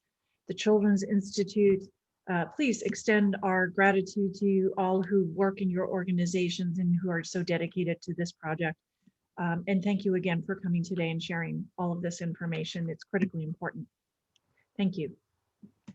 Members of the commission, that will close out item 1B, excuse me, 3B. Chief Moore, I'm sorry, sir, did you want to add anything? No, okay, thank you. Commissioners, we have a few more presentations, but that concludes the presentations where we have guests from including those outside the city, so to speak. Since we've concluded those presentations, I thought I'd go to the matters where perhaps we can vote. I think that would be items 3, F, and G. C, D, and E we will get presentations on, but there are 2 matters that I know there are people from the department who are waiting for, and rather than have them wait through the presentations, although they might be interested in listening, why don't we just proceed and vote unless there are any questions on those items? Are there questions on items F or G? F or No G? question. No questions, then let's proceed to vote so we can excuse those folks waiting on those matters. I will call up item 3F, which is the department's report relative to the request for approval of professional services agreement. The recommended board action is to approve the department's report and transmit to the mayor, and I will move that forward. Is there a second? Second. It's been moved and seconded. All in favor, please say aye. Aye. Aye. Aye.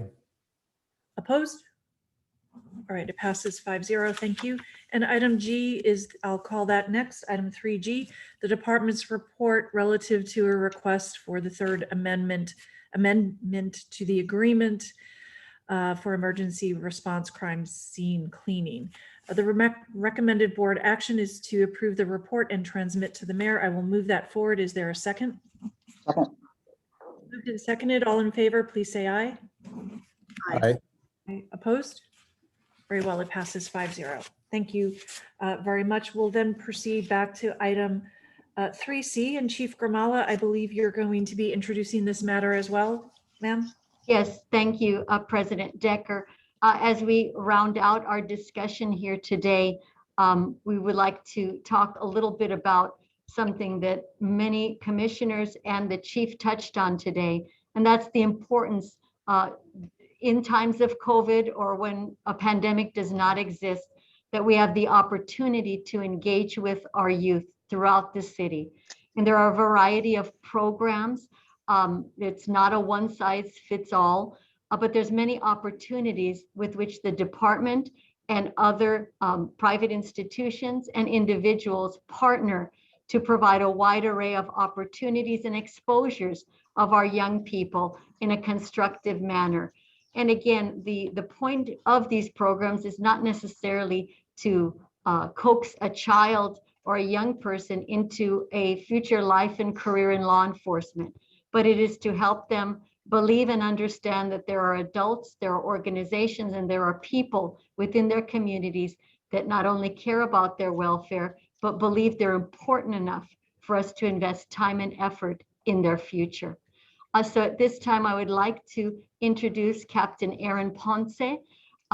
Aaron was with CODD, our Community Outreach and Development Division. He's moving on to another chapter in his career here with the department, but it's my privilege to introduce him here today. And as one of his final duties, as he closed out that chapter at CODD, is this presentation. I thank you for your time and attention to it. Aaron.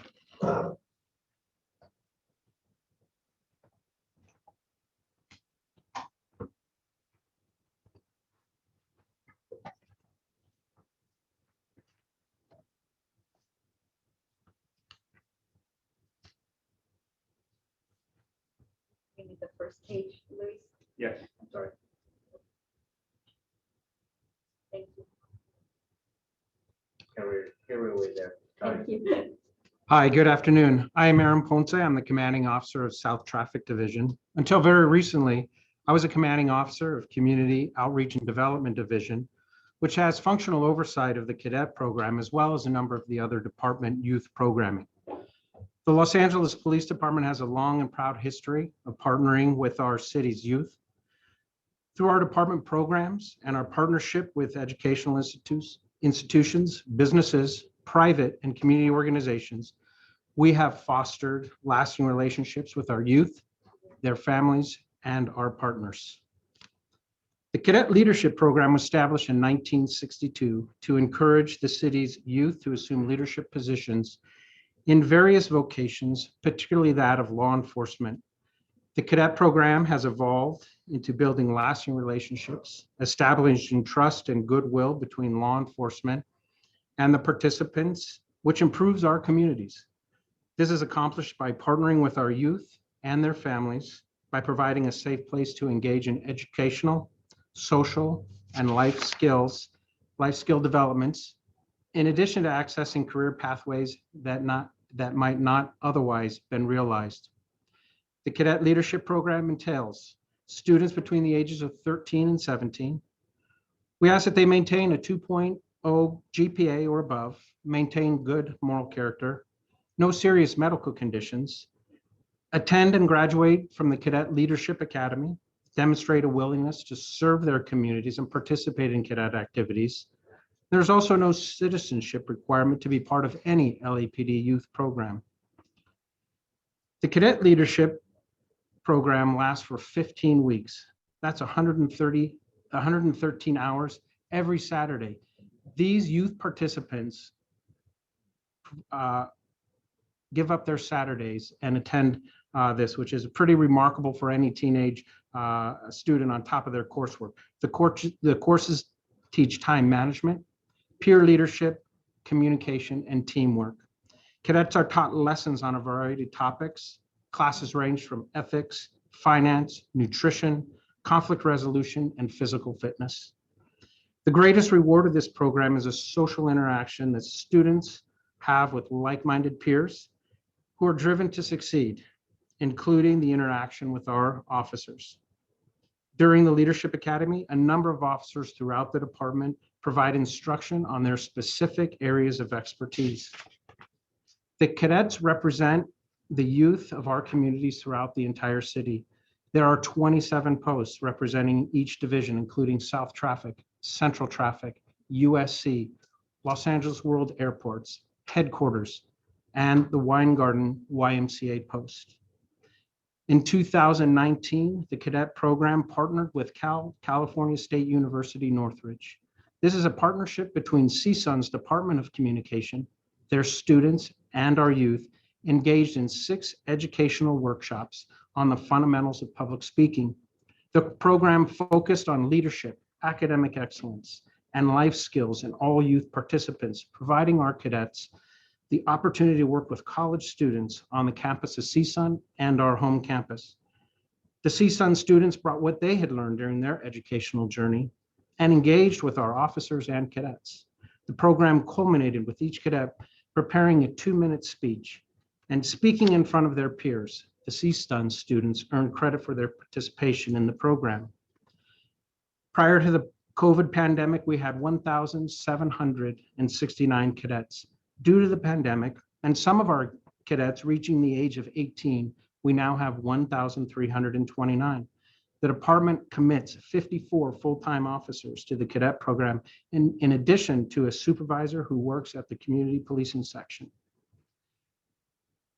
We are grateful for our outside partners who provide financial support and educational experience. The Ray Charles Foundation, the Museum of Tolerance, Students Run LA, the YMCA, Mothers Against Drunk Driving, True Connection, California State University Northridge, and Kyler Franklin, Merrill Lynch Financial, who teaches financial literacy during the academy.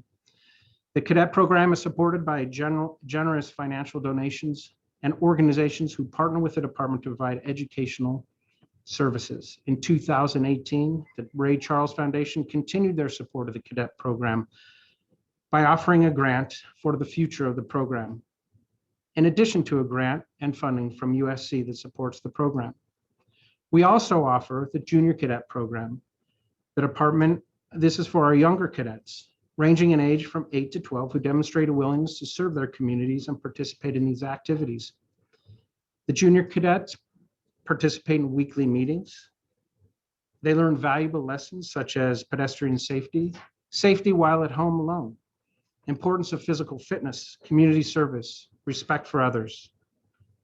The program also promotes self-esteem, nutrition, and safety through situational awareness. In 2009, the Police Orientation Preparation Program, known as POP, launched with approximately 15 students for one semester. This program was spearheaded by Roberta Weintraub. She was a former school board member and president of the Los Angeles Unified School District. The program's mission was to prepare highly motivated men and women for service in law enforcement. The program is in its 12th year and is run in partnership with the West Los Angeles Community College.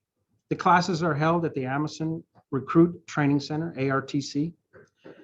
West LA College provides the program coordinator and the instruction. After 2 years, the students graduate with an AA degree in criminal justice.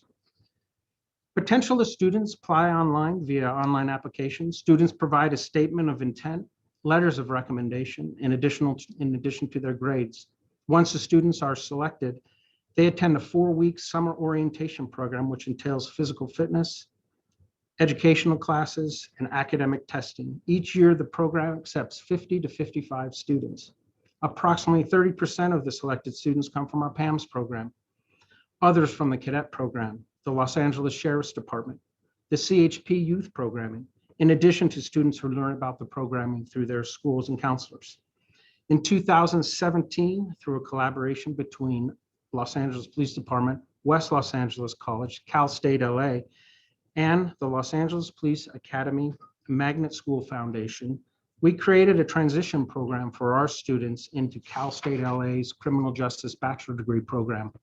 The students who graduate from our program are automatically accepted into Cal State's Bachelor program in Criminal Justice. Over the last 10 years, there have been approximately 80 POP students who have been hired by law enforcement agencies, 44 who are employed by the Los Angeles Police Department. Each of these programs foster relationships between the police, students, parents, and our educational community. The department dedicates a full-time supervisor and 2 officers who oversee the POP program. We also have a program called the Police Academy Magnet School. In 1995, Roberta Weintraub, troubled by the ongoing tensions between the city's youth and law enforcement, brought the Los Angeles Police Department and the Los Angeles Unified School District together to collaborate on ways to foster police-youth relationships. And this would be in an academic environment. Together, the department and school district crafted the idea of a specialized law enforcement school. The PAMS program offers a rigorous high school career pathway, curriculum developed for young men and women who express an interest in law enforcement career, and provides them with a better understanding of law enforcement, for students no matter what career path they eventually follow. The idea of having officers and teachers working together to provide specialized instruction to teenagers interested in law enforcement career path was a novel form of collaboration. Originally, it was called the Cops in the Classroom, and at the time of its development was the first of its kind. In 1996, two additional PAMS programs were opened, San Pedro High School and Monroe High School. Today, we foster a 25-year partnership with the school district. In 2019, Fairfax and West Adams expanded to their 9th and 10th grade students. In the fall of 2020, Banning High School in San Pedro began with its 11th grade school, with the 11th school site, and started at 10th grade. The site is currently also host to the Los Angeles Fire Department Magnet School. Once each of these schools have all of their classes filled, the PAMS program will be the largest youth program in the LAPD. The PAMS program now includes 9 high schools, 2 junior highs, with a total of 1,350 students.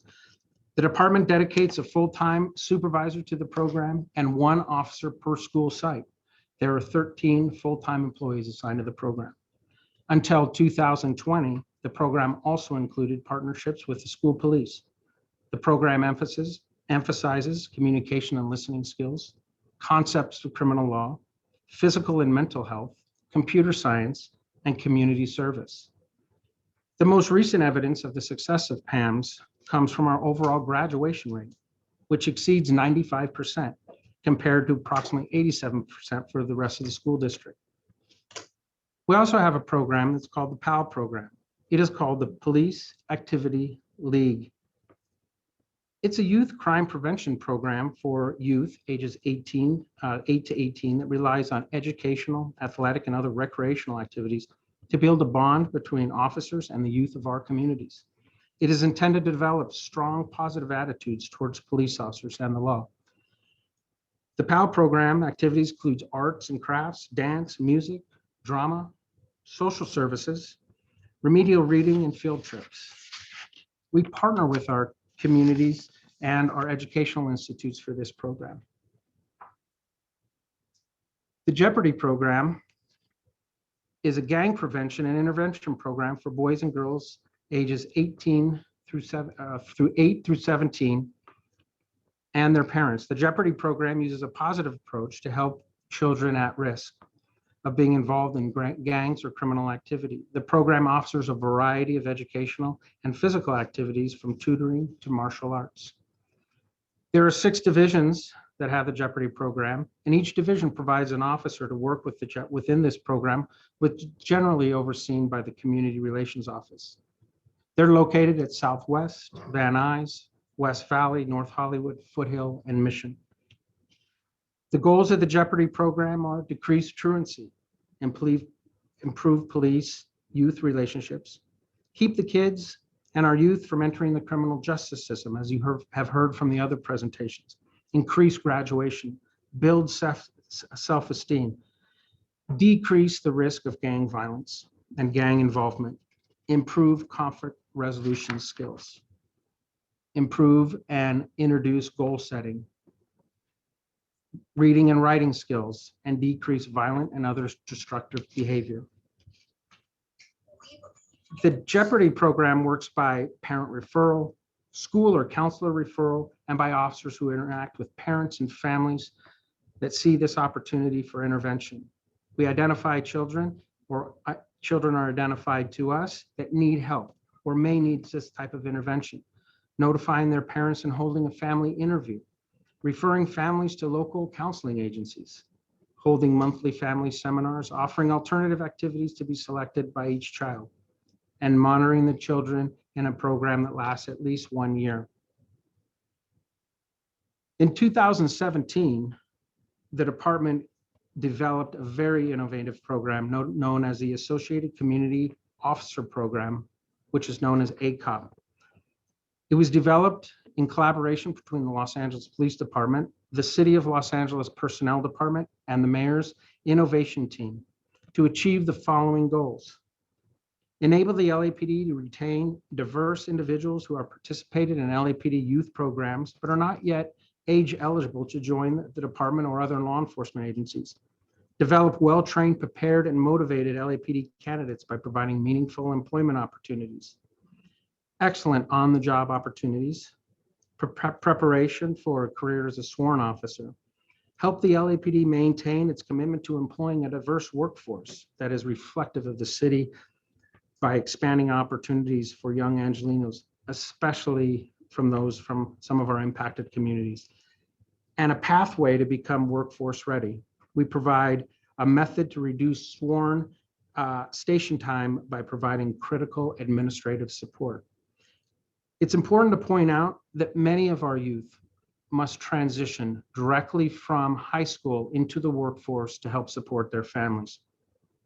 This program specifically looked at those individuals and provided them a monetary compensation way for those that may have otherwise have to join the workforce to transition into another type of workforce and stay connected to our city family and provide them opportunities for future employment. 69 individuals have been hired since 2017.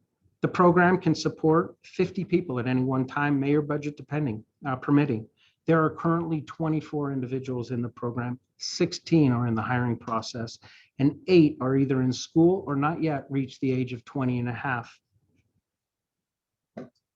A new program that we have partnered with is Building Blue Bridges, or B3 for the 3 Bs.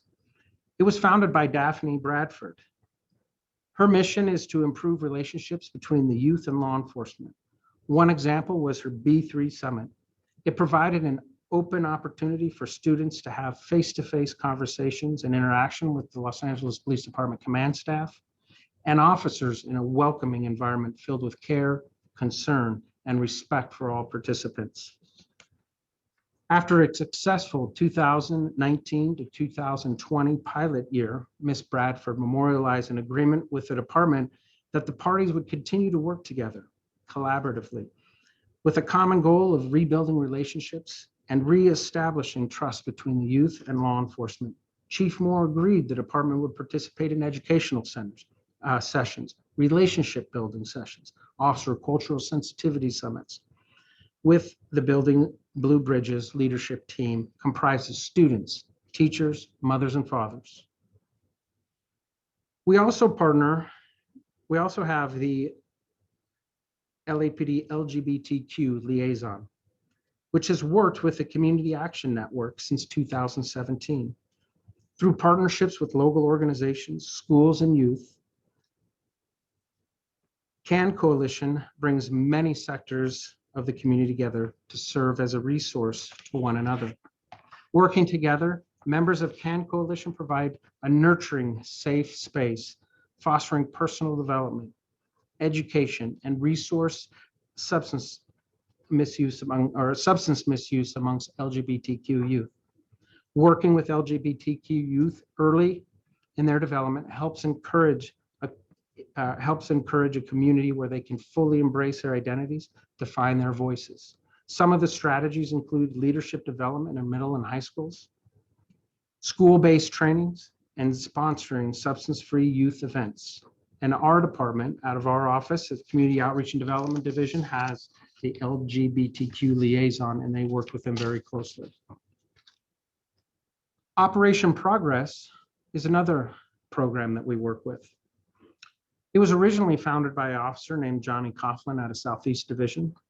He saw the need for the mentoring of young students and an opportunity and commitment for them to thrive educationally.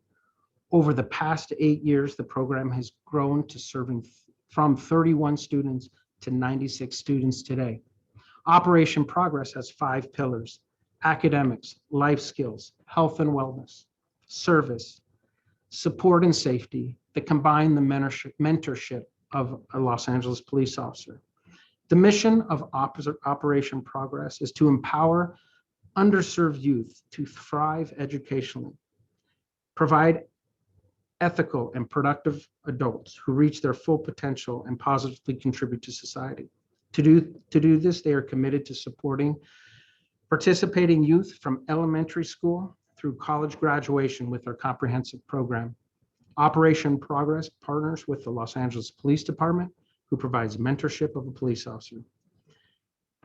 Opportunities broaden their worldview, exposure, life honing skills, and an education academic case management scholarships. One of the first scholars to enter this program is Jennifer. She entered as a 9th grader and attended St. Mary's Academy. She grew up in Imperial Courts. She attended Boston College on a full scholarship, and she will graduate at the end of this year and plans returning to her community to put her education to work.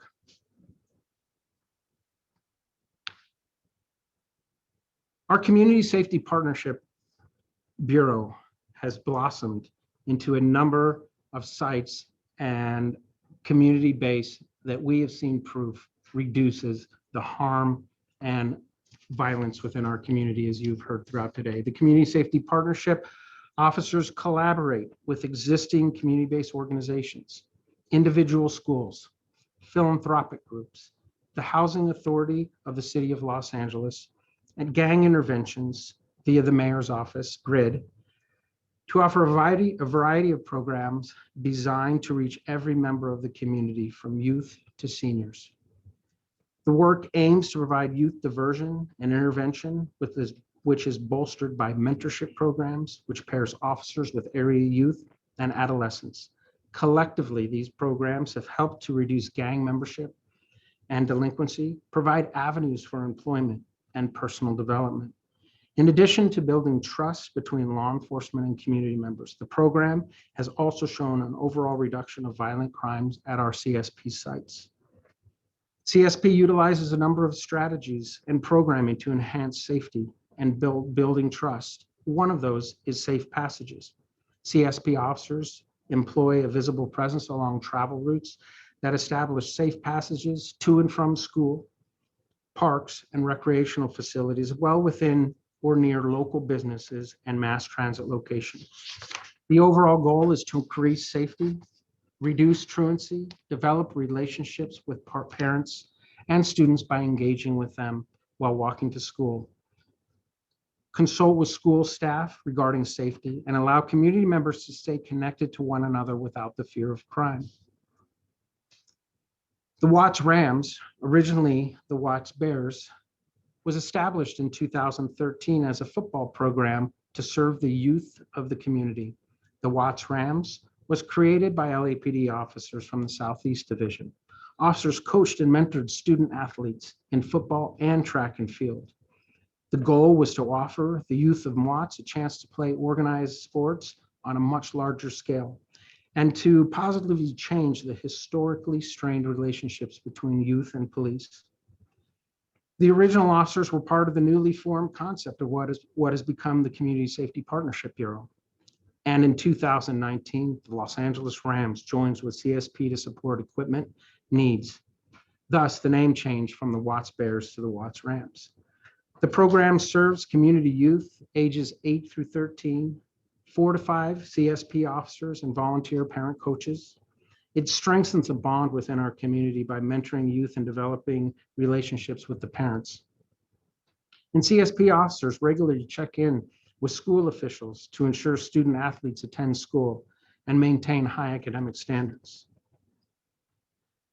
Thank you for allowing me to highlight our department's youth programs and feature those organizations who provide support to the department and our communities. I can answer any questions you may have regarding these programs. Thank you. Thank you, Captain Ponce. Very much appreciate that detailed overview of the programs, and I'm confident you can answer any question about the programs as well. Thank you, sir. I wonder if you could briefly just tell us the impact COVID has had on the ability of these programs to continue and remain functional, if you could. Well, I'd first say that my staff from downtown and all of our youth service officers have done a phenomenal job throughout 2020, staying connected to all of our youth. For the Pops and Pams program, we have the support of the Los Angeles Unified School District, as well as the support of West LA College. So we have the program built into that with the student mentors and the officers, so they're very familiar with that. The cadet program has been a little more challenging. And as a father of teenagers, asking teenagers to, or any of us, to get back on Zoom, to interact via Zoom after they've spent a day in Zoom is pretty challenging if you can think back of when we were 13 and 14 years old. However, those that have timed out or those have become 18, we still maintained an original from 2020. We had about 465 kids that started the Cadet Academy on the first day. COVID happened and that academy was shut down. We still have 358 students attached to that original cohort from 2020. And I think that goes to the testament of the staff at CODD as well as the youth service officers, because that's at really the ground roots level where the kids are brought into and connected to a mission or a southeast or central traffic. And it's those youth service officers that stayed connected. We were able, under the county's Parks and Rec, and in conjunction with LA County Health, we were able to open for a short time and bring them back under the camp and or activity protocol. And we did that in small groups. And of course, in this last shutdown, we completely shut down, went back to virtual. So it has affected our students and it's affected all of us, but particularly our young students. But it did give us an opportunity to stay connected to those individuals and let them know that we are still here. We didn't abandon you. We care about you. We care about these programs. And more importantly, we look forward to seeing you again. And there was many innovative things that individual divisions did. In Mission, for example, they had a drive-through early in the pandemic. They had a drive-through day where they made signs and they stood out on the sidewalk and they made care packages and they handed them off to the parents and the cadets that showed up for that. So many innovative ways that many divisions have functioned. So it has affected it, but I'm very proud to say I think we've done a remarkable job staying connected to our students. Thank you, Captain. Appreciate that. Members of the commission, questions for Captain Ponce, please.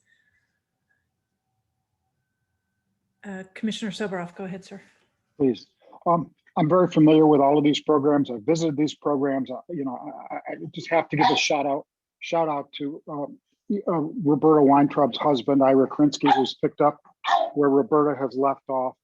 And anyone that can say, including my dog here, anyone that can say that the LAPD has no place in working with youth and working with these programs is wrong 100%. From my experience in foundations, you look for people who can deliver the services for the best value. I want to thank so many of the officers for volunteering their time for these programs, and philanthropy for working with the department in taking these programs off the public tax rolls and basically creating them.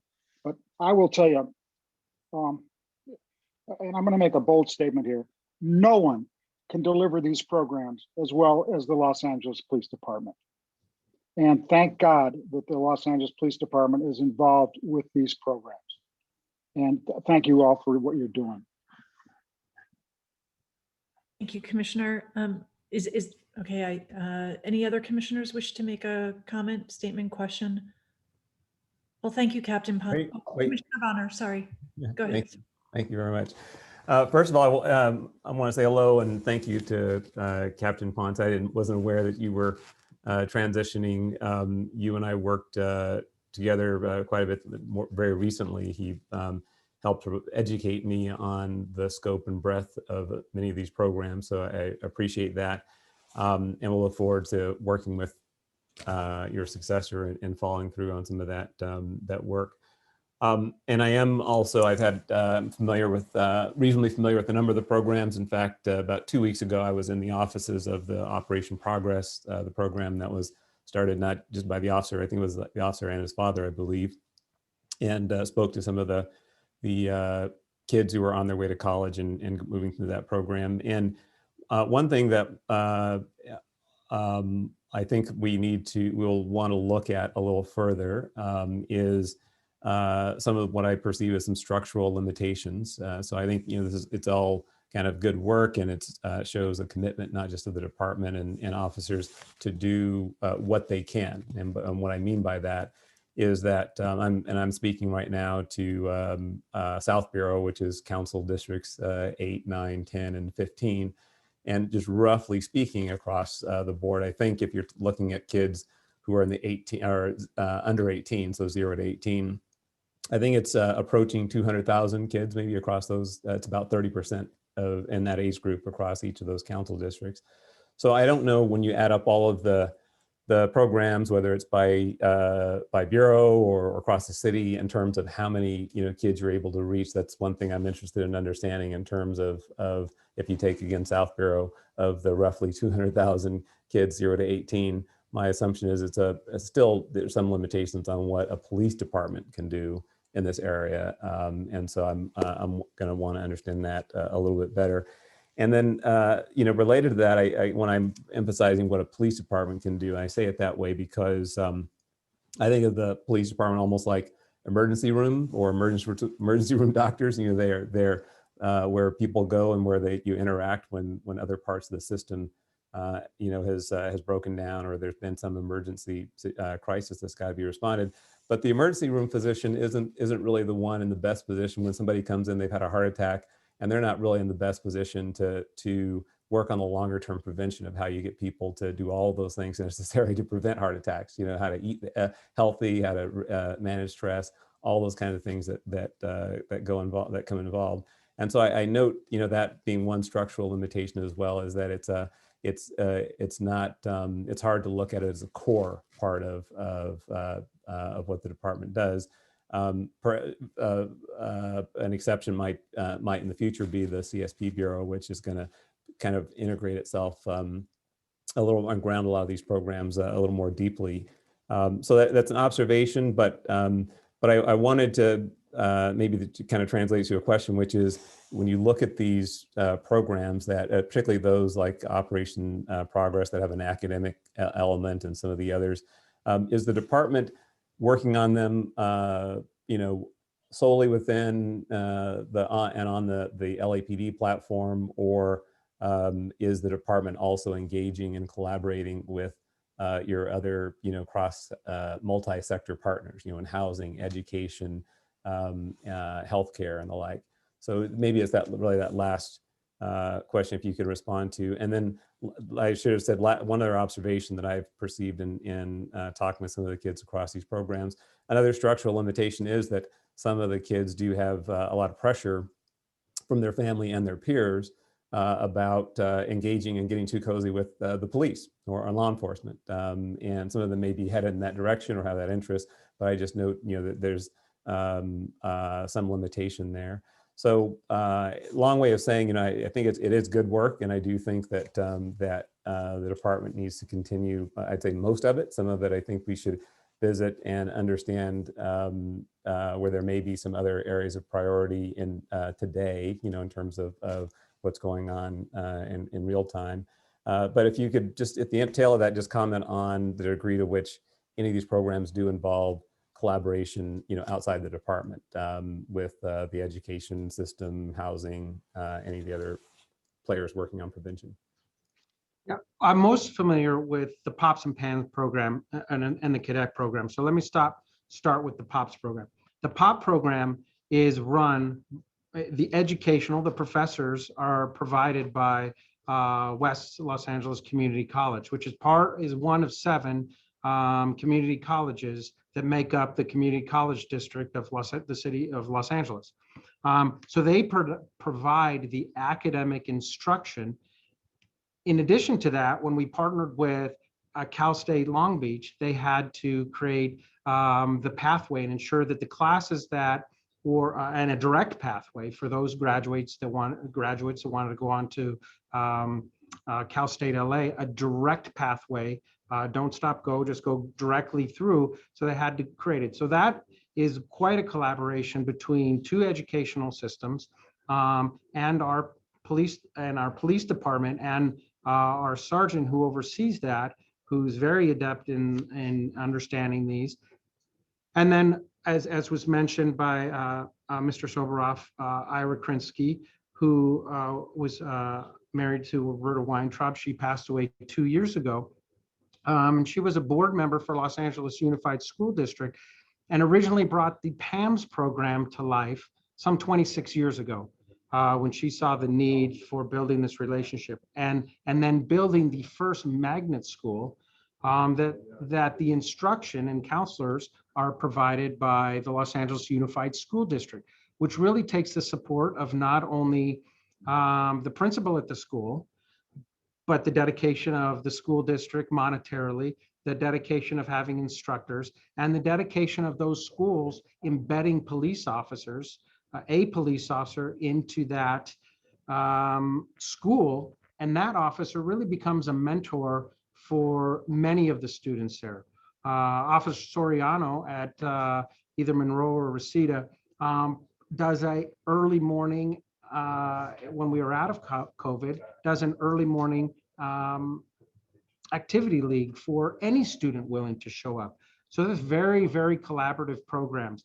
2 years ago, in 2019, we partnered with a company called True Connection. We use private funding to hire True Connection that teaches emotional intelligence, the teenage mind, how we would interact. And we provided that instruction to all of our YSOs over 3 days. So we saw a gap in our officers and maybe the needs of our officers to interact with high school students, the adolescent mind, and we brought True Connections. And we look forward to partnering them further and doing the second stage of interacting. And then, of course, we ask for our officers for their commitment over time to create that stability.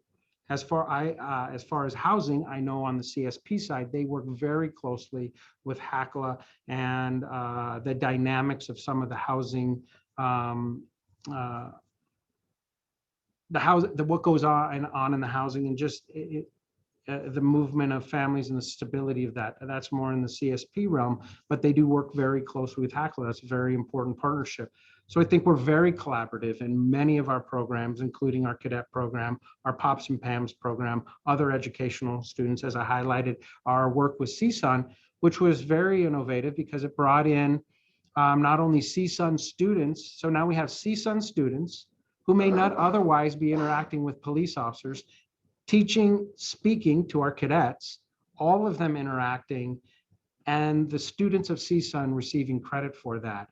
So that is very new and collaborative, and that started in 2019 as well. And it was, to have the dean of the communications department really work with us and spearhead that, and I think that's good for everybody, and that's good for our community. So we get the multi-layered collaboration between multiple generations, and particularly when law enforcement. And as we look at what occurred over 2020, we might not be the favorite people on any college campus, but they're still willing to partner with us and want to partner with us in these campuses. Nobody has asked us to leave, particularly in our magnet school that provides a lot of stability for not only our students, but for those schools.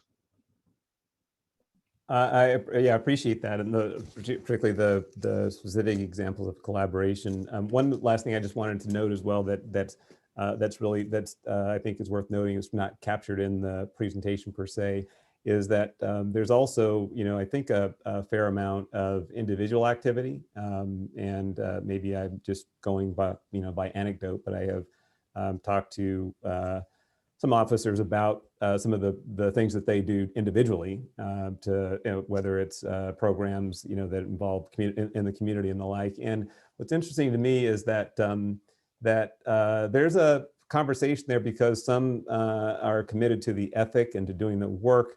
Some have disagreements as to whether it's work that the department should be doing. So they may acknowledge it as something that they do for their personal from their personal ethic and their personal commitment and civic duty, but have different views about the organization's role in some of these activities. So I found that to be interesting as well.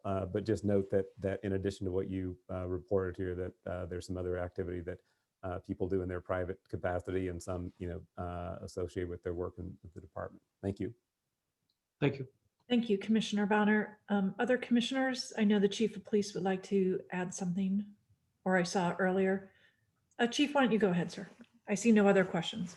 Okay, thank you. And thank you for entertaining this morning. I know this is been a long series of presentations, but this one is as important as the other two, anything that we're here today. Captain Ponce, thank you for your leadership and presentation. What's critical to me to mention here is, Commissioner Bonner, you're absolutely right. There's 200,000 plus kids in Southern and South Los Angeles, and our youth programs by no means can address all of them. But what they can do is each individual child. And it's a relationship that also improves our side of the interaction.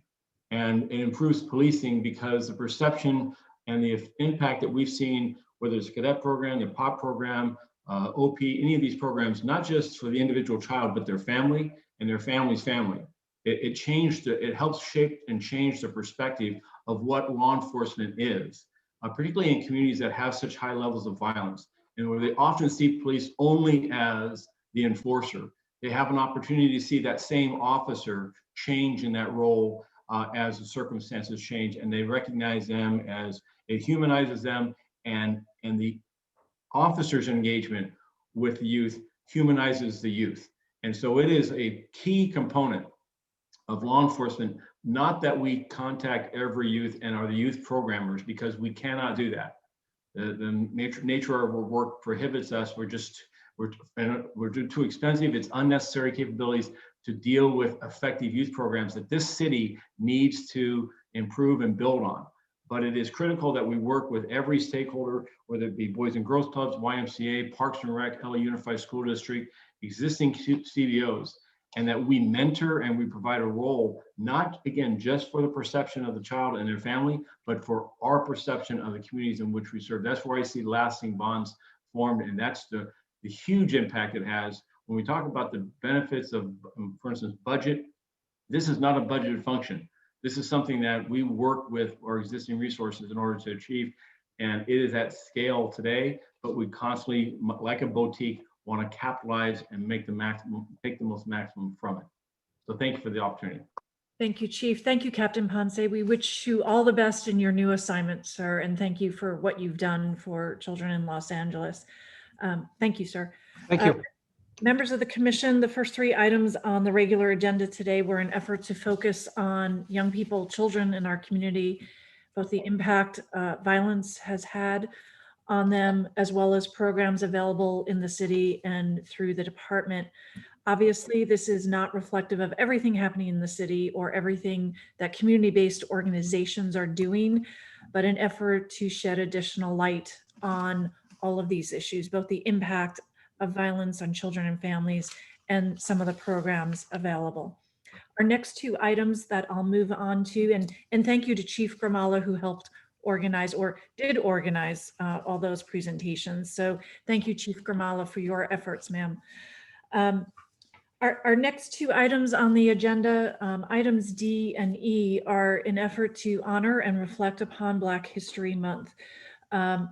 Item D is the report that we will be getting to update all of us on the history project that the department has undertaken.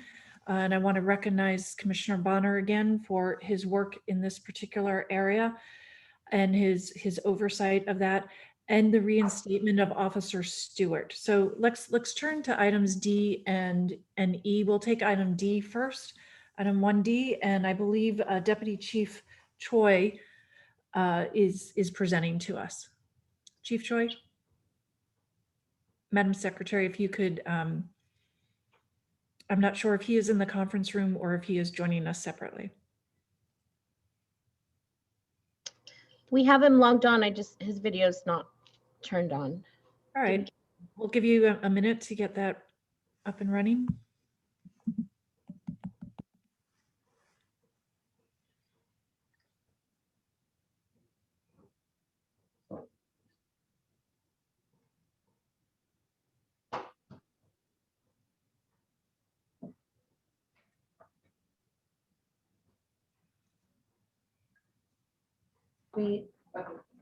Okay, Good afternoon, Commissioners and Chief. This is Dominic Choi. Can you hear me?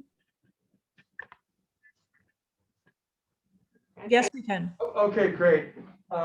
If we can share the PowerPoint at this time, that would be great. I'll just start with a quick introduction. Again, my name is Dominic Choi, and I'm the Director of Office Support Services.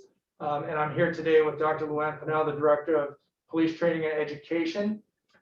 And what we're going to do here today is provide the Commission a quick update and status report on the LAPD History Project.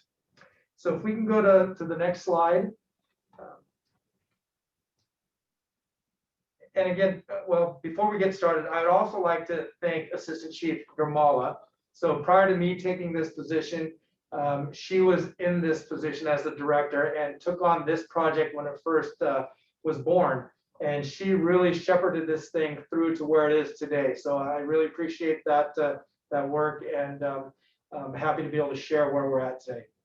So just a little bit of background. So in 2019, the department had their 150th anniversary. And during that time, towards the end of that year, December of 2019, a couple commissioners and the chief had a discussion about what this anniversary means, and what historically do we know about the organization, policing in Los Angeles, and quite frankly, significant events that kind of transformed how we do policing today, but also impacted the way our officers interact with community members and how community members see or perceive officers. And those events that happened historically still have those influences on how we police today. So the discussion was, how do we get our officers, including our command staff, to not only know about, but understand the impacts that policing in the city of Los Angeles had over the generations. So not to just celebrate and talk about the positive things that we've done in policing, but also to be open, honest, and truthful with ourselves, and to address these controversial, critical, bad events that we have been involved with, LAPD is involved with in the community over the years. So we decided to, so really the purpose of this project is to provide that insight, this understanding to our personnel, with the hopes and the desire that when officers interact with community members and they're confronted with what they may believe is unwarranted aggression or conflict or anger, that they take the time to reflect and try to understand where these community members are coming from, what their thought is, and ultimately in the long term, potentially reduce use of forces, build trust in the community. So that is really the purpose of this project. So how are we going to do this? So we looked at 3 areas. One is going to be the academy training, or training our recruits about the history of LAPD and these events, significant events that occurred. Second aspect of this is the in-service training, looking at our existing personnel, looking at our training officers, our supervisors, our watch commanders, our command officers, and getting them this information so they too either have a refresher or get exposed to this history and the impacts that it had on the community. And then lastly, but encompassing all of this training, is to make sure that we have community input and community involvement in not only developing this training, but having an ongoing dialogue so that we can continually adapt and adjust this training as we move on, because this needs to be an ongoing, continuous effort. So on that note, I'm going to turn it over to Dr. Pinnell to talk about the specifics in these 3 areas. Thank you so much. It is a privilege to present on this. It has been a very both challenging and exciting project to be working on. I want to highlight, before we, even though community involvement is the last bullet there, I do want to highlight that this whole project actually started with community involvement. We have a professional advisory committee that I have where academic leaders are helping me with LAPD training in general. And we started having some of these discussions when this first came up. And we've expanded from there on that community involvement piece. we wanted this training to be something that was something that officers could touch and feel. And much like our presentations today, when we hear directly from people, we can really hear that heartbeat and that pulse of what matters most to our community members. So we wanted to make sure that touching history wasn't just done at a level that felt like, I don't know, Charlie Brown's teacher, where you're just not listening and paying attention anymore. We wanted it to actually be something that they recognized the significance for every community member and how that comes into play in how they serve the city of Los Angeles. So can I have the next slide, please? So looking first into the academy training, we examined all of our training, and I think at first we looked at a number of hours, like how many hours can we do for new training? But what we realized is there's so many case studies that we can learn from our own history. And the phrase that I hear sometimes is history hurts, but it can also heal. And so when we understand our history, we can actually imagine a different kind of future. And many times, some of the things that we're hearing back from recruits as they've gone through this training is that so many of these things they just didn't know. They didn't know that history, and they didn't, even in some of their communities, they may have heard different stories, but didn't really know where it originated from.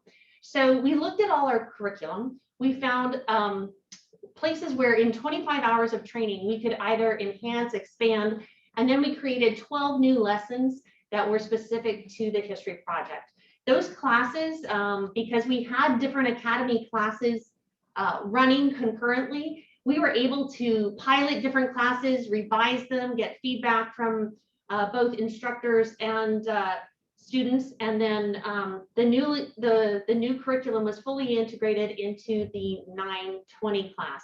So most of them, most of these other 4 classes that received the history class did get all the training, but it was not spread throughout. What we wanted to make sure that history wasn't seen as just one block of training in isolation on one day, but that it was gradually infused as both topics and as officers expanded their perspective of what they were doing as they were going through the academy.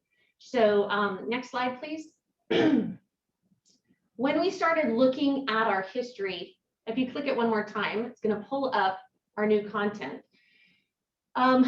When we started looking at this, we were certainly encouraged to incorporate community input as much as possible, and we had started meeting with different community groups.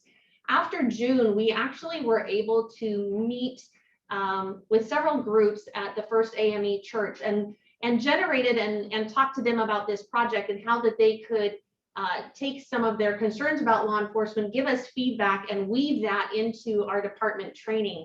So many of the topics here, I won't go through them all, but critical topics for many communities are covered in the documentary called Let It Fall.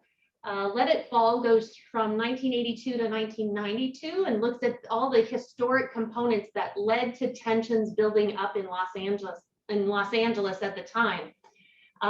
So we showed that documentary to the recruits. We felt like it was really important that it wasn't LAPD telling the story. This documentary was done outside of LAPD. It is actually in many ways hard to watch, to see kind of where we've been and the hurt and that came out of it. But at the same time, the importance of having those discussions with our recruits early on. So after the first hour, when we see that build up to the 1992 Rodney King excuse me, trial, we have an hour of facilitation. We don't want to lose all these smaller incidents in the discussion of the LA civil unrest in 1992.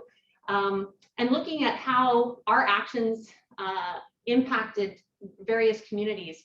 It's always interesting as well to see that our recruits come from a very diverse background, even across the city. And many of them will speak up and talk about their experiences in their own communities, the things that were passed down to them. And we really encourage them to communicate that across the board to their classmates. We want to ensure that wherever they go, not just the academy, but across their experience on the department, that we continue to invest in each other and help each other see things from a community perspective. So we encourage those recruits to share those community perspectives as they go. Then the second half of the documentary covers what happened during the civil unrest. And then we have another block of facilitated discussion on how to look at all these historic events.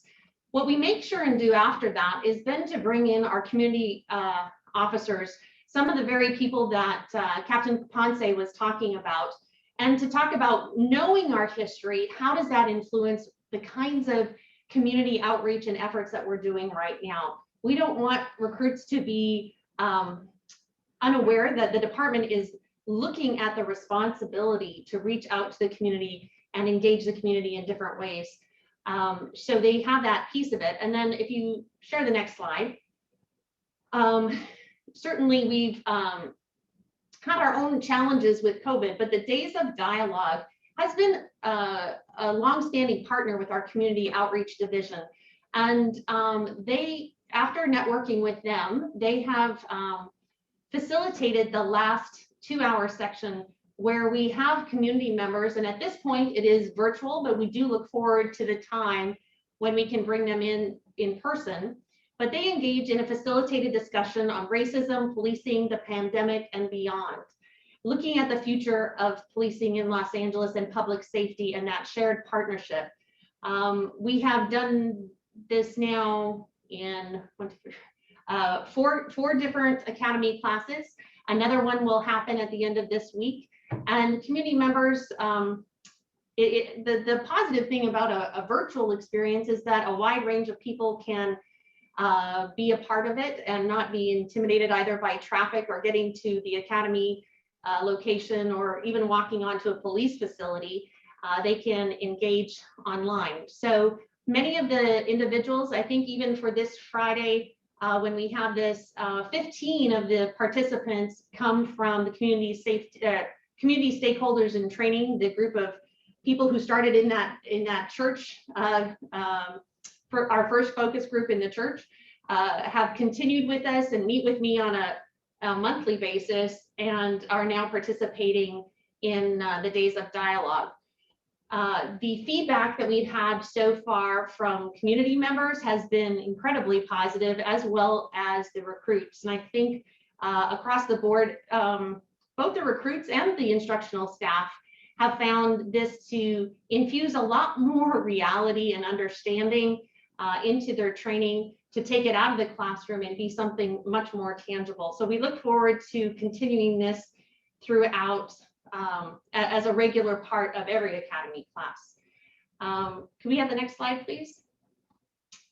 Moving on with in-service training, as we created, I think you see there at the left, you have to start with the academy and understand the foundational pieces, and then build into our other foundational department in-service schools components of history as well. So police sciences and leadership is the next school that comes up.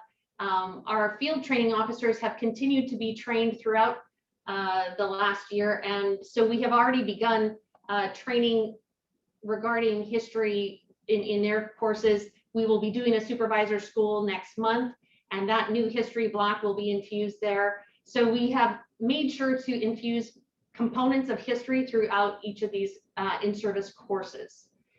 Next slide. One of the other critical pieces of our in-service training is also our training for our command officers. So in October 1st and 2nd, 2020, we had a 4-hour class on policing, history, culture, race, and policy, where we had facilitated discussions both on the history of policing across the country and how that has then impacted us here in Los Angeles. So we will continue to build in historic components within command staff training, as both it aligns with various topics that we have, but also in our upcoming command officer course that we have for all new command staff, so command development, and then and the incorporation of a community panel into the command development training. So that is coming up. Next slide, please. One of the other ways of bringing in, we recognize that it's kind of hard. We have 10,000, well, almost 10,000 officers across the department and 3,000 civilians. So bringing stories into day-to-day training, how do we do that? So one of the other things that we did in our outreach to community members is we requested people that if they wanted to share their story with us to be interviewed. We had some various officers from Community Outreach Division who conducted some interviews for us. And most recently, we have been cataloging those interviews to share different significant times in LAPD and Los Angeles history. And those videos are also going to be used as almost like micro trainings to infuse into our training throughout. At this point, they are just being given to our instructional staff to be able to see where they could use these blocks of training to enhance understanding and community perspective in the different courses that we have. Ultimately, we would also like to be able to use some of those videos for roll call training and to ensure that it's not just something we do once a year, but that it is infused in different ways throughout department training. Next slide. Lastly, one of the things that we experience in the academy is when we use the term the community, because the community is actually so many communities in Los Angeles. And so one of the ways that we wanted to extend that understanding from academy and LAPD as a large, as a whole, was to also drill down into the experience of what happens when an officer goes to a new division. And so most recently, and I think the project just recently went out, was for divisional history books. And what it kind of sounds maybe sterile, but what we're really challenging each of the divisions to do in OO is to look at their history, the map of their communities, the different historic events that have happened there, but also the significant landmarks, the houses of worship, the community centers, the different places that if a new officer goes to that division, how can they learn that community? And it was one of the voices that we heard in so many different ways, whether that's the UCLA study on CSP or the Human Relations Commission and the dinners that were done there. We consistently hear from community that they want us to know who they are before we start policing in their communities. And so how do we help new officers going into a division? So this is just started. We are really trying to encourage divisions to be creative, to think of how to infuse or maybe generate, again, different videos or community panels in their own divisions that would help new officers really feel connected to the community that they are about to serve. So hopefully we'll have more to share about that in the next while. I think that's about it. And just thank you very much. I know I kind of went through that, but we are also one of the last presentations of the day. So we want to make sure and give you a good overview, and there'll be more to come. Thank you, Dr. Pinnell and Chief Choi. Thank you very much for that presentation and providing us with the background of where the department is. And I think key to what you just said was you're one of the last presentations of the day, not the last presentation, but I don't want to discourage commissioner questions or comments. So let me open it up to commissioners for questions, if any. Commissioner Briggs, I see you, sir. Go ahead.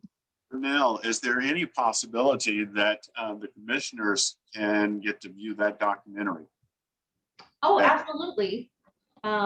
There's two different ways. It's available on Netflix, so you're welcome to enjoy it there. But I'm also hoping that there's a time where we can welcome you into the academy and that you could come and enjoy watching that video and seeing the facilitation with the recruits themselves. I think the level and depth of the discussion there is both refreshing and inspiring, and especially as you see new recruits really wanting to be a part of the change in their communities.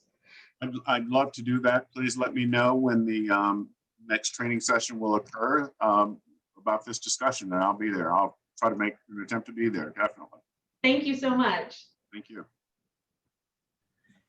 Thank you, Commissioner. Any other questions from commissioners? Commissioner Bonner, go ahead, sir. Thank you. It's just a couple of quick comments. First, I wanted to thank not only Dr. Pennell and Deputy Chief Choi, but also you mentioned Chief Gramala and the work that she did to really get this effort underway. And I also wanted to thank the chief and just the department when this conversation started in late 2019. I think quite candidly, I expected a bit more resistance or reluctance or concern than was actually the case. So I appreciate the department's willingness to engage in the effort and actually follow through with the project. It was also noted, Dr. Purnell just mentioned the Human Relations Commission. This was something that was talked about at some of the dinners that they hosted, and the public and the community really wants to do it. And then I'm aware that there's others who are working on various pieces of this. So from different perspectives, most recently UCLA, I believe, got a grant to do some work on telling some parts of the history relative to policing in Los Angeles. And all of these, will have different points of emphasis and so on. I think, that's very appropriate.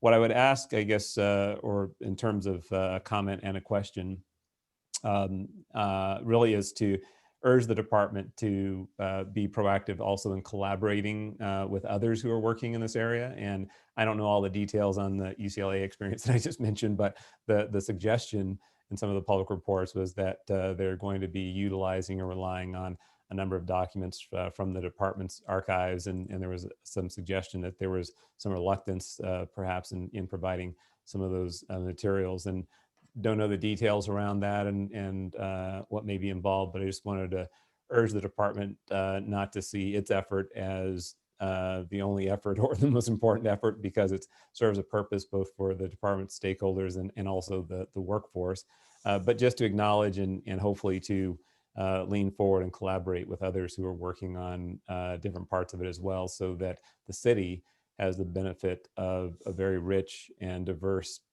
set of perspectives that reflect the diversity of the city. So it's a comment. It's a comment, and the only question would be, you don't feel compelled to address it. But if you were in active collaboration with UCLA or others, it'd be helpful to know that now. But if not, as I say, just take it as a suggestion, please. I can answer that, Commissioner. So with the UCLA study that is underway, it's regarding mass incarceration in the city of Los Angeles. The issues with the documentation were just, quite frankly, the massive amounts of SEPA requests and the ability to redact, and a lot of, I won't get into all the details. Significant number of records are already delivered. There's other SEPA requests that we need to fulfill, and that's all in that process. So we have been in close communications. When I say we, Office of Constitutional Policing Policy or Legal Affairs Division specifically, working and talking with Professor Hernandez, who's the Director of African American Studies at UCLA, who's heading this project. I will say that because a big part of their project is to reach out to those individuals, that the arrest records that we've handed over, to reach out to them and get their input and insight into the impacts that they've been through based on police contacts.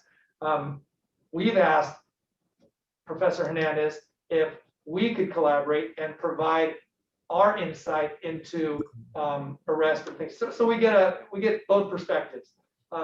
That response has not been, we have not received a response from that. I will tell you that request was more recent. So hopefully they will be open to that collaboration. But I think right now the focus is on UCLA trying to get more documents over there sooner than later.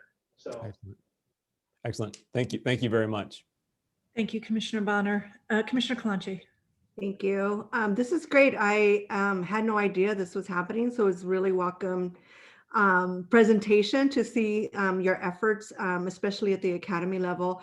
I also think the idea of divisional videos is really important, and I think that I would push even more to have more youth-focused divisional videos.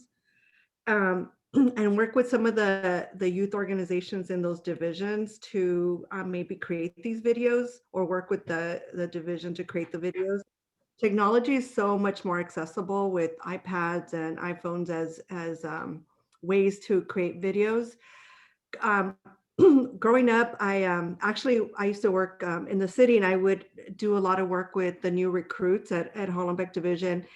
And I would, share a little bit about my story, and I would say that I was from Ramona Gardens, and the response I got is like, oh, how could, it must have been horrible growing up there.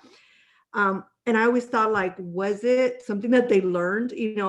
How did they know about Ramona Gardens? They're like new on the job, right? They just got here to Hollenbeck. So I feel like there's like stories that are shared within the divisions that just happen as a result of people being there for a long time and their own personal experiences. But I feel that those videos, because now we have access to technology, can be very instrumental in helping to shape how perceptions or narratives, on both sides, right? Both from the officers that are patrolling, but also give youth an opportunity to share, how they interact with law enforcement, or even how they see community and the assets in their community.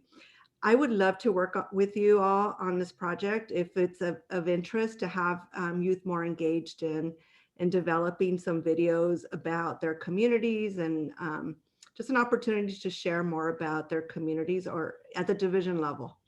Just throwing it out there, if it's something that you'd be interested in working on down the road. Thank you, Commissioner. I'm sure they'll pick you up on that. Absolutely. Chief, did you want to say anything on? Just in closing, again, another outstanding, proud of the work of Chief Kamala, now picked up by Chief Choi. Dr. Pinnell has been a stalwart this entire time. What really needs to be amplified is the community stakeholders. Michael Lawson and others that have stepped forward and done the hard work of we all have this concept of Operation Commissioner Bonner, that we talked about where we were 2 years ago, where we were a year ago, and the perspective going forward, and enjoying the historical perspective.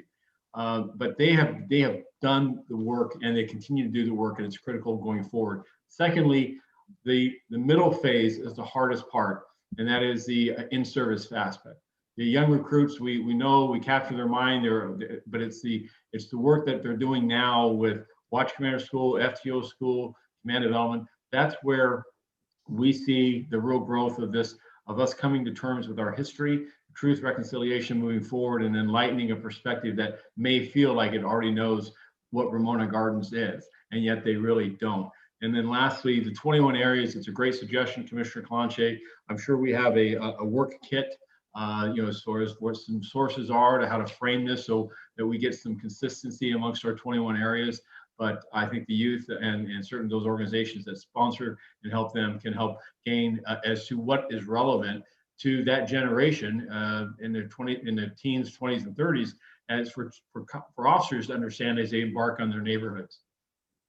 Thank you, Chief. And thank you, Commissioner Clanche, for that suggestion. I think it'll be very valuable for the project. And Chief Choi, Dr. Pinnell, and Chief Gramala, thank you for your work on this.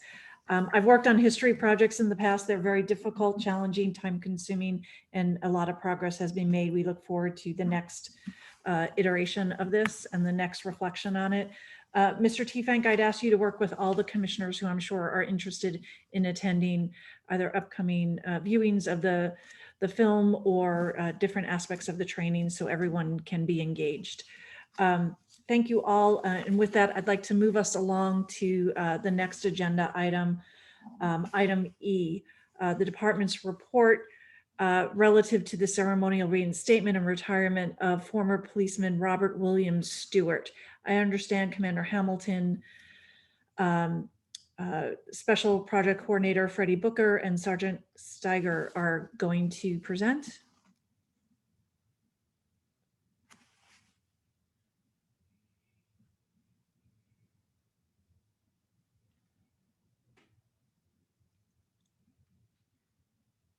And I assume they're in the conference room and we're just getting set up.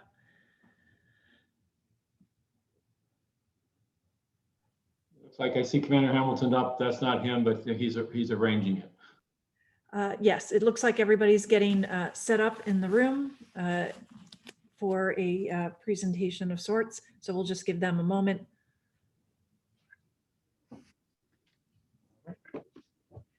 Good afternoon, Commissioners. My name is Fred Booker. I'm assigned to Community Relations Section out of the Chief's Office. Thank you for affording me this time today to speak on behalf of Chief Moore, the Police Department, and the Police Department regarding Policeman Robert William Stewart. Policeman Stewart was born into slavery in Kentucky in 1850. He later moved to Los Angeles, joining the police department in 1889 as the first African-American police officer. Along with Policeman Stewart was another gentleman by the name of Joseph Henry Green. Mr. Green only lasted 8 months, and then he was told that the department had hired too many individuals, so he had to go. So that left Policeman Stewart. Policeman Stewart had an exemplary work record. His actions as a patrol officer was often lauded in the newspapers of the day. Despite his admirable work history, Patrolman Stewart was terminated from LAPD in 1900 after being falsely accused of assaulting a 15-year-old while on patrol. At the time, the Board of Police Commissioners was unwilling to wait for the outcome of Policeman Stewart's trial before firing him. Though he was ultimately acquitted of all charges, the same Board of Police Commissioners refused to hire him back. I just want to add here, as you all know, the Los Angeles Police Department was established on January the 4th, 1869. So during those 20 years, the department was only able to find one African American. Ultimately, Policeman Stewart worked as a laborer and janitor until his death at the age of 81 years old. The true story of Robert Stewart, his exemplary work performance, and his termination from the police department was largely unknown to us until a few years ago, when USC Department of Public Safety Chief John Thomas shared the comprehensive research done by historian Mike Davison and retired Lieutenant Rita Connect, retired lieutenant from LAPD, Rita Connect. Chief Moore is immensely grateful to Chief Thomas, Mr. Davison, and retired Lieutenant Connect for bringing Policeman Stewart's story to light and working closely with the department to restore Policeman Stewart's standing within the department's history. The importance of teaching the full and complete history of the department to our officers is something that Commissioner Bonner has championed during his time on the Board of Police Commissioners. As Commissioner Bonner has often stated, the department does and should celebrate its successes in developing law enforcement strategies that create safer neighborhoods and implementing tactics that reduce the risk of officers who carry out the mission to protect and to serve. But it must also give equal attention to its past missteps and how they still impact communities today. It's called the junk in the trunk. As you know, Chief Moore and his leadership team have committed themselves to reevaluating the training, as you just heard from Chief Choi, provided to troops in the police academy, as well as those officers working in patrol. Their collective intention is to ensure the full and complete history of the department is taught, that officers may harness that learning to better understand the dynamics between communities and law enforcement, and ultimately forge relationships built on trust and mutual respect. In regards to Policeman Stewart, Chief Moore has worked closely with presidents of our African-American employee groups to develop a plan to properly recognize Policeman Stewart's legacy. This plan includes ceremoniously reinstating and retiring Policeman Stewart, as well as renaming the Central Area Roll Call Room in his honor. Policeman Stewart, during his short time on the department, worked mainly in the central area. Therefore, the central station was chosen. The presidents of two African-American employee groups, ABLE, the Association of Law Enforcement Executives, and OJB, Oscar Joel Bryan Foundation, have joined me here today and will briefly, provide comments regarding this effort. I'll have Sergeant Jody Steiger come up, please, from OJB.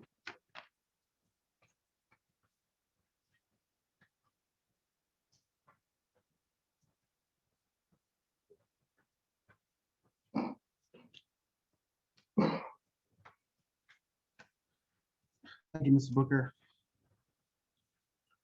Honorable Commissioners, thank you for allowing me to speak with you today regarding the reinstatement of Patrolman Robert W. Stewart.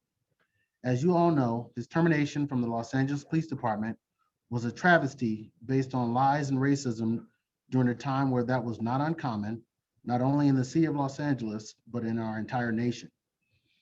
As a native Angelino, I often hear how progressive Los Angeles is and has always been.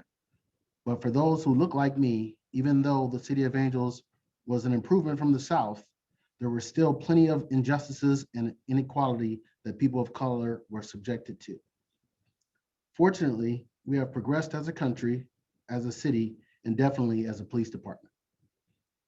Me being here today and having such a diverse police commission is evidence of that progress. As president of the Oscar Joe Bryant Foundation, I commend Chief Moore and each of you for understanding the importance of righting this wrong that has gone unacknowledged for decades.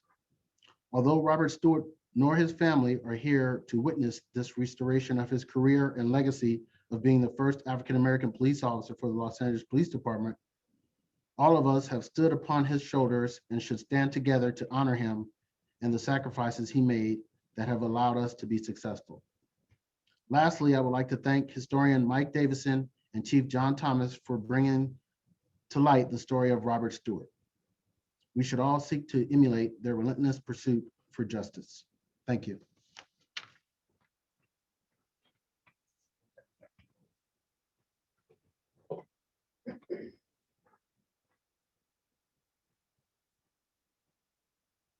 Just give me, let me get the audio.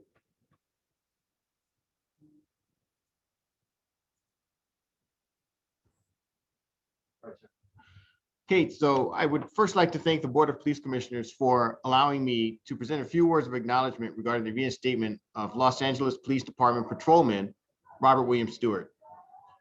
I am presenting today on behalf of the Association of Black Law Enforcement Executives. I am the first vice president of our organization. Los Angeles Police Chief Michael Moore has acted affirmatively in ensuring that Patrolman Stewart is ceremoniously reinstated and honored for his career that was wrongly ended by these false accusations so long ago. For those actions, the ABLE Board of Directors and its membership thank Chief Moore and acknowledge the Board of Police Commissioners for providing support and correcting this profound historical wrong. Although these events happened over a century ago right here in the City of Angels, it is a reflection of the ugly history that often festered just beneath the surface of a booming metropolis in an era of oppression of the African-American residents of this city. I would also be remiss if I did not recognize fellow ABLE member, Chief John Thomas of the University of Southern California Department of Public Safety, and historian Mike Davison, along with Lieutenant Rita Connect, for their efforts in illuminating the story of Patrolman Stewart. Their efforts in righting the wrongs of history are deeply appreciated by ABLE and the City of Angels. And in closing, although the family of Robert William Stewart has passed, we remain as witnesses to history. We remain to correct the record and ensure that going forward, the legacy of the first African-American member of the Los Angeles Police Department is accorded those customs and traditions bestowed upon those who have proudly worn the uniform of the Los Angeles Police Department and are honorably retired from service. Thank you for your time today, Commission. Thank you very much for those presentations, gentlemen. Very well done, very well said. Commissioner Briggs, would you like to proceed and make a motion, sir? Yes, I would. first, I'd like to say this, that in this last meeting of the month, a month that we recognize as Black History Month, I want to thank all of you for bringing this aspect of the Los Angeles Police Department's history to the forefront. And I particularly want to thank Police Chief Moore for being a steward and bringing this, righting this wrong that is about to occur today with respect to Policeman Robert William Stewart. So to that extent, I'd like to move that we approve the department's report and reinstate and retire former policeman Robert William Stewart. Thank you, Commissioner Briggs. Is there a second, Commissioner Bonner? It'd be my honor to second enthusiastically. Thank you. Thank you, Commissioners. With that said, and with our profound thanks to Chief Moore, Chief Thomas, Mike Davidson, Rita Connect, I'll call the item. All in favor, please say aye. Aye. Aye. Aye. All opposed? It passes 5-0. We thank all the members of the department for bringing this to our attention and to all the historians who have been involved in this effort. It is a first step of ensuring that we right the wrongs of history. So thank you all very much. Great job. Thank you all. With that, we have concluded the regular agenda and we will move to closed session. Madam Secretary. Give us 5 minutes, okay? Excuse me, before we go, Chief Moore, did you want to say anything before we go to closed session? No, I could not surpass the efforts of and the statements of the members here. We're humbled by this moment and dedicated to ensuring that such evils never reoccur. Thank you very much. We'll move to closed session. Madam Secretary, please. Board of Police Commissioners will now recess into closed session to discuss agenda item 4A1 in accordance with Government Code 54957. Thank you very much.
All right. Good afternoon. We're back in session. Mr. T. would you close the chat, please, sir? Yes, Commissioner. The Commission's concluded its work in closed session as to item 4A1, officer involved shooting number 011-20. The chief's recommendations were unanimously adopted on a 5-0 vote. Those recommendations were tactics, administrative disapproval, 1 Sergeant 2, and 9 police officer 3s. Drawing and exhibiting, in policy, 7 police officer 3s. Lethal use of force, in policy, 1 police officer 3. That concludes the report out. Thank you, Mr. T. Our only business left is to adjourn. Is there a motion to adjourn? So moved. I will second that. All in favor, please say aye. Aye. Aye. Opposed? Very good. We stand adjourned until our next scheduled meeting. Thank you very much. Thank you.